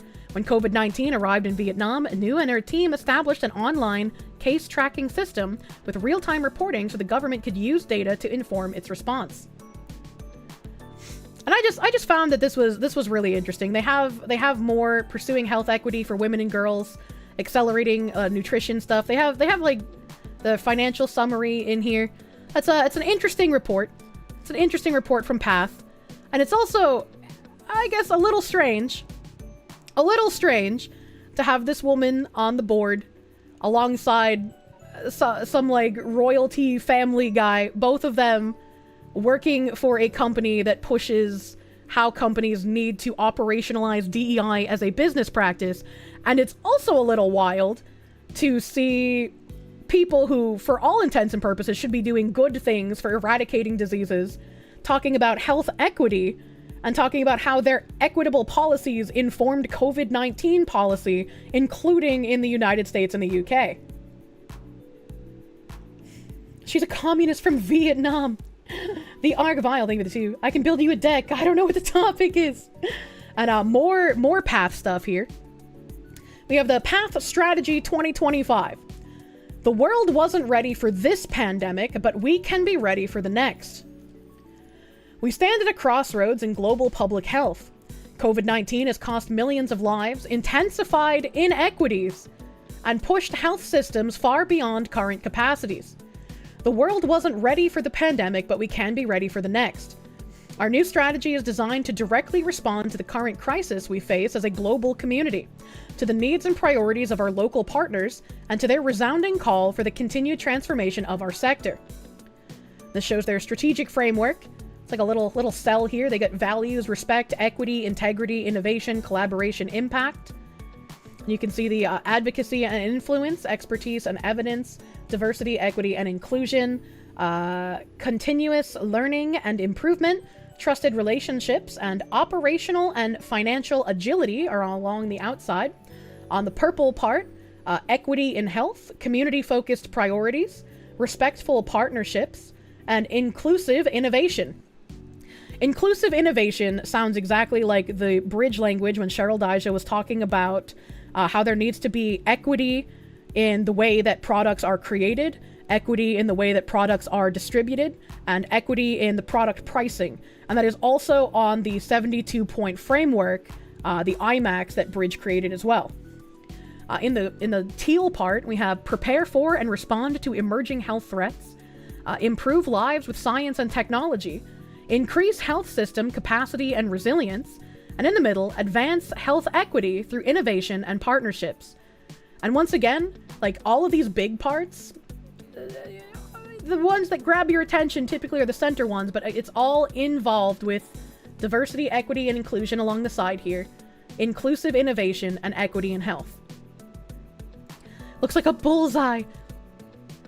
Change is in our DNA. For more than 40 years, we've been evolving to address the world's most pressing health inequities. Recognizing the historic moment our sector is in, we wanted to go further than developing a 5-year strategic plan. Ah yes, I love 5-year plans. We wanted to revision the role and function of the International Non-Governmental Organization, the INGO, itself, beginning with the needs and priorities of the people we serve. I need water. It's always 5 years, man, right? So we gathered input from 400 stakeholders across 50 countries, including local health leaders, ministries of health, public and private sector partners, funders of public health programs, and members of our own global team.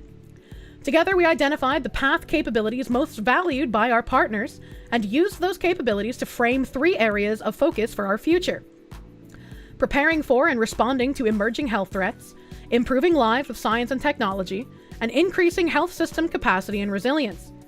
These holistic properties, and once again, in Bridge, they called DEI a more holistic approach to business. These holistic properties represent an intentional and responsive shift away from the siloed health areas and piecemeal approach that have limited our sector's potential and slowed the rate of progress. Enhancing health system resiliency begins with investing in local talent and recognizing the capabilities of local partners. That's exactly what we aim to do over the next 5 years, said Nantali Mugala, chief of the Africa region. A clear and resounding call. As we gathered input from our partners, we also heard a clear and resounding call for INGOs like Path to work differently and help move the sector towards a more equitable and effective model. To answer that call, our new strategy goes beyond what we will do to reimagine how we will do it. In that article, again, that she is a board member for the company with, not Path specifically, but the Deanna Oppenheimer, whose company Cameo Works is on the board of Path. This is exactly the language they were using in this article. They say that you need to remind them how you will do things in order to keep them on board, especially when there are struggles in the short term. We've identified 4 change strategies that will guide our efforts moving forward and help us become an even better agent of public health transformation. Equity in health, inclusive innovation, community-focused partnerships, and respectful partnerships. At Path, we will still bring all the same capabilities and expertise to bear for our partners that we always have, but we will do so in an even more holistic and sustainable way. One that seeks to build and enhance local systems, to elevate local knowledge and expertise, and to safeguard everyone everywhere from the devastation of future pandemics like COVID-19. A bridge to a better sector. Working toward equity in health must include challenging inequities in current global health programming, pursuing new approaches rooted in the determinants of health, human rights, and country and community leadership, building capacity and recognizing the assets and strengths of all countries and regions so that when health interventions are needed, they can be developed with local science, local technology, and local industry. At Path, we intend to lead by example. For 40 years, we've been a bridge between public and private, global and local. Now we want to be a bridge to a better sector. If we can turn in a new direction, not only at Path, but all INGOs, then our shared future will be one in which the world's health systems have the capacity to respond to global crises and effectively meet the needs of all people. We believe that is the only future worth pursuing. And they invite you to read the Path Strategy 2025. And here they have, we are reimagining the role and function of the international non-governmental organization. Nicolaj Gilbert, president and CEO, says, approaching global health in a more holistic, inclusive, and equitable ways make our work complex or require more funding. But it's the right thing to do. Even if it's harder in the short term, it's the best way to advance health equity in the long term. Is she Hyperborea posting? They're all coming out and saying, don't worry about how hard it is in the short term. We are focused on the long term. A bridge to a better sector.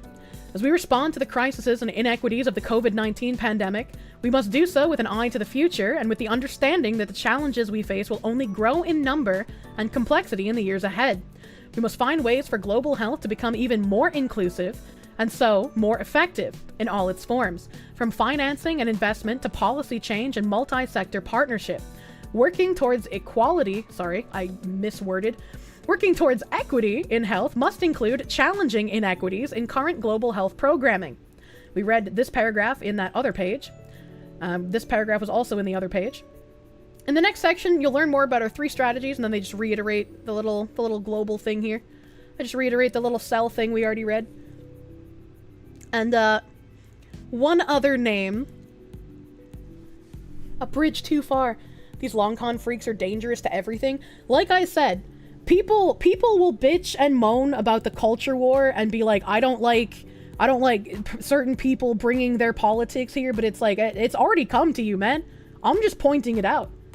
This has already been happening. I'm sorry you had to learn from an anime foxwoman on the internet, but the cultural war has been waging since before you were alive. And you are now thrust in the middle of it. You can ignore it if you want, but eventually it's going to come for you. Best thing about these idiots is that they always run out of other people's money before they ever reach long term. Yes, that is the one good thing. But it's just like, we need to accelerate them running out of money. We need to accelerate people noticing this. Do or die, true. She's sorry about your bussy, true. I am sorry about their bussy. It's insane, right?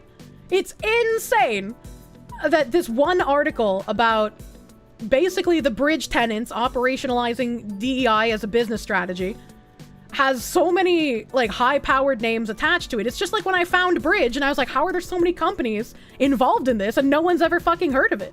How is that even possible? How is it even possible?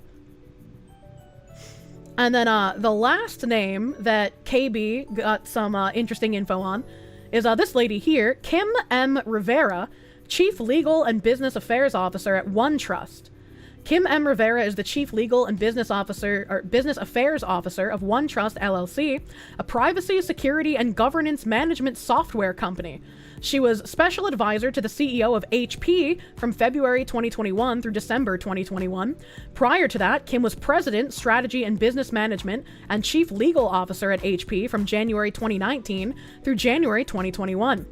As President, Strategy and Business Management, she led corporate strategy and development, customer support, indirect procurement, real estate, and workplace functions. And in addition, Kim managed HP's worldwide legal organization, including all aspects of legal and governmental affairs, brand security, compliance, and ethics. She served as Chief Legal Officer and General Counsel of HP from November 2015 to January 2019. Prior to joining HP, Kim was the Chief Legal Officer and Corporate Secretary for DaVita Healthcare Partners, where she was employed from 2010 to 2015. Prior to that, she served as the Chief Compliance Officer and Head of International Legal Services at the Clorox Company, and Chief Litigation Counsel for Rockwell Automation, as well as General Counsel for its Automation Controls and Information Group. She is also a member of the Board of Directors of Kano Health Incorporated, and Kim has a bachelor's degree from Duke University and a Juris Doctor degree from Harvard Law School.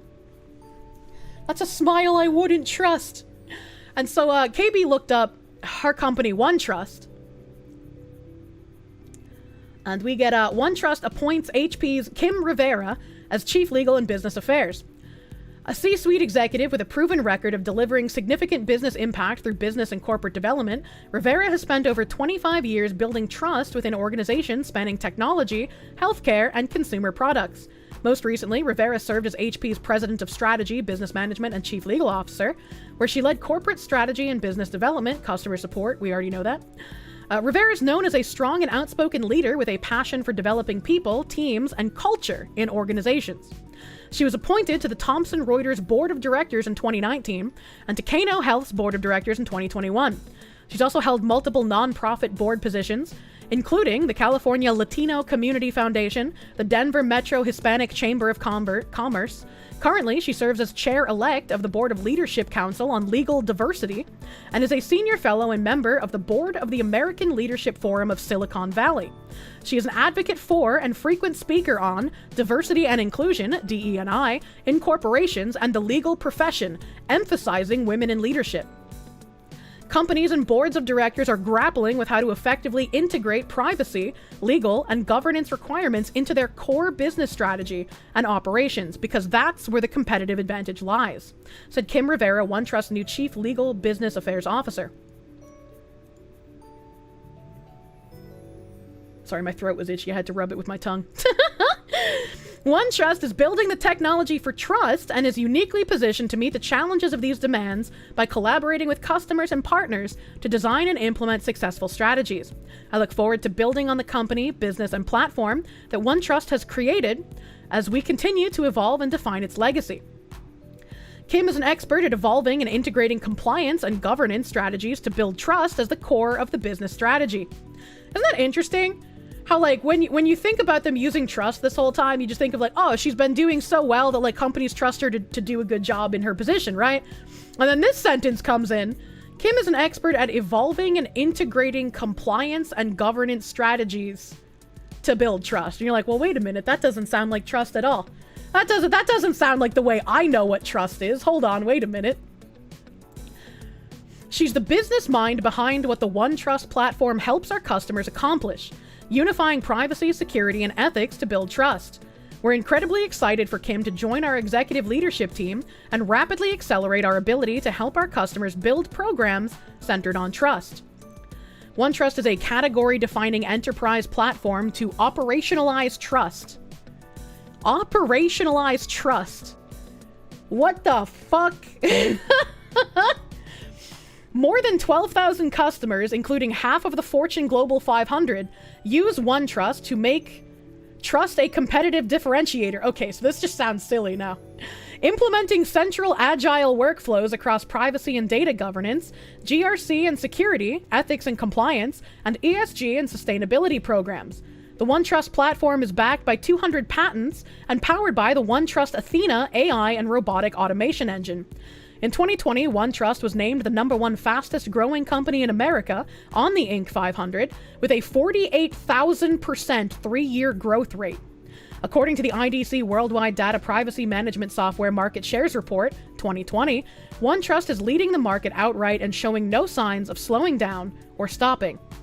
OneTrust has raised a total of $920 million in funding at a $5.3 billion valuation from Insight Partners, Pt.2, TCV, SoftBank Vision Fund 2, and Franklin Templeton. OneTrust's fast-growing team of 3,000 employees is co-headquartered in Atlanta and London, with office hubs across Australia, Brazil, Canada, France, Germany, Japan, the United Kingdom, and the United States. Yeah, that's a lot of fucking money. That's a lot of fucking money. This is another company, a OneTrust, that apparently is fucking massive, and I've never heard of before. Never heard of it.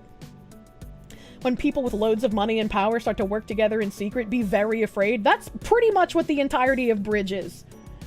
And then there's a little bit more about OneTrust here. A little bit more about OneTrust. Leading the way in trust intelligence. We believe what's good for society is good for business. Build trust and demonstrate impact with OneTrust. They have their like little markets here, little statistics here. We were founded on the idea that people want to buy from, work for, and invest in companies that demonstrate positive impact on people and the planet. These societal shifts, spurred by new generations and amplified by modern technologies, redefine what good business looks like. We believe every company can thrive in this new era. Today, alongside our ecosystem of partners, customers, employees, and communities, we deliver the platform that enables responsible use of data and AI. Together, we've built the #1 fastest growing company on the Incorporated 500 and category-defining enterprise software to operationalize trust and transparency. A message from our CEO, Kabir Barde. OneTrust bridges the gap between data activation and data risk, allowing organizations to enforce responsible use of data and AI that not only matches the pace of innovation, but propels it. I don't know who this man is, but maybe he always looks like this, but this is the face of a man who's like, yeah, I have a gun pointed to the back of my head, and I just have to keep going, man. Mini F, yeah, there's a little bit of a red square. There's a little bit of a red square. Was a mini F, we're red squaring. They have their leadership team. I haven't looked into any of the people on OneTrust's leadership team. So other than Kim Rivera, who again was on the board over here on Thomson Reuters. It's the only one I know about. Our culture. Uniquely you, just the way we like it. The key to our continued success is our people-first culture. We're committed to building globally diverse teams that fuel an inclusive and innovative environment. Creative ideas and unique perspectives are celebrated here. Trustworthy AI transforms our work. AI is unleashing new potential and new concerns, and we have designed a set of strong principles that integrate our ethical standards into how we approach the design, delivery, and use of AI solutions and services. We've seen from Amazon and a couple of other articles we've read where people are trying to apply DEI to AI and to have AI help them in their DEI goals. The featured initiatives here, they have a DE&I Council. The OneTrust DEI Council provides a voluntary opportunity for OneTrust employees to encourage discussion and spark change. Unconscious bias training, community grants, and employee resource groups are just a few examples of DEI initiatives led by this council. Employee trust groups, which is what ERGs are in other companies, they have ETGs here. OneTrust employee trust groups strive to promote authenticity and inclusion in the workplace while empowering its members and allies. The 9 ETGs are able, Asian, Black, families, interfaith, Latin, pride, veterans, and women. This is, I think, the first time I've seen one that says families, and also I'm not sure what interfaith means. Because, like, if you have a religion, you typically have one religion, right? You're not like, well, sometimes I'm Catholic, sometimes I'm Buddhist. So I'm not sure what they mean by interfaith. I don't know what that one means. Community organizations. As a part of our commitment to community donation, OneTrust currently partners with 4 organizations so we can help our goals together. And climate action. We've signed the Science-Based Target Initiative to demonstrate our commitment to setting and achieving an ambitious science-backed net zero goal.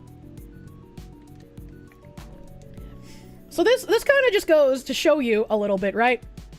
How these Bridge Smart Briefs, they give you a very good overview of what people in the industry are reading and what they're taking to heart. That like button, leave a comment, push me in the algorithm. If you read these Bridge Smart Briefs, just like me, you will be months ahead of other people noticing the changes in corporate ideology. We knew in April that the corporations would be changing their terminology. We knew in April that companies were going to be obfuscating how they go about DEI. We knew in April that they were going to be trying to find ways to get around the lawsuits that conservative activists were bringing. And yet, in July, we had so many people on Twitter celebrating the death of DEI.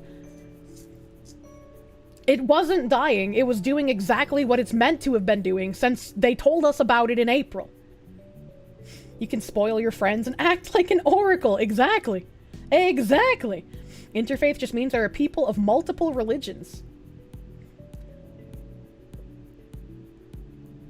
So, like, I guess the interfaith group is just like any religion can join it, I guess, is what that means.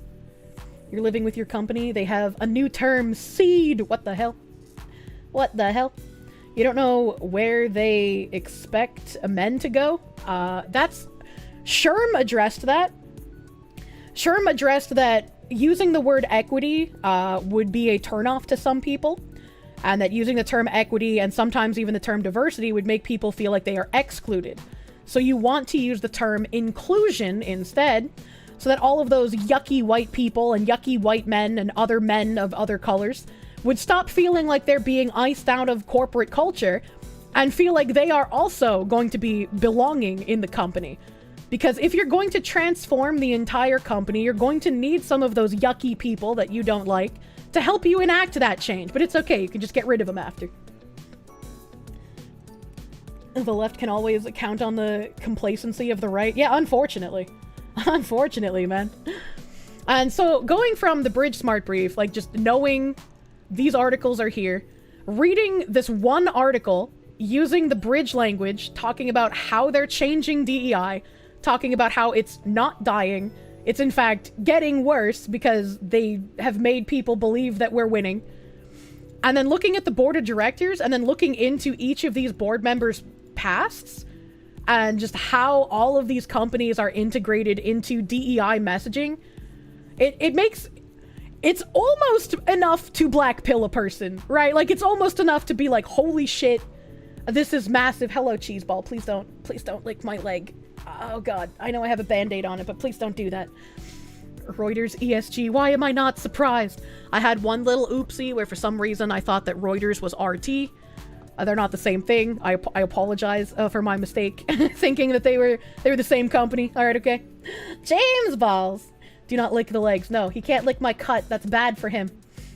It's almost like a person of any group can be scummy. Apparently evil is inclusive. True? True. Us being alive is defiance.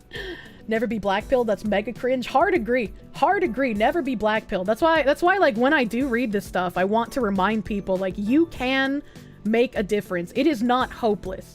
If it was hopeless, the amount of propaganda they have to push out would not be necessary.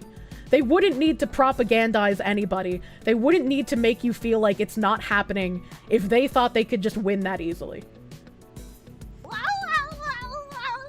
Sparky, thank you for the 10R.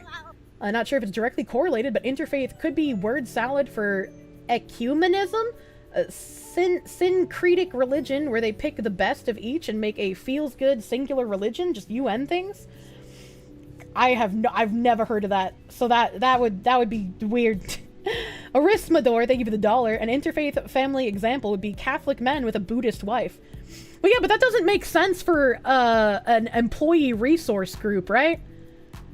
Like an interfaith employee resource group wouldn't make sense in that regard. Because like, what would you need from your company for that? I was like, would you go as like the Buddhist wife and be like, my husband's an oppressive Catholic? Like, I don't know what that means. Interfaith feels intentionally ambiguous. I mean, maybe. I also could just not know enough about it, right? I do not know everything. How can I not hate when you have stolen my goat? Thank you, Rob Schneider. They're playing the long game. They're trying to indoctrinate the children. You can't go against something that was injected in you your whole life. That's what I've been saying about this bridge initiative for months now. People keep laughing about how, oh, the modern audience doesn't exist. It's not buying your games. And it's like, well, no shit. The modern audience doesn't exist, but you're missing the forest for the trees. The modern audience doesn't exist right now. They are trying to create the modern audience. If all of this messaging is everywhere, in every corporation, in every product that you buy, in every movie and TV show and children's entertainment, if content creators are now even being bought and paid for to push this messaging, right? If all of this is all-encompassing, all-consuming, you can't even escape it in video games anymore. The new generation, this is all that they will know. Much like we look at some people these days, those of us who lived before 9/11, those of us who knew a world before people gave up freedom for security, we see people nowadays who are begging, much less slurping on daddy government's cock, to give them more security, to punish people who refuse to do things that they perceive as against their own security. We look at them like they're crazy, but they don't know any better. They didn't know a world pre-9/11 where we had more freedoms, where we didn't have crackdowns, where we didn't have things like the Patriot Act and constant spying everywhere. That is a version of the modern audience. They don't know anything else, so they can't perceive anything else. They read things in history and they don't think of it as something that actually happened. And even then, you see all these companies who try to rewrite novels, who try to make history different. They're not going to have anything to look back on and read. Mama Oko, thank you for the raid. Welcome, Raiders. Welcome, Raiders. I went overtime tonight because we were going down some bridge ranting. That's why the Joker's so perfect at Batman's arc pre-3 Jokers. Promise us you'll never sell out. We need our foxu. I'm trying my best, man. I already try to do my best when I pick sponsorships. It has nothing to do with DEI or ESG, but I try to only take things that I would not feel bad shilling to you. We may not succeed today, but we will succeed. The night is always darkest before the dawn, as they say. And it feels pretty fucking dark right now. So hopefully we can usher in a dawn. We can plant those seeds, even if we may never see the shade of the tree that we planted. Why don't you just sell candy bars? No one in particular, they give it the €2. Look up the concept of the Homo Sovieticus. I can't even spell that, or say that, whatever, man. My brain. As an aside, did I see about the father of the kid that was killed by an illegal in Springfield? I did. You know what? I'm already half an hour late. Let's play that. Let's play that so we can end on a weird note. Where's that in my tabs, dude? Where's that in my tabs? I gotta find my Haitian tabs. Because I had a whole bunch of Haitian tabs up because it's like, man, nobody knows what the fuck is going on in Ohio right now as far as this stuff goes. This is a content creator who went on the ground to interview people. Yeah, here it is. Here it is. The father of Aiden Clark.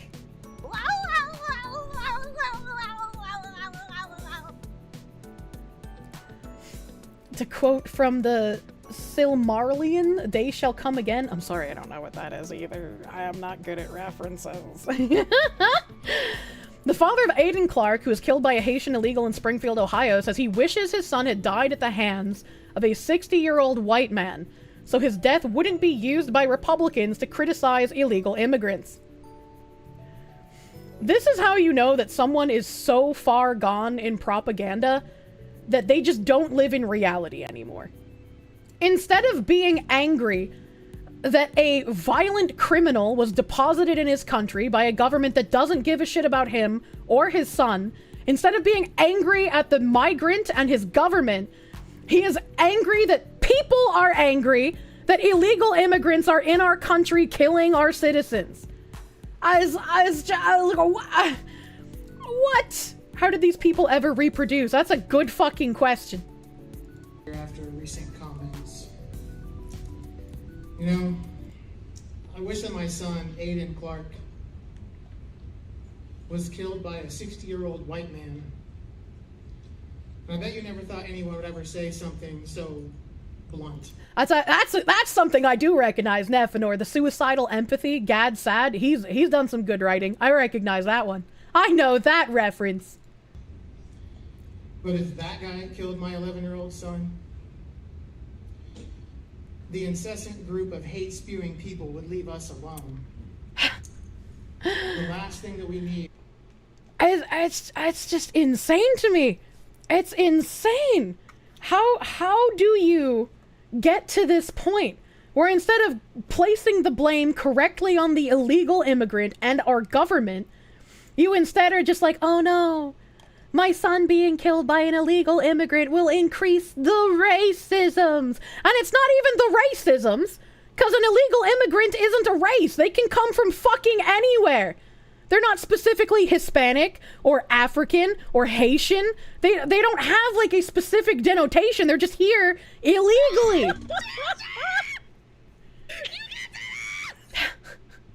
If I am ever killed by an illegal immigrant, I would want my father to go on a John Wick crusade against illegals out of revenge.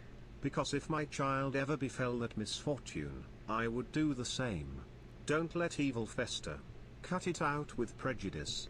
True and real. Spider God, thank you for the $25 doodles. Thank you, fucking based. Careful about how much you glow, though. We don't want to get you in trouble. Just to have the worst day of our lives violently and constantly shoved in our faces. But even that's not good enough for them. They take it one step further. You read several times there's a government agency. I saw that tweet about how there's a government agency that like coaches families who are white who have someone in the family killed by a non-white person. I couldn't find a source on that, so I didn't want to like show it on stream. It was like a screenshot, right? Like it was just a screenshot, and I was like, I'm gonna err on the side of caution here. I could believe it. It sounds believable, but until I have a bit more of a source, you know. They make it seem as though our wonderful Aiden appreciates your hate, that we should follow their hate. And look what you've done to us. We have to get up here and beg them to stop. Using Aiden as a political tool is, to say the least, reprehensible. I feel like that's exactly what he's doing here. Like, people feel bad that your child was killed. He should be alive right now. If it wasn't for our government, and it's not even incompetence. It's not even governmental incompetence. Our government hates us. Our government does not work for us as American citizens, and they have not for a while now. People are angry at the government for allowing this to happen. For any political purpose.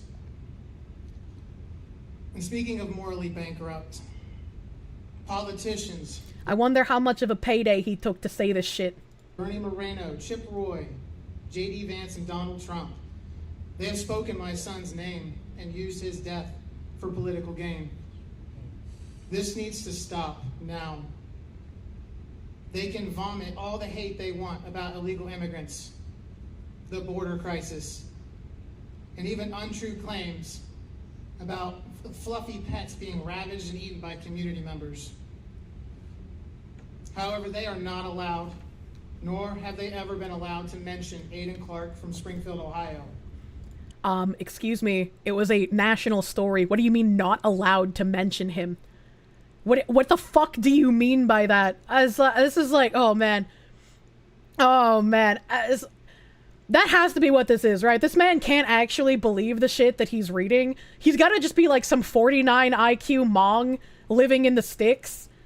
Right? And they were just like, here, we're gonna give you a couple $1,000, just read this shit for political purposes. And he was like, oh yeah, alright, I can do that.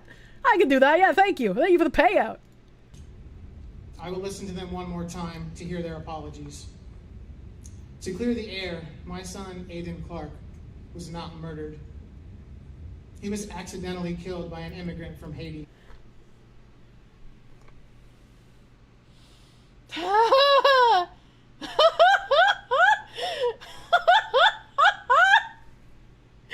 The absolute fucking state of white men, holy shit! Can't protect your countries, can't protect your women, can't protect your kids. No wonder all the women don't want white men anymore. Oh my god. He believes that it's the same thing with the parents of the Nashville shooter not wanting the manifesto released.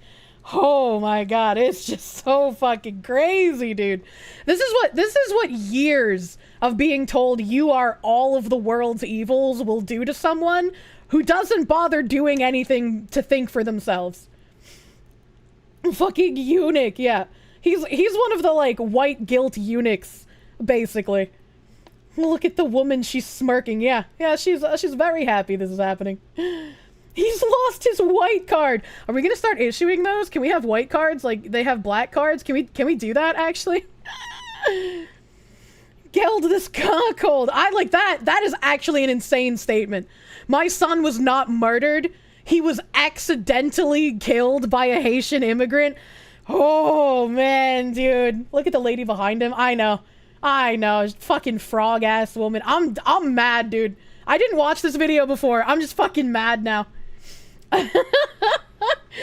Having a white card allows you to enjoy cheese properly. Women need to stop encouraging us to act like this. Oh, wholly agree. It's not just men's fault.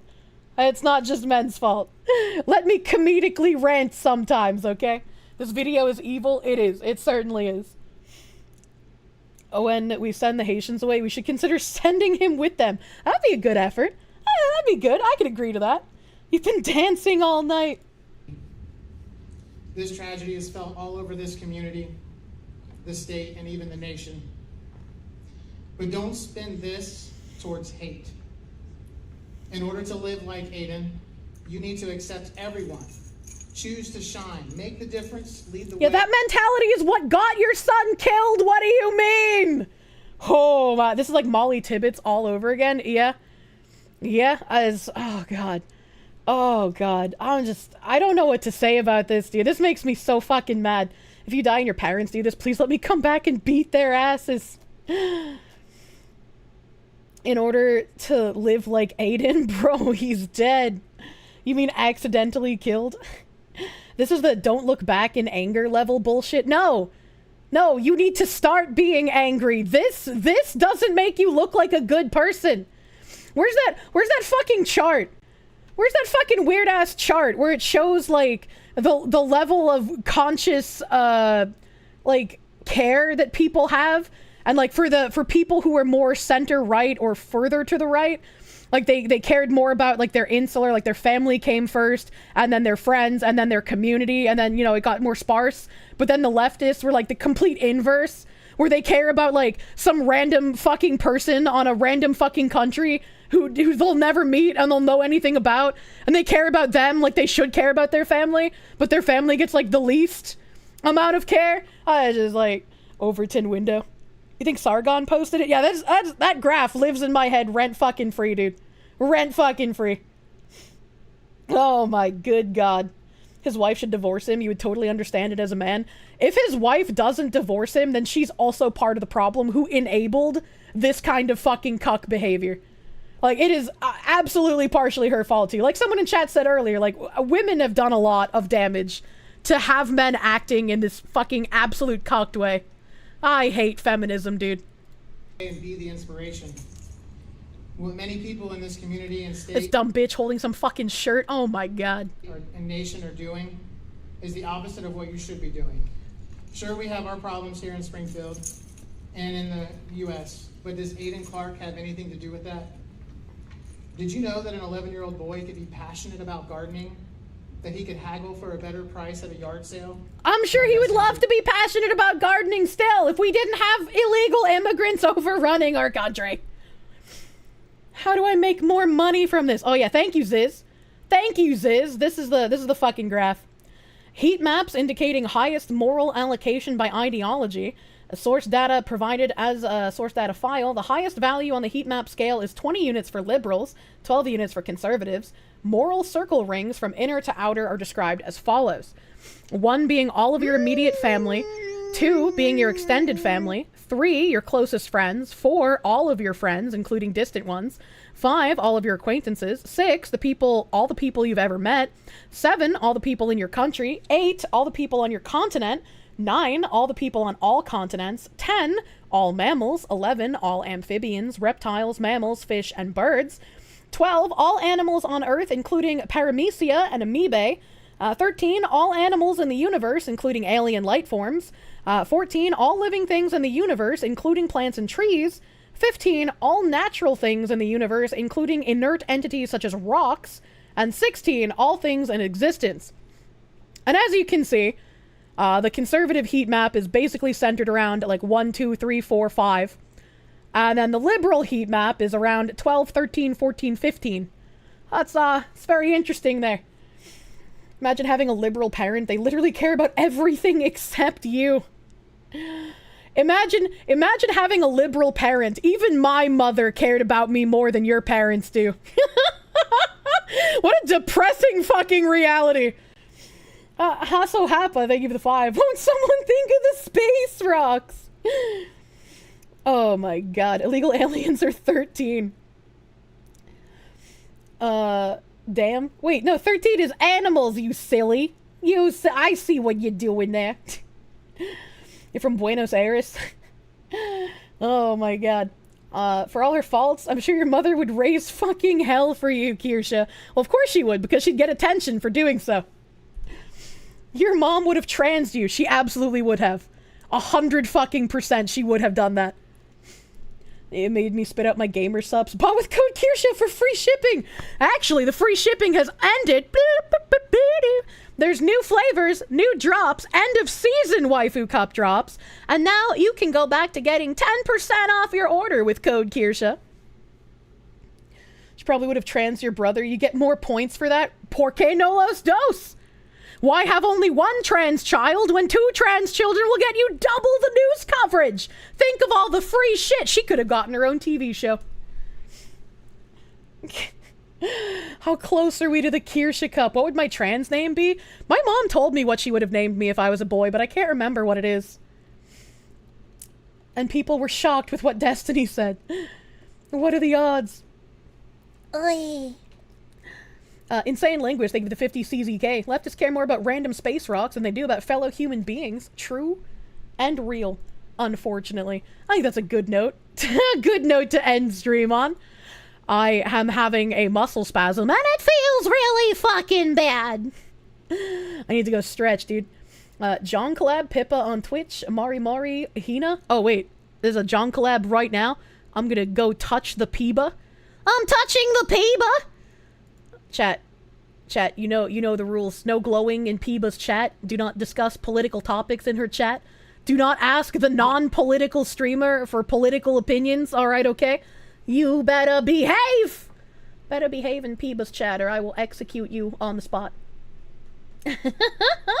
Super Bear, thank you for the 50! One day you're scared that a poor innocent person experiencing a lack of country to live in will set an orphanage ablaze, and there won't be any parents to bravely stand in the way of hate towards the undocumented community. You can be that person. You can just identify as a parent of global citizens, and then you can be everyone's parent. What a year to live in. You will not behave? Well, if you don't behave, you get banned here. Them's the rules, alright? Them's the rules. I ban you if you don't behave in other streamers' chats. So I'm gonna go off and I'm gonna stretch because muscle spasm feels very bad. Thank you for hanging out with me extra late tonight, chat. If I did not get to your dono message or your sub, I will be doing some licking at the beginning of stream tomorrow. I hope I can get to a video game because I have a lot of licking catching up to do. There's so many messages today. There's so many messages today. I'm sorry. I'm sorry if I missed it. I try my best, but there's a lot and I feel bad when I miss them. I feel bad. I don't mean to. I'm sorry. I hope you guys enjoy your time with Piba. Please have a good time with Piba. And I will see you tomorrow. I'll see you tomorrow. Have a great rest of your night. Bye bye. Bye bye.